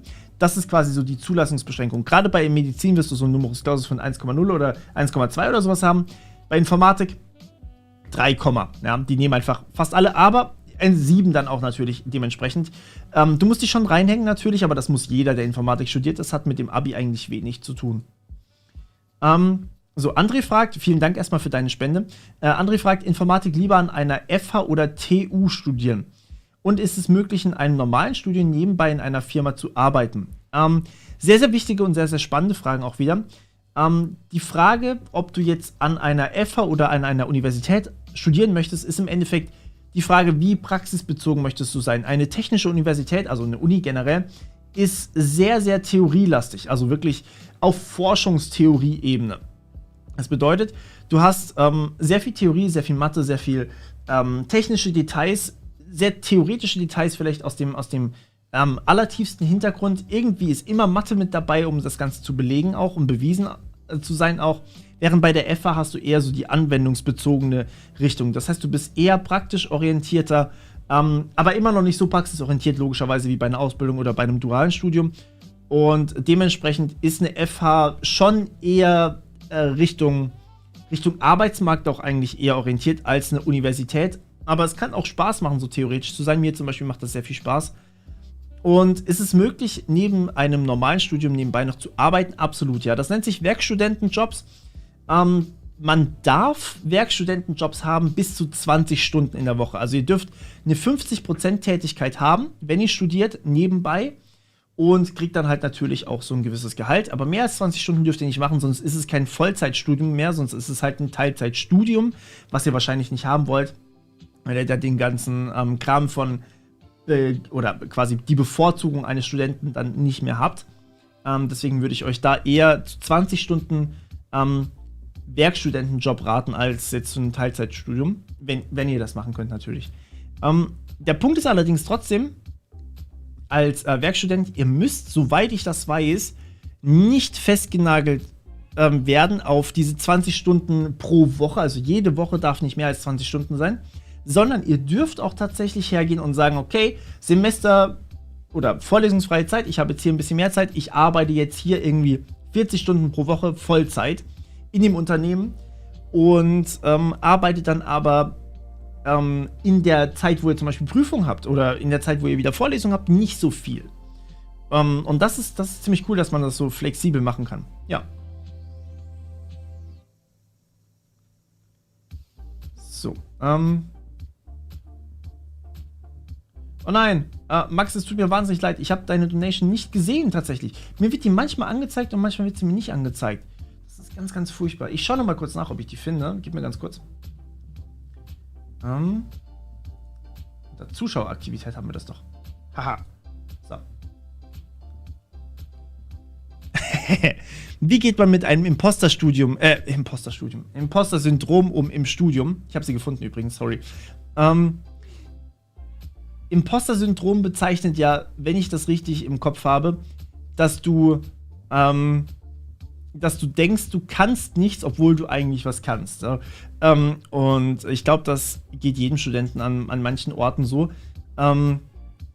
Weil manche Leute einfach sehr, sehr hohe Stücke auf dich halten, du aber dieses gesamte Gebiet der Informatik siehst. Und ganz ehrlich, ich habe das auch manchmal. Ich denke mir so, boah, ihr haltet mich alle für so krass, ja.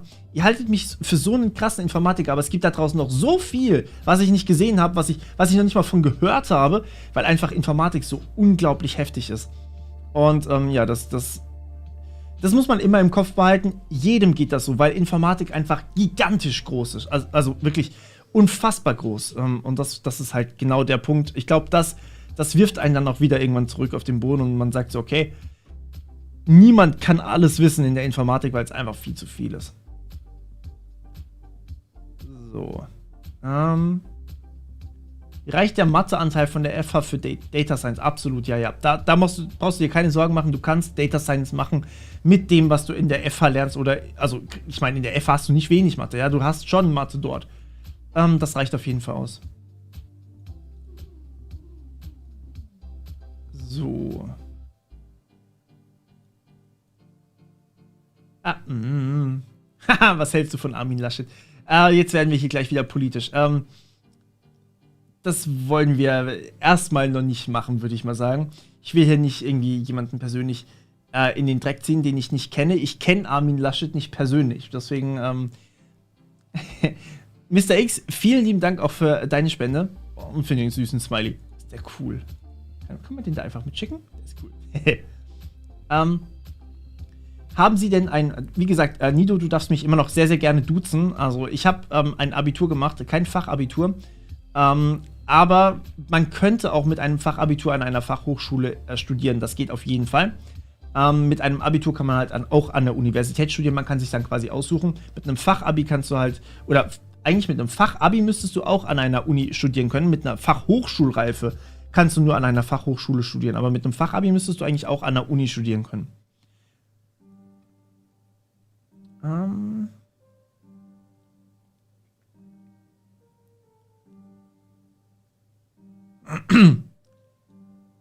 Meinung zur Wirtschaftsinformatik. Ich habe dazu tatsächlich in dem Video von letzter Woche ein bisschen was gemacht. Wirtschaftsinformatik ist wahnsinnig wichtig und wird wahrscheinlich sogar immer wichtiger werden, weil Informatiker, klar, die entwickeln Software und alles drum und dran, aber irgendjemand muss auch mit den Leuten aus der Wirtschaft zusammenarbeiten. Und dementsprechend kann man da tatsächlich, ja, man braucht alle, okay? Man braucht sie einfach. Man braucht Wirtschaftsinformatiker und man braucht Informatiker. Und generell finde ich dieses Belächeln von anderen Leuten oder irgendwie schlecht machen von anderen Leuten, finde ich, hat eigentlich nichts im professionellen Umfeld zu suchen. Das hat nicht mal privat was zu suchen, weil, ganz ehrlich, wenn sich jemand über jemand anders lustig macht oder jemanden runterzieht, dann ist es einfach nur eine negative Person und ja, muss nicht unbedingt sein. Also, wenn sie dich belächeln, dann lächel zurück und sag, ey, yo, ich bin trotzdem geil. Also, egal ob Wirtschaftsinformatik oder Informatik, finde ich auf jeden Fall trotzdem wichtig. Oder generell jede Ausbildung, jeder Studiengang ist, oder jeder Beruf ist wichtig, okay? Niemand würde, glaube ich, auf einen Müllmenschen, also Müllmenschen, Müllmann, Müllfrau, runterschauen und sagen, haha, was bist du für ein Loser? Weil, sind wir doch mal ehrlich, würdet ihr es machen wollen? Ich bin wahnsinnig dankbar für jeden Menschen, der den Job macht, den ich zum Beispiel nicht machen möchte. Und ich glaube, da findet halt auch jeder so das, was er eben machen möchte. So, welche Tippgeschwindigkeit habe ich? Ich habe keine Ahnung. Aber so oft, wie ich mich vertippe, keine hohe. Lohnt es sich nach mehreren Jahren Arbeit noch in die IT zu wechseln oder IT noch zu studieren? Kann man durchaus machen, ja. Wie gesagt, solange du motiviert bist und die Energie hast, kannst du da noch reinwechseln. Aber, das empfehle ich auch immer wieder, versuch vielleicht nicht unbedingt direkt rein zu wechseln, sondern schau doch, ob es vielleicht einen smoothen Übergang irgendwie in deiner Firma gibt. Damit du leicht quasi rüberwechseln kannst und zum Beispiel eine Fortbildung machen kannst und dann immer mehr in die Richtung Informatik gehen kannst, ohne jetzt komplett ein Studium zu machen. Oder du studierst nebenbei. Das geht natürlich auch. So, next auch vielen, vielen Dank für deine Spende nochmal. Ich finde sie schon wieder nicht. Die wird mir hier schon wieder nicht angezeigt. Doch, hier ist sie. Haha. Aber du hast nichts dazu geschrieben. Okay, gut. Dankeschön. Ist es möglich, ohne Studium, Ausbildung als Programmierer tätig zu sein, Online-Kurse und eigene Projekte ausreichend? Das kommt sehr, sehr stark auf die Firma drauf an.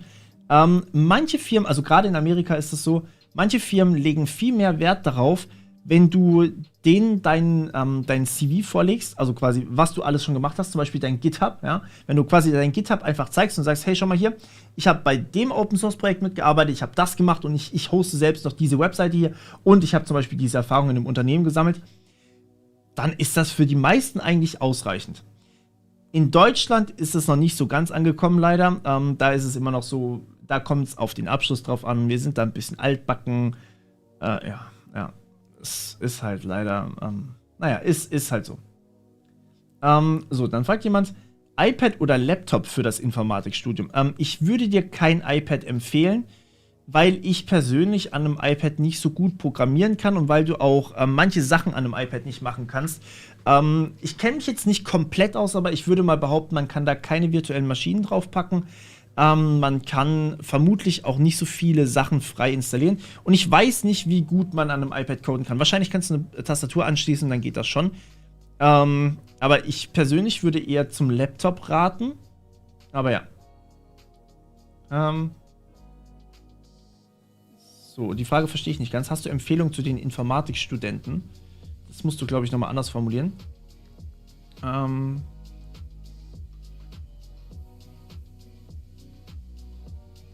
Genau, also zum dualen Studium meine Meinung, wie gesagt, das hatte ich ja eigentlich schon ein bisschen ausgeführt. Und zwar, wenn du dual studierst, der große Vorteil dabei ist halt einfach, du hast gleichzeitig schon Praxiserfahrung gesammelt im Unternehmen. Das ist halt das Tolle dabei.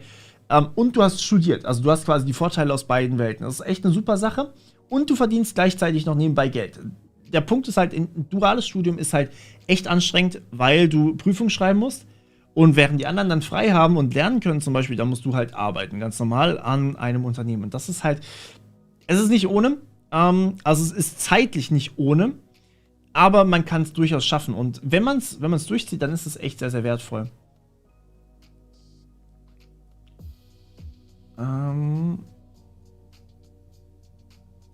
Kann man sich Credits Points aus dem angewandten Informatikstudium auf das reine Informatikstudium anrechnen lassen? Ich will ein Frühstudium antreten.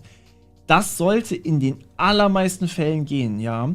Du musst halt gucken, schau dir mal die Modulhandbücher an von deinem angewandten Studiengang und dem allgemeinen Informatikstudiengang. Vergleich die mal. Und wenn die Bezeichnung ungefähr dieselbe ist, beziehungsweise das, was drin gelehrt wird, dann kannst du das in den meisten Fällen tatsächlich anrechnen lassen. Das sollte gehen, aber du kannst es auch vorher einfach abklären. Also du kannst die Leute anfragen, kannst dort anrufen und sagen, hey, wie sieht's aus? Kann man das machen? Oder geht das nicht? Und in den meisten Fällen wird das eigentlich auf jeden Fall gehen. Es kommt auf die Fächer drauf an, aber es sollte definitiv machbar sein.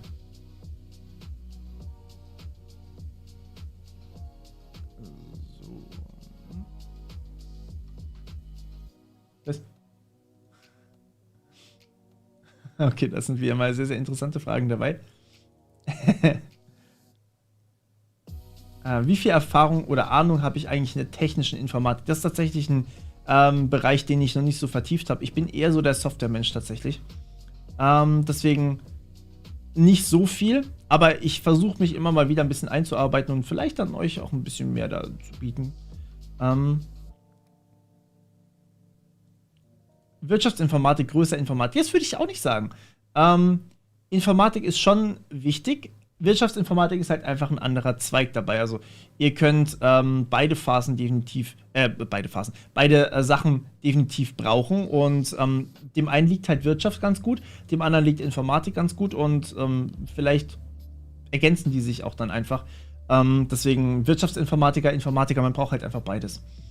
Okay, wie habe ich im Studium Frustphasen überwunden? Mit viel Schokolade oder so? Ja, keine Ahnung. Nee, wahrscheinlich am besten mit Freunden zusammen, mit Leuten, die dir nahestehen. Da ist, glaube ich, das allerbeste Potenzial dabei, um wieder irgendwie auf Kurs zu kommen. Wenn es mal nicht so gut läuft und wenn man irgendwie Schwierigkeiten hat, dann, ja, also soziale Kontakte sind sehr, sehr wichtig. Auch vielleicht gerade im Informatikstudium, weil man da vielleicht nicht unbedingt so viel hat.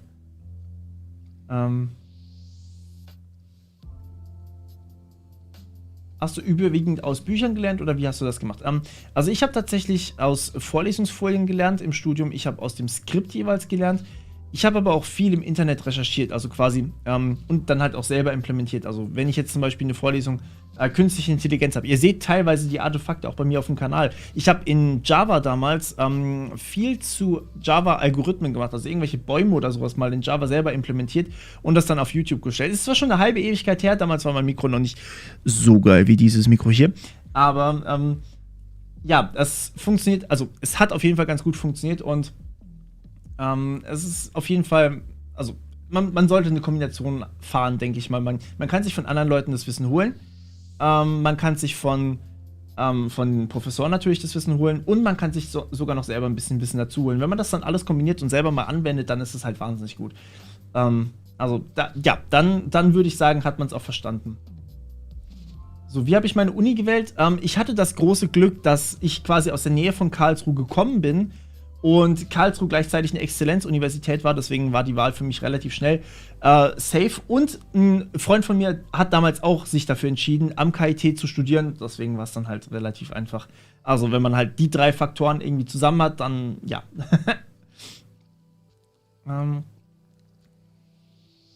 So, meinst du, es macht Sinn, mit Ü10 Jahren Berufserfahrung noch ein Studium neben dem Beruf zu machen? Ich habe die Ausbildung zum FIAE gemacht. Also Anwendungsentwickler. Für die jetzt die Abkürzung vielleicht nicht kennen. FIAE heißt Fachinformatiker Anwendungsentwicklung und FISI sind die Systemintegratoren. Also ich würde dir das Studium nur dann empfehlen, wenn es dir wirklich Spaß macht, Rob, aber nur, wenn du es auch wirklich brauchen kannst. Aber man kann es auf jeden Fall machen. Also wenn du studieren möchtest, kannst du das durchaus machen. Ich bin mir noch nicht sicher, ob es dir so viel für deinen beruflichen Werdegang geht. Denn mit über 10 Jahren Berufserfahrung bist du schon sehr, sehr weit gekommen als Anwendungsentwickler. Aber klar, es gibt einzelne Aspekte, die vielleicht durch ein Studium noch besser werden können, wie zum Beispiel jetzt eben die theoretische Informatik zum Beispiel oder der Matheanteil dabei. Aber du hast wahrscheinlich schon sehr, sehr viele Erfahrungen in der Anwendungsentwicklung, deutlich mehr, als du im Studium jemals bekommen wirst. Deswegen aber berufsbegleitend macht das durchaus Sinn.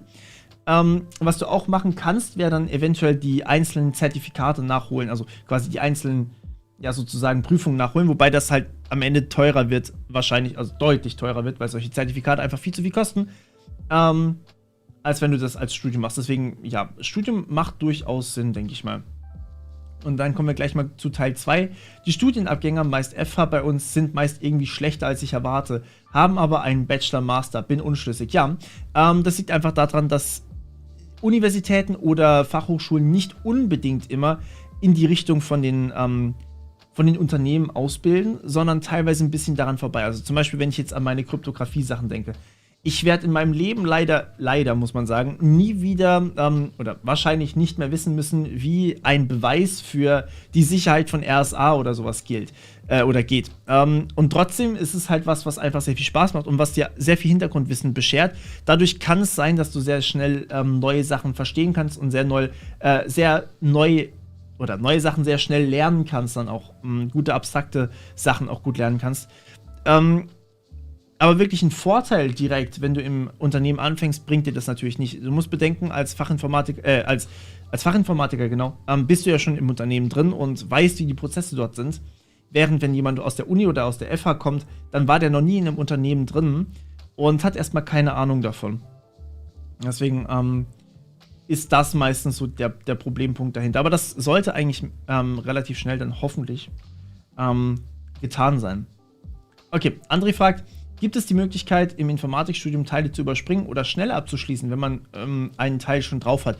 Also grundsätzlich musst du in den meisten Fällen nicht in die Vorlesung gehen und kannst einfach die Prüfung belegen. Das heißt, wenn du, sagen wir mal, Mathe zum Beispiel schon komplett kannst, dann kannst du einfach sagen, okay, ich gehe nicht in die Vorlesung und ich springe direkt in die Prüfung rein. Du kannst dich einfach anmelden, kannst die Prüfung absolvieren und wenn du halt durchkommst, dann kommst du halt durch. Die Frage ist halt, ob du es kannst. Und wenn du es kannst, dann ist es auch in Ordnung. So, mach doch mal Feierabend. Ja, du hast recht. Wir sollten langsam in Richtung Feierabend gehen. Wenn ihr noch mehr Fragen dazu habt, es scheint mir wirklich, als würde hier sehr, sehr viel noch kommen. Aber ich würde gerne mit euch noch abschließend was machen. Ich würde gerne noch, also ich habe das bei Gronk gesehen, wie gesagt, ich würde gerne mit euch noch 2 Runden Gartic Phone spielen. Und ja, meine Stimme kann so langsam nicht mehr, ihr hört es schon.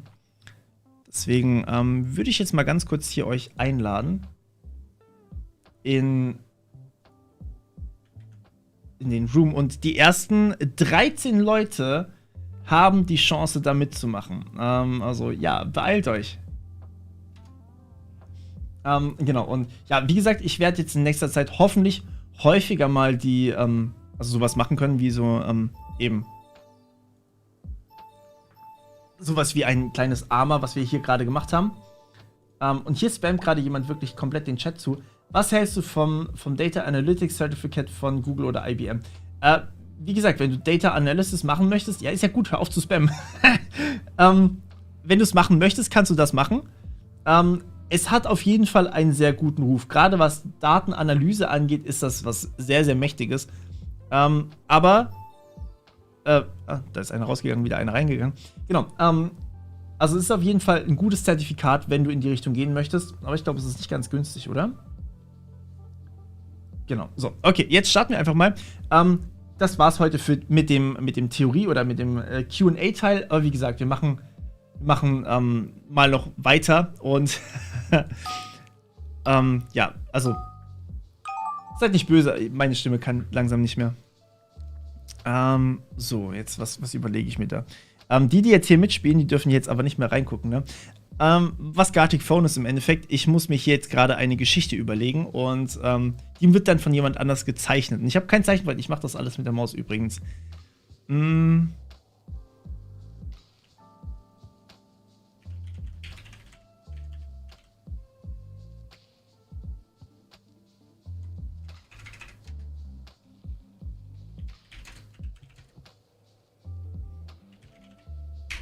So.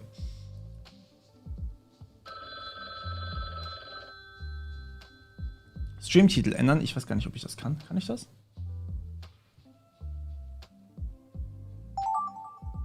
Ja, wir machen nur 1, 2 Runden, so ein bisschen zum Ausklingen. Ich glaube, das ist ganz cool. Morphos dreht ein Video. Okay. So.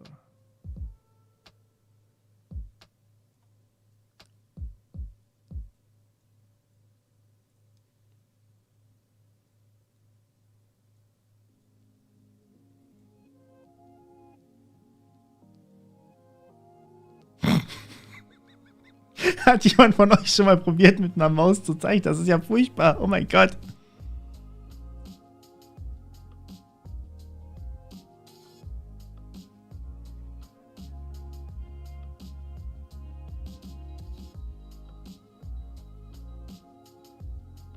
Das muss reichen, das muss reichen, Leute.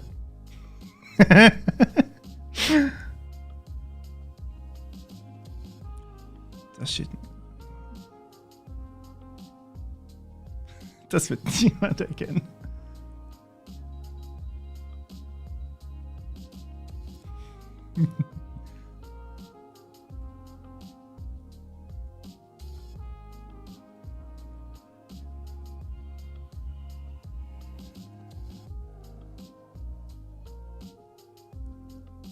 Ja, ich bin wirklich ein Naturtalent. Ich find das wunderschön.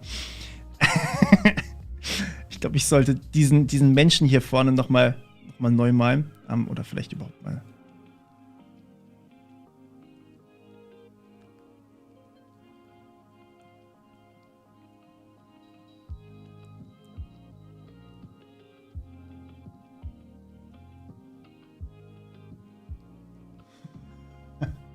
Dankeschön, Franz, für deine Spende.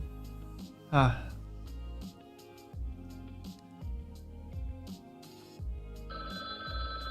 So. Ich würde sagen, das geht so, oder? Das kann man doch wunderbar erkennen. Richtiges Naturtalent. Meine Bachelorarbeit habe ich über Smart Home geschrieben tatsächlich. Das waren tatsächlich mehrere Projekte, die für ein Smart Home genutzt wurden. Und meine Masterarbeit war eine künstliche Intelligenz, die was mit Security gemacht hat. Also sie hat quasi versucht, Fuzzing Strings zu finden. Oh. Okay. Hä? Nein! No! Was ist los mit diesem Spiel? Nein. Es tut mir leid. Oh.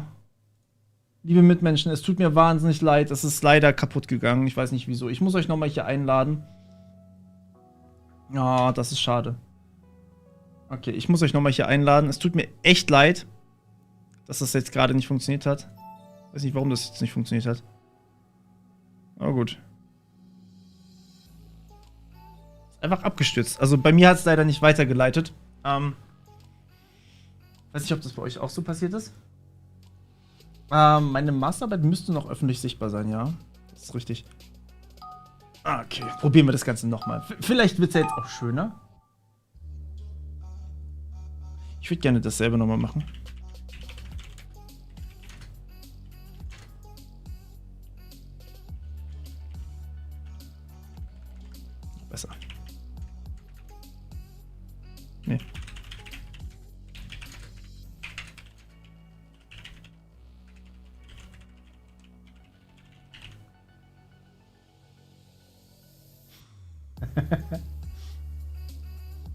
Ah.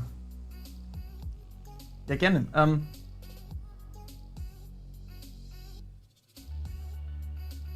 Du meinst Delphi? Ob das noch genutzt wird?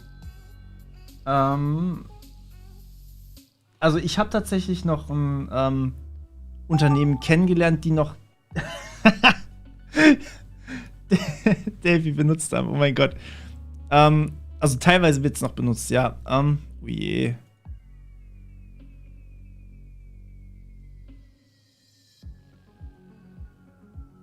Oh Gott, nee, das machen wir nochmal neu.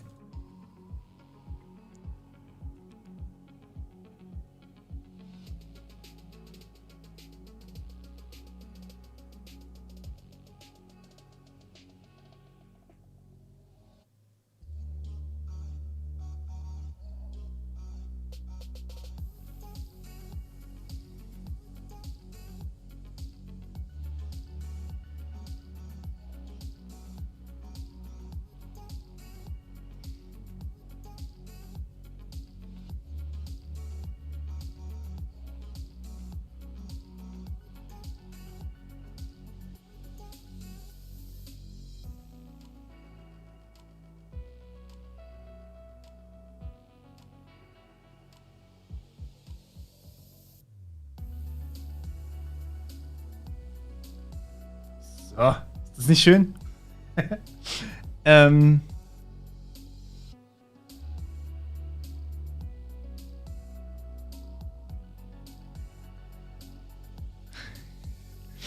Okay, also das ist eine Treppe. Und da sitzen Menschen.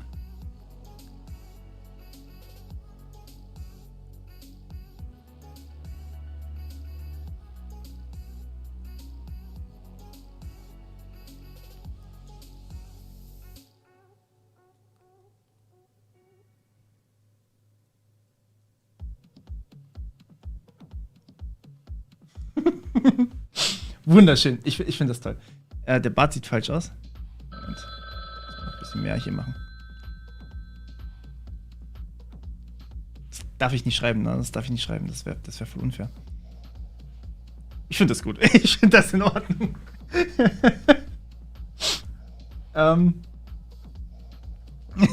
Bitte hör auf zu zeichnen. Ja, weißt du warum? Versuch mal mit der Maus zu zeichnen. Das ist echt schwer. Ich glaube, ich sollte das in Zukunft am Handy machen.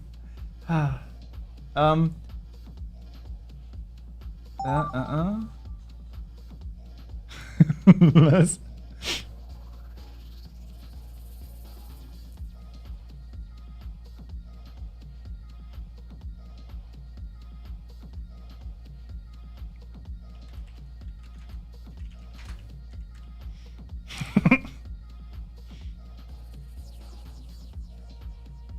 Ich habe tatsächlich die, lass mich gucken, die G700S Maus. Aber es ist mittlerweile schon so abgenutzt, dass das G700 nicht mehr so gut sichtbar ist. Oh ja, die Sitzplätze in der richtigen Farbe, ne? Was?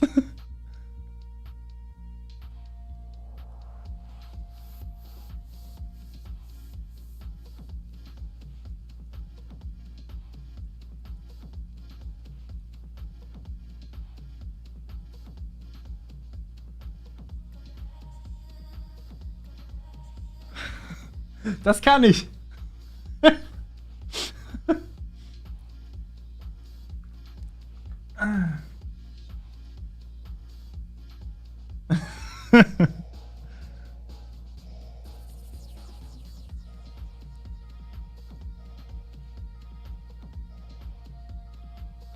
Wunderschön. Wunderschön.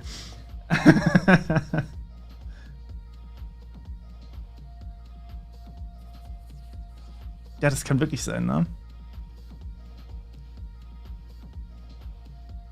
Oh. Hat irgendwie ein Finger zu wenig, kann es sein? So. Wer so eine Hand hat, ist echt gestraft. Ah.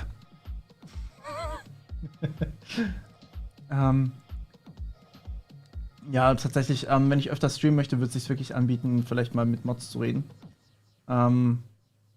Je nachdem. Wobei es funktioniert noch, also ich kann es definitiv noch gut lesen. Also, außer es scrollt mal wieder nach unten, dann funktioniert das nicht mehr. Aber wie gesagt, ich habe mir heute auch Zeit genommen für eure Fragen. Und wenn ich öfter streame, dann auch auf Twitch. Ja, genau. Also, wie gesagt, ich habe das jetzt aktuell so geplant, dass ich quasi auf dem Hauptkanal hier eigentlich so Informatikzeugs mache, wobei ich jetzt eigentlich mal ein bisschen entspannt einfach mit euch ausklingen möchte und auch ein bisschen mit euch Spaß haben möchte. Und auf dem Twitch könnt ihr mir auch gerne folgen. Da würde ich dann normalerweise solche Unterhaltungsstreams machen, so hin und wieder mal. Wie gesagt, ich habe ja nicht so viel Zeit zum Streamen. Und eben auf dem Vlog-Kanal wollte ich eigentlich auch mal streamen. Allerdings dann halt das Zeug, was ich auf dem Vlog-Kanal mache. Hier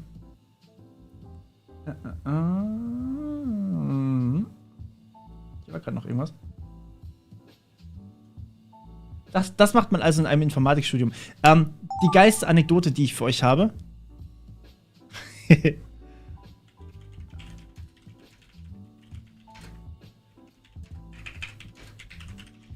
Die geilste Anekdote, die ich da für euch habe, ist tatsächlich, wir waren also ich habe BWL tatsächlich als Nebenfach gemacht. Also Ergänzungsfach muss man ja sagen. Ich habe nicht Wirtschaftsinformatik studiert, sondern allgemein, aber man muss ja trotzdem Ergänzungsfach machen.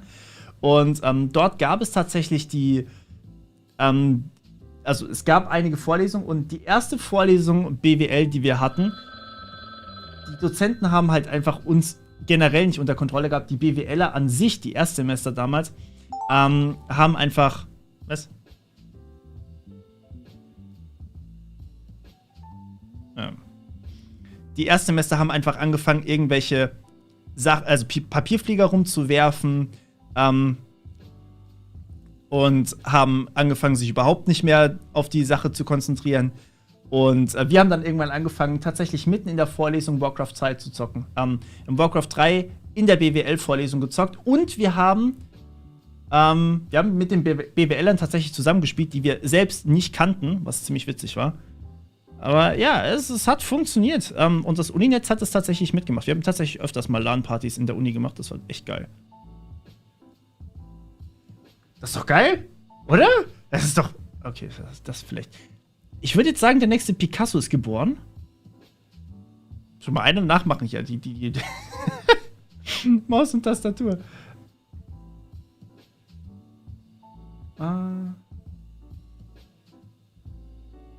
Welche Programmiersprache hat mir am meisten Probleme gemacht? Ich glaube, das war Java Bytecode, würde ich sagen. Nee, Assembler? Ja, nee, Java Bytecode.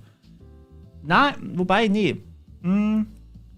Ich fand, glaube ich, Prolog am Anfang relativ furchtbar, weil ich diese Art zu denken nicht verstanden habe. Und hier fragt gerade jemand nach meinem Alter. Ich bin 28 mittlerweile. Ja.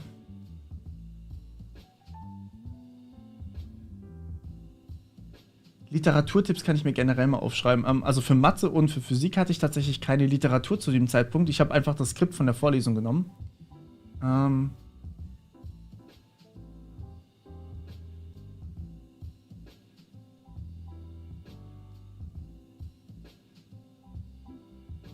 Hier schreibt jemand Monero XMR, Monero XMR, Monero XMR. Ja, Monero ist geil.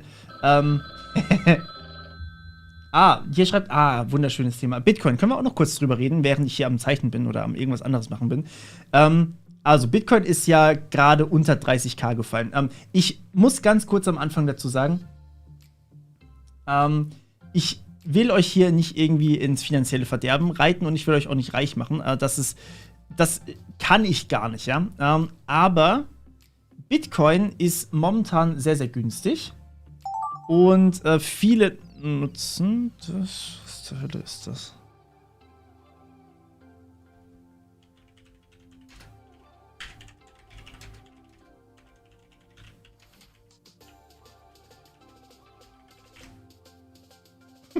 Was das? Für dich passt. Also genau, Bitcoin ist ja relativ günstig momentan. Und genau, also wir haben generell alle Kryptowährungen momentan ziemlich günstig. Allerdings, Elon Musk ist ja ausgestiegen. Also der hat den ganzen Kurs ja droppen lassen im Endeffekt, weil er gegen die Mining-Währung war. Und deswegen Okay. Ähm, deswegen, wahrscheinlich ist Elon Musk eher so ein bisschen gegen Bitcoin, aber was ist mit Proof-of-Stake-Währung? Das ist halt so gerade meine Frage. Und deswegen habe ich tatsächlich vor ein paar Tagen noch mal ein bisschen Cardano gekauft. Was eine Proof-of-Stake-Währung ist. Also es funktioniert einfach prinzipiell anders.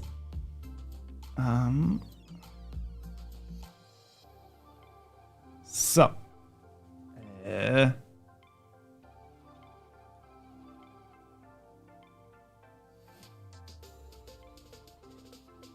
Darf man sowas zeichnen überhaupt?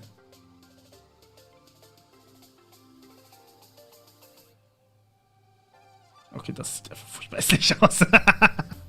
Uff. Ach scheiße, das wollte ich nicht, das wollte ich. Oh, nein. Oh.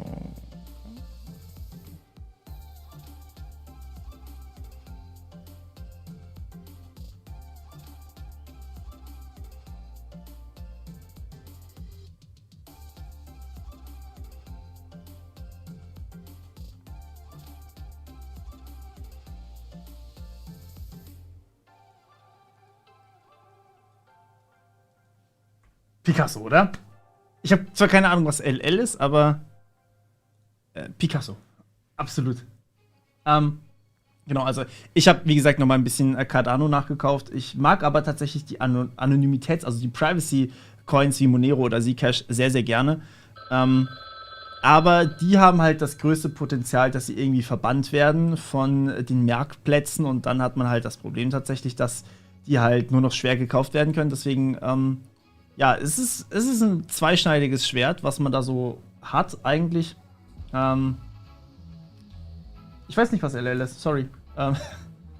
Proof of Space. Proof of Space ist interessant, aber eigentlich auch nicht wirklich problemlösend, weil wir haben ja so oder so teilweise. Wir haben ja so oder so teilweise zu wenig Festplattenspeicher zum Beispiel.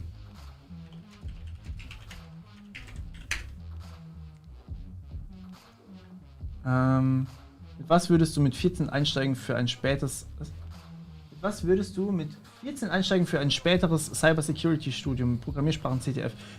Ich würde dir vielleicht empfehlen, echt mal Linux zu machen, Kali zu installieren, Kali oder generell Linux mal wirklich die ganze Zeit zu nutzen, wann auch immer du kannst. Und dann vielleicht noch Programmieren lernen, Python oder sowas und dann halt echt mit CTF oder sowas anfangen. Das ist immer eine super Idee.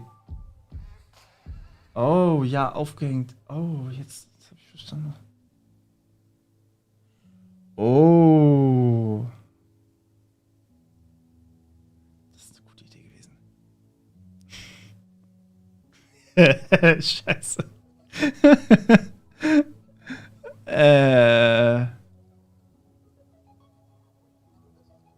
Ach, das funktioniert so nicht.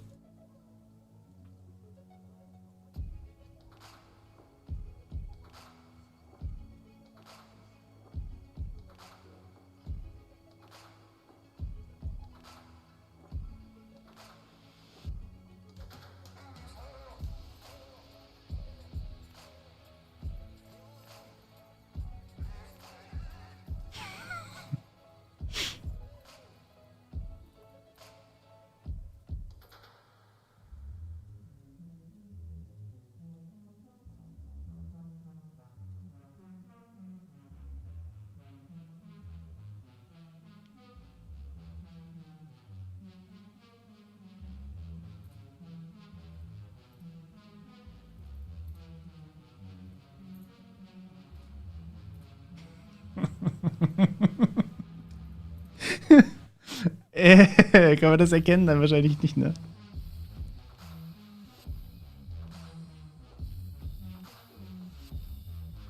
Lass mich was überlegen.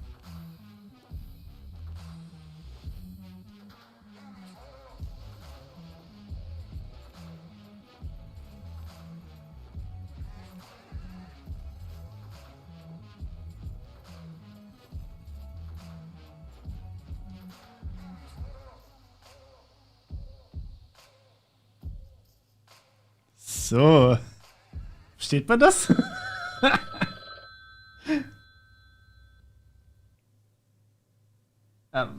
Hier schreibt gerade jemand, was für ein Unwissen bezüglich Krypto hier herrscht.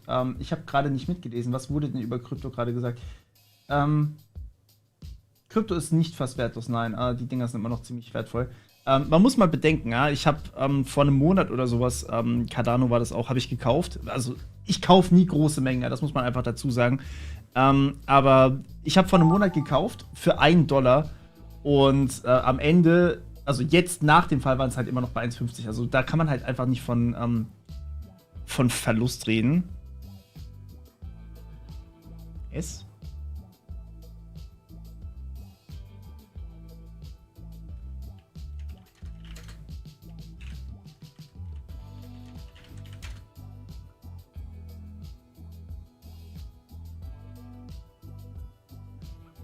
Ich muss mal kurz in den Chat spicken, was ihr dazu sagt. Oh shit! Das ist okay.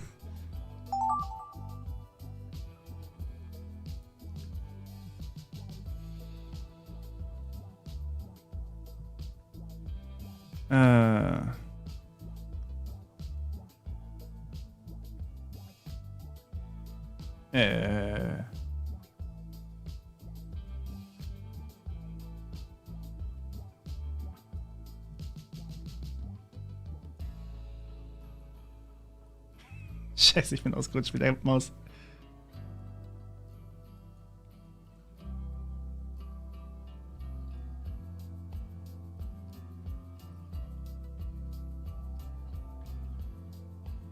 Weil ich damals ja noch keinen Bart hatte, als ich noch studiert habe, ne?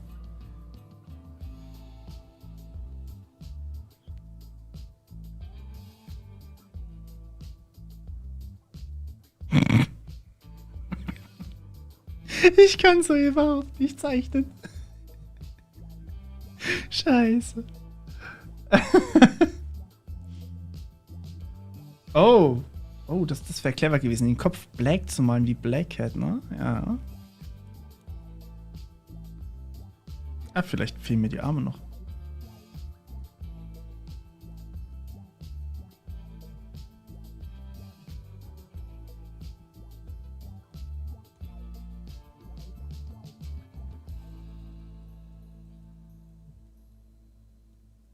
Es hat gerade geleckt.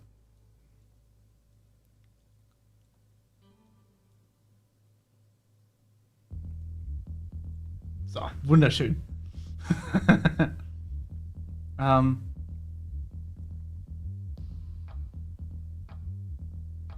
Sieht fast wie Werner aus, oh mein Gott, das ist mir aufgefallen. Picasso ist ein Urgroßvater, bitte. Ich meine mal das, was da oben drüber steht, auch wenn es nicht so aussieht.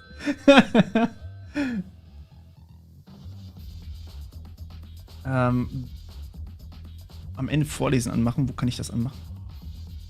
Ist das hier? Das, ja, ich glaube, das. Ah, nee, das ist der normale Ton.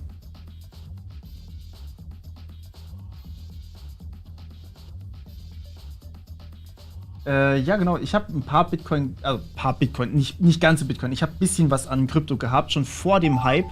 Tatsächlich ist das ordentlich nach oben gegangen. Das ist das Schöne dabei.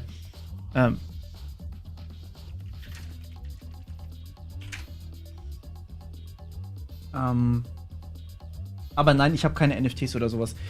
Ich bin an einem Projekt dran mit anderen zusammen, was mit NFTs zu tun hat, aber das ist noch sehr, sehr arg in den Kinderschuhen. Mal gucken.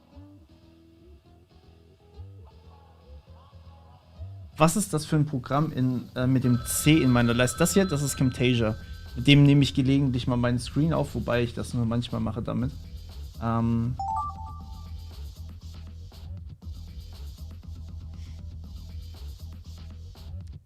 Habe ich gerade mein eigenes bekommen? Oh, ups.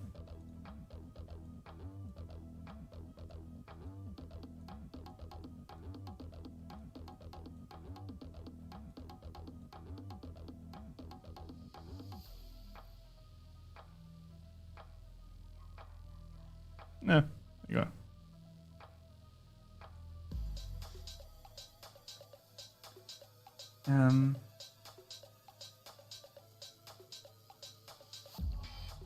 Lohnt sich 1 Euro für Bitcoin? Nein, überhaupt nicht.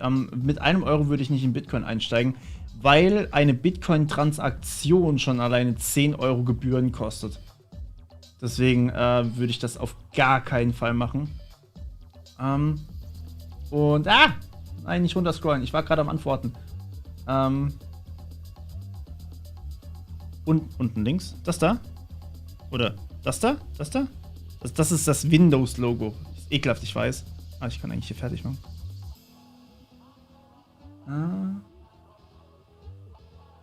CryptoHype macht die ganzen Grafikkarten zu teuer. Ja, das ist richtig, ja genau. Wobei sie ja dagegen gegangen sind. Also Nvidia hat ja tatsächlich gesagt, sie wollen einen Patch rausbringen, der verhindert, dass man auf Nvidia Grafikkarten Ethereum meinen kann. Und das ist eigentlich schon ziemlich cool. Also ziemlich cool für die Gamer, dass man halt den Markt quasi offen hält. Wobei sie jetzt auch eine extra Grafikkarte nur für die Miner rausbringen wollen, die dann halt effizienter meint. Also ist halt die Frage, ne? So, Java oder Python, wie lange code ich schon? Java habe ich 2011. War das 2011? Wann war das? Weiß ich nicht genau. Ich habe vor Java allerdings mit JavaScript angefangen und vor JavaScript habe ich mit anderen Sachen angefangen. AutoHit war eins meiner ersten tatsächlich. Und Python habe ich relativ spät erst tatsächlich angefangen. Python war ja damals noch gar nicht so groß im Hype drin. Damals habe ich, glaube ich, wann war das? Es war sogar im Studium erst, als ich mit Python angefangen habe. Das ist noch gar nicht so, noch gar nicht so lange. Ich bin jetzt auch schon wieder eine halbe Ewigkeit mit dem Studium fertig. Also.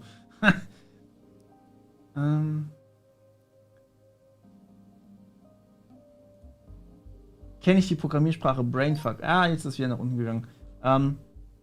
Ja, ich kenne die Programmiersprache. Jetzt ist das Ende, das große Finale. Oh nein, ihr habt gerade mal, okay, ihr habt mein Screen, sehr gut. Okay, machen wir mal, bin gespannt. Informatiker lacht über Stack Overflow-Kommentar.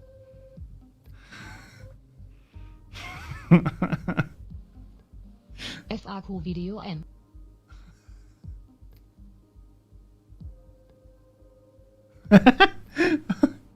So schnell ist es kaputt gegangen.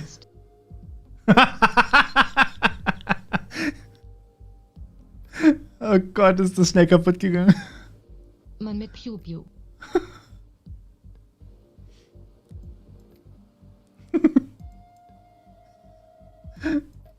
Hotdog-Pistole.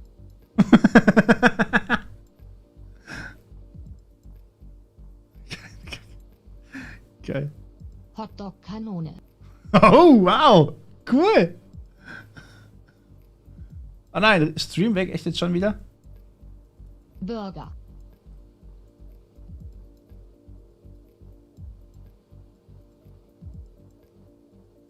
Nein, warum ist der Stream auf?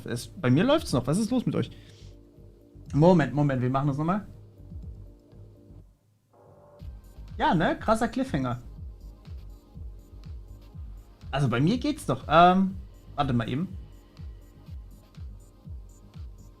Perfekt, bin da. Okay. Das ist geil. Okay, also für die, die nicht da waren, ja. Jetzt sind wahrscheinlich 99% der Leute sind jetzt wahrscheinlich weg. Das ist traurig. Mein YouTube. Streamzustand, ja, da war gerade ein Fehler.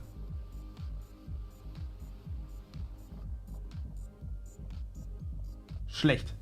Streamzustand ist schlecht. Da sind tatsächlich viele gerade rausgeflogen. Warum? Weiß man nicht so genau. Lass mich nochmal reparieren kurz.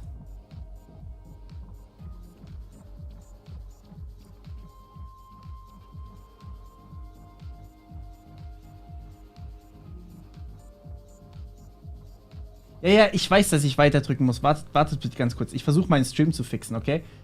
Wenn ihr mir schreibt, dass das nicht funktioniert, dann muss ich das natürlich reparieren. Boah, da ist echt ein Einbruch gewesen. Ui. Jetzt, ja, ist ja gut. Ich drücke ja gleich weiter. Wieder da, perfekt. Jetzt geht's wieder. Sehr schön. Okay, dann machen wir weiter. Informatiker Code.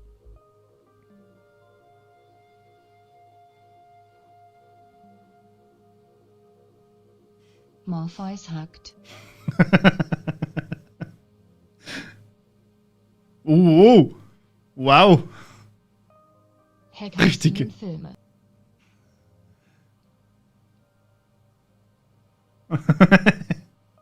Ja, geil.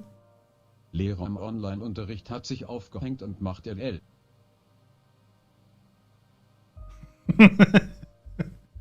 Sehe ich, was dabei Lehrer rausgekommen begeht ist. Selbstmord im Online-Unterricht. Ey, man hat's erkannt, okay? Livestream Selbstmord. Nein, das macht doch niemand. Linux hängt.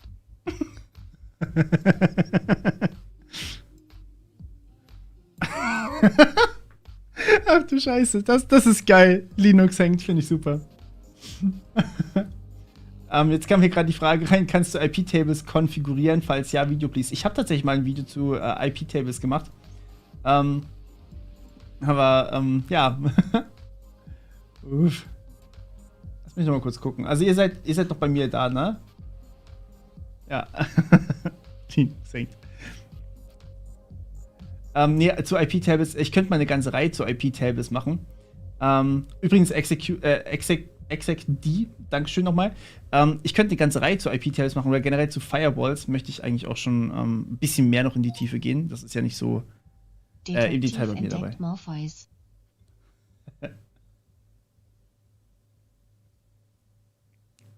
Sherlock. Sherlock Holmes untersucht Morpheus.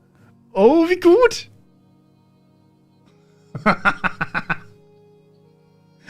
Tötet Menschen. Böse.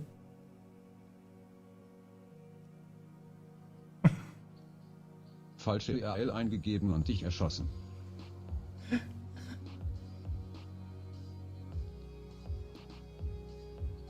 Kunst gemalt von einem Kleinkind.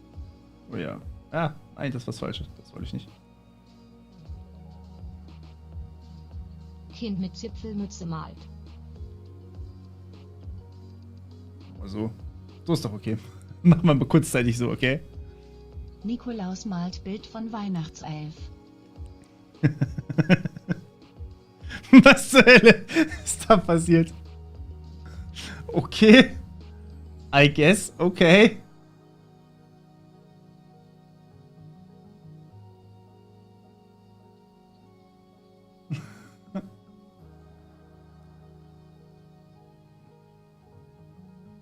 Coolst gemalt von einem Kleinkind. Kind mit Zipfelmütze malt. Ja, ja, okay, ja. Ui Memo, guck mal.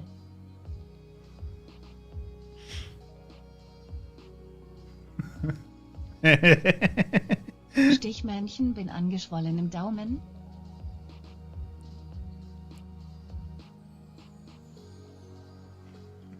Strichmännchen mit angeschwollenem Daumen. 1:1.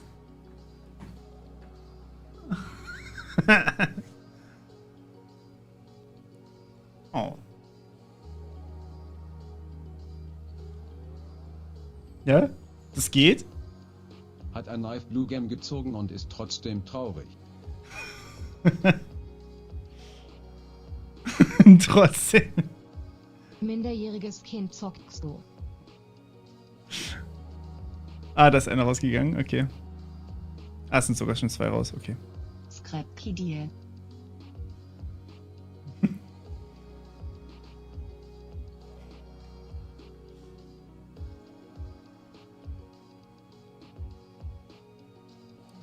Stream schon wieder weg, nice.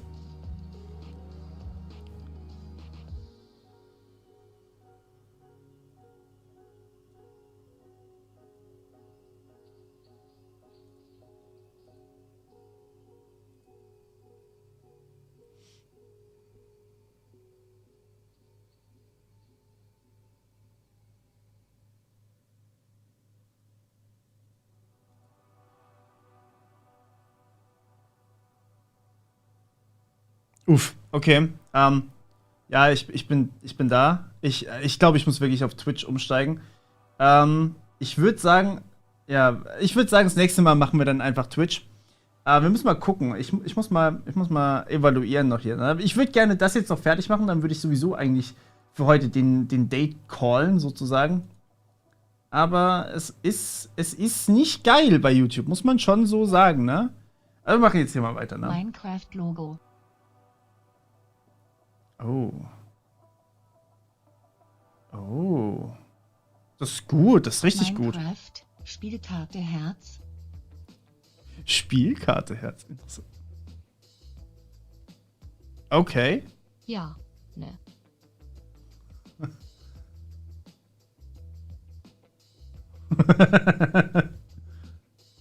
Daumen hoch und Daumen runter, uneinig. War doch kurz okay, oder?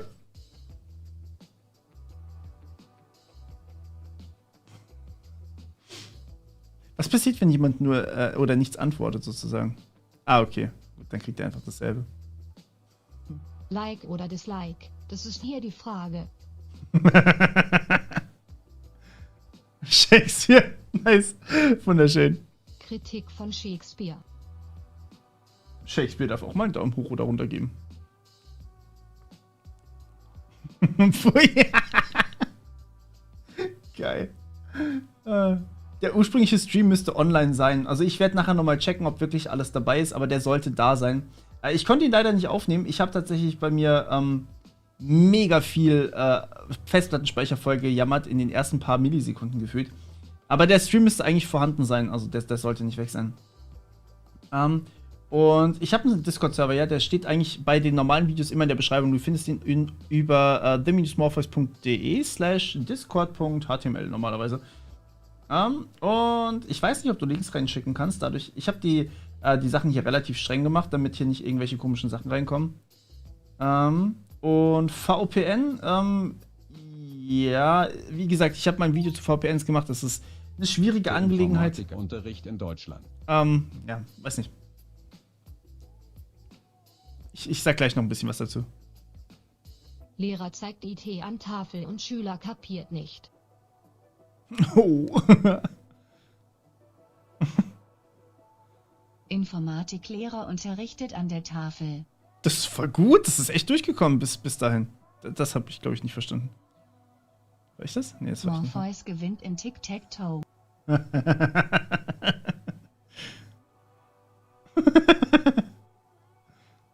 Tic-Tac-Toe-Match. Morpheus versus den Tod.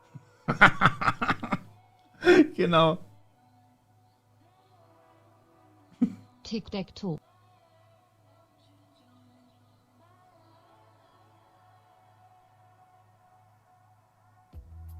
Tic-Tac-Toe.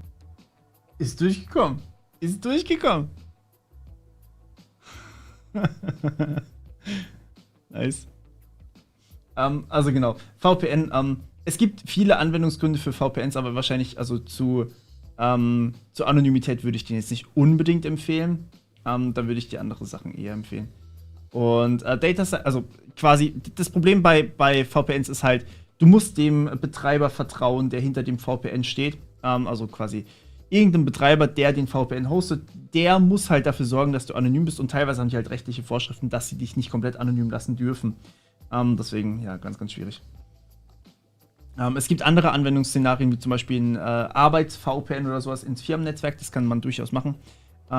Eben, genau. Aber genau, Data Science-Reihe für die Praxis ist geplant. Ist alles geplant. Wird IT-Bundeskanzler. Oh Gott, das musste ich zeichnen als erstes. Ganz, ganz schrecklich.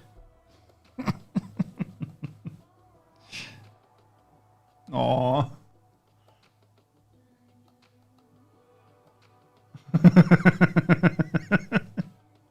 Morpheus beim Urintest. Nah dran. Ist das geil. Goldscheißen. Oh Gott. Super. Wunderschön. Goldscheißen. Wow, es ist durchgekommen. Nice. 24K. Man kackt 24 Karat.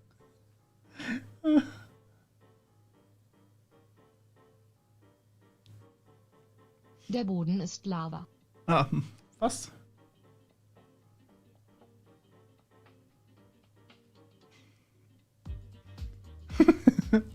Morpheus wird IT-Bundeskanzler into der Boden ist Lava über man kackt 24 Karat. Denkt drüber nach. Darknet hat eigentlich nichts mit IT-Sicherheit zu tun. Nein, das stimmt. Das stimmt so, genau.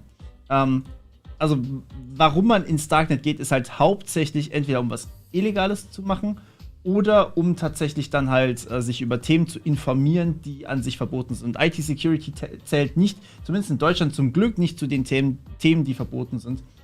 Ja, genau. Könntest du mal was zu Raspberry Pi mit Python und zum Beispiel Sensorsteuerung und Auslesung machen? Ja, habe ich auch vor. Ich habe wahnsinnig viel vor. Aber ist ein schönes Thema, auf jeden Fall. 2 Kakerlaken unter dem Sofa von Dirk Hempel. Oh, Alter. Okay. 2 Typen sind auf einer Brücke. Das hast du erkannt?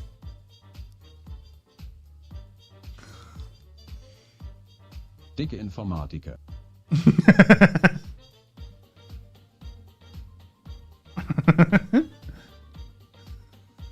Aliens besuchen die Erde, um uns vor Facebook zu wie.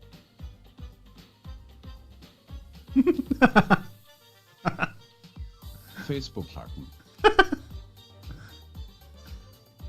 Das musste ich zeichnen, das weiß ich noch. Facebook und Holzball und Fliegenmann.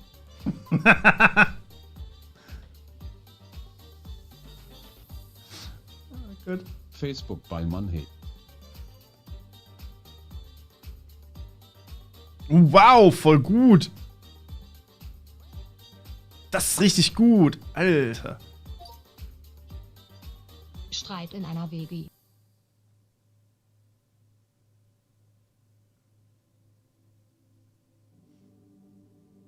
Tic-Tac-Toe.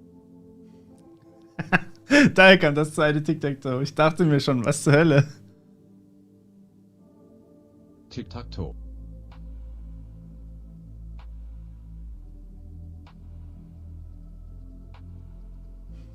Das ist voll gut geworden. Tic-Tac-Toe Eifel.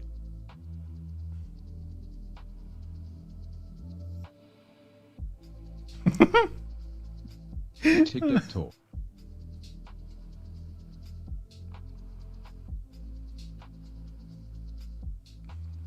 Okay. Tic-Tac-Toe.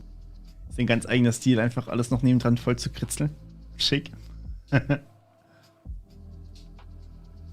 Tic-Tac-Toe. Tic-Tac-Toe.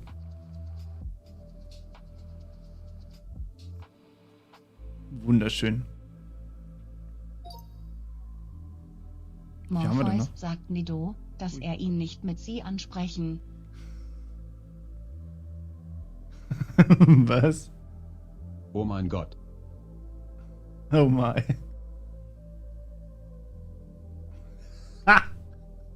Das ist super. Ist der Morpheus gläubig?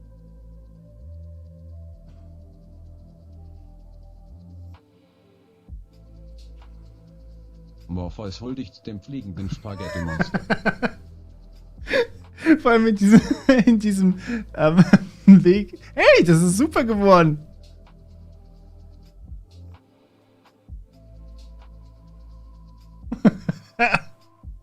Das gefällt mir. CPT. Morpheus der Sonnenanbieter. Praise the Sun oder sowas. Bitcoin-Mann? Herrlich.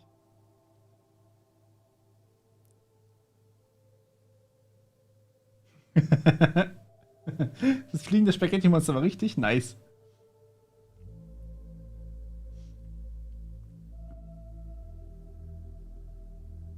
Okay, ich lese immer mal wieder so neben dran den Chat. Sorry, PC das explodiert. stelle ich mir auch gut vor. Ist gut geworden. Ubisoft Serverraum.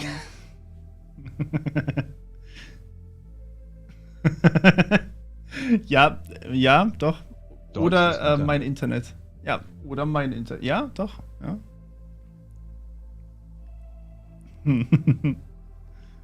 Deutschland schlechte Verbindung Internet.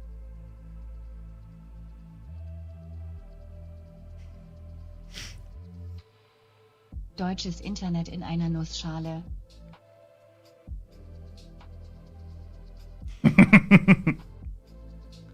Schön minimalistisch. Deutsches Internet. Es zieht sich durch. Ich sag's euch. Deutsches Internet. Yay.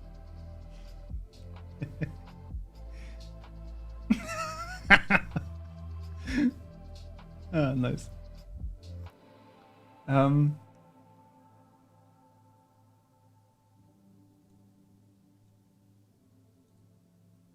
Wie du am besten Phishing-Mails bekommst. Also ich weiß nicht, wenn du deine E-Mail-Adresse irgendwo veröffentlichst, kriegst du die unfreiwilligermaßen sowieso.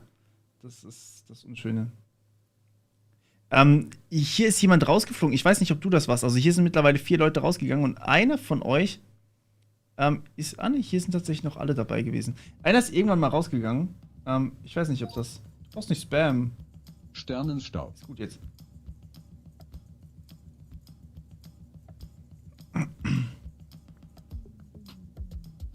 Sternschnuppe.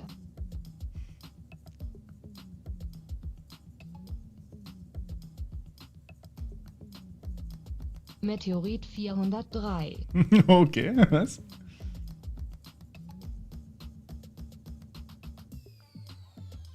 Kein Meteorit schlägt auf die Erde.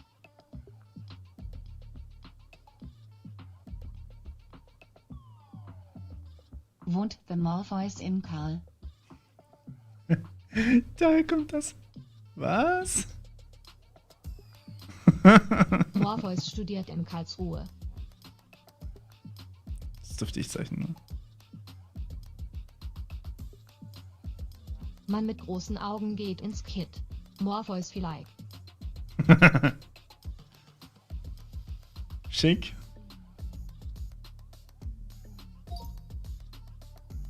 Blue Screen of Death. Ich weiß, was das war. Server down. Hätte eigentlich kommen müssen, dass, dass es ja blau ist, dass es dann Bluescreen sein sollte. Server down. Ach ja.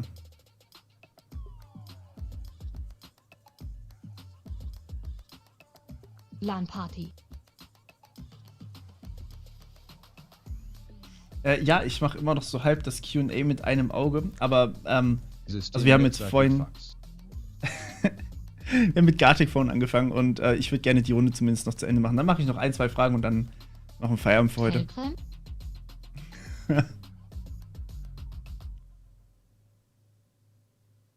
Wunderschön. Idiot hat sich einen Platz im Spiel gesichert.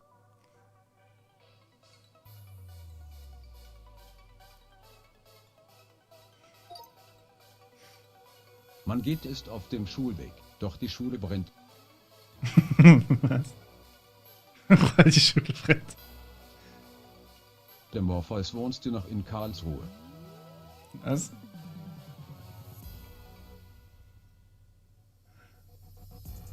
Morpheus geht studieren in Karlsruhe. Das ist nicht schlecht. Morpheus wohnt in Karlsruhe.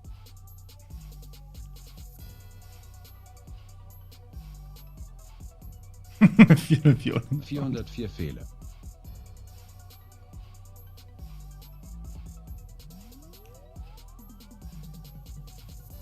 Google ist down. Das wäre übel.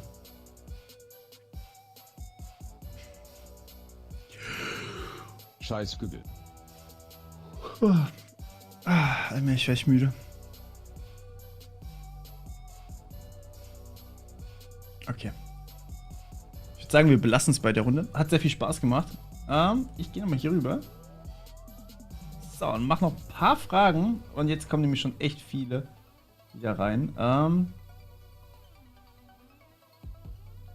Wie alt ich bin? 28 immer noch. Würdest du sagen, dass der Cyberwar unsere Demokratie bedrohen könnte? Das kann ich ehrlich gesagt nicht beurteilen. Ich weiß nur, dass der Cyberwar auf jeden Fall eine Bedrohung ist. Aktuell. Und... Ja. Wo hat man die besten Chancen in Deutschland, beziehungsweise als was in Richtung Data Science? Data Science ist momentan überall eigentlich gefragt. Also du hast, das hat jetzt eigentlich nichts mit Deutschland speziell zu tun, weil ja Internet, wie gesagt, Internet ist halt nicht so lokal zu sehen. Deswegen, du kannst schon eigentlich sagen, dass du ausweitest. Ja? Du hast nicht nur Deutschland, sondern du hast wahrscheinlich ein Unternehmen, was Data Science macht, was vielleicht international tätig ist und auf dessen deutschen Zweigstellen du vielleicht dann arbeitest. Also, ja, das ist glaube ich, eher sowas. Und ja, ich habe auch gemerkt, ich sollte vielleicht zwei Streams dafür machen, weil hier echt viele Fragen nebenbei noch kamen. Und solche zweiten Streams wird es dann wahrscheinlich auf, wie gesagt, auf Twitch geben. Ich kann euch gerne noch kurz Twitch raussuchen. Sekunde.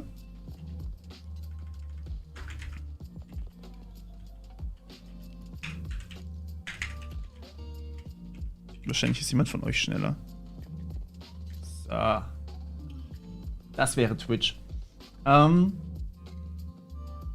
Ich sollte echt mal ein paar Fragen beantworten. Ja, ich finde es auch. Also es sind wirklich wenige Fragen hier heute gekommen. Der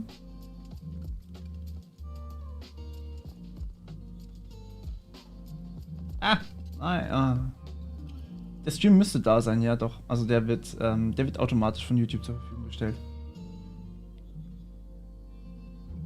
Was war bisher mein coolstes Erlebnis auf YouTube oder durch YouTube? Ich hatte sehr, sehr viele coole Erlebnisse, aber ich muss sagen, sich dafür eins zu entscheiden, ist super, super schwer. Ich habe irgendwann mal von jemandem gehört, der tatsächlich aus der Arbeitslosigkeit quasi mit den Tutorials einen Job gesucht hat und gefunden hat, weil er eben dadurch Programmieren gelernt hat. Und das fand ich schon sehr, sehr cool, muss ich sagen. Was ich von Etel halte, Etel ist mega mächtig und aber auch wirklich schwer zu lernen oder viel zu lernen vor allem auch. Dementsprechend ist es nicht so einfach zu sagen, würde ich sagen. Es tut uns leid, ja genau, dieser Inhalt ist nur verfügbar, wenn du eine Zeitmaschine hast. Ja richtig, ich bin ja gerade nicht online. Ach so, verdammt, warte kurz. Shit, ich hab mich vertan, es tut mir leid. Oh nein. Ja, der hier. Den suche ich. Ohne The. Ich heiße nur Morpheus 407. Hupsala. Ja, genau, ohne The. Das ist richtig. Okay, also, ja, genau, das war's eigentlich von meiner Seite für das heutige Q&A. Wir machen noch mal eins, also keine Sorge, das war natürlich nicht das letzte Mal, dass ich so ein Q&A gemacht habe. Das war jetzt nur für heute mal das letzte. Und ich bedanke mich, dass ihr alle so dabei wart. Das hat sehr viel Spaß gemacht mit euch. Wie gesagt, ich werde jetzt wahrscheinlich das nächste Mal, wenn ich streame, werde ich auf Twitch streamen. Ich habe jetzt den neuen Twitch-Link nochmal kurz in die Beschreibung gepackt. Einfach nur Morpheus 407. Ich schreibe ihn nochmal kurz rein. Und genau, nächstes Mal werde ich dann wahrscheinlich dort ein bisschen Unterhaltungsstream machen, also nichts Q&A-mäßiges. Aber wenn ich wieder hier streame, also auf diesem YouTube-Kanal, dann wird es wahrscheinlich wieder ein Q&A in diese Richtung werden. Vielleicht nicht unbedingt Uni oder sowas, vielleicht machen wir dann einfach eine allgemeinere Sache. Und genau, das war's von meiner Seite. Danke, dass ihr alle dabei wart. Hat mir sehr viel Spaß gemacht und bis zum nächsten Mal wieder. Macht's gut. Ciao, ciao.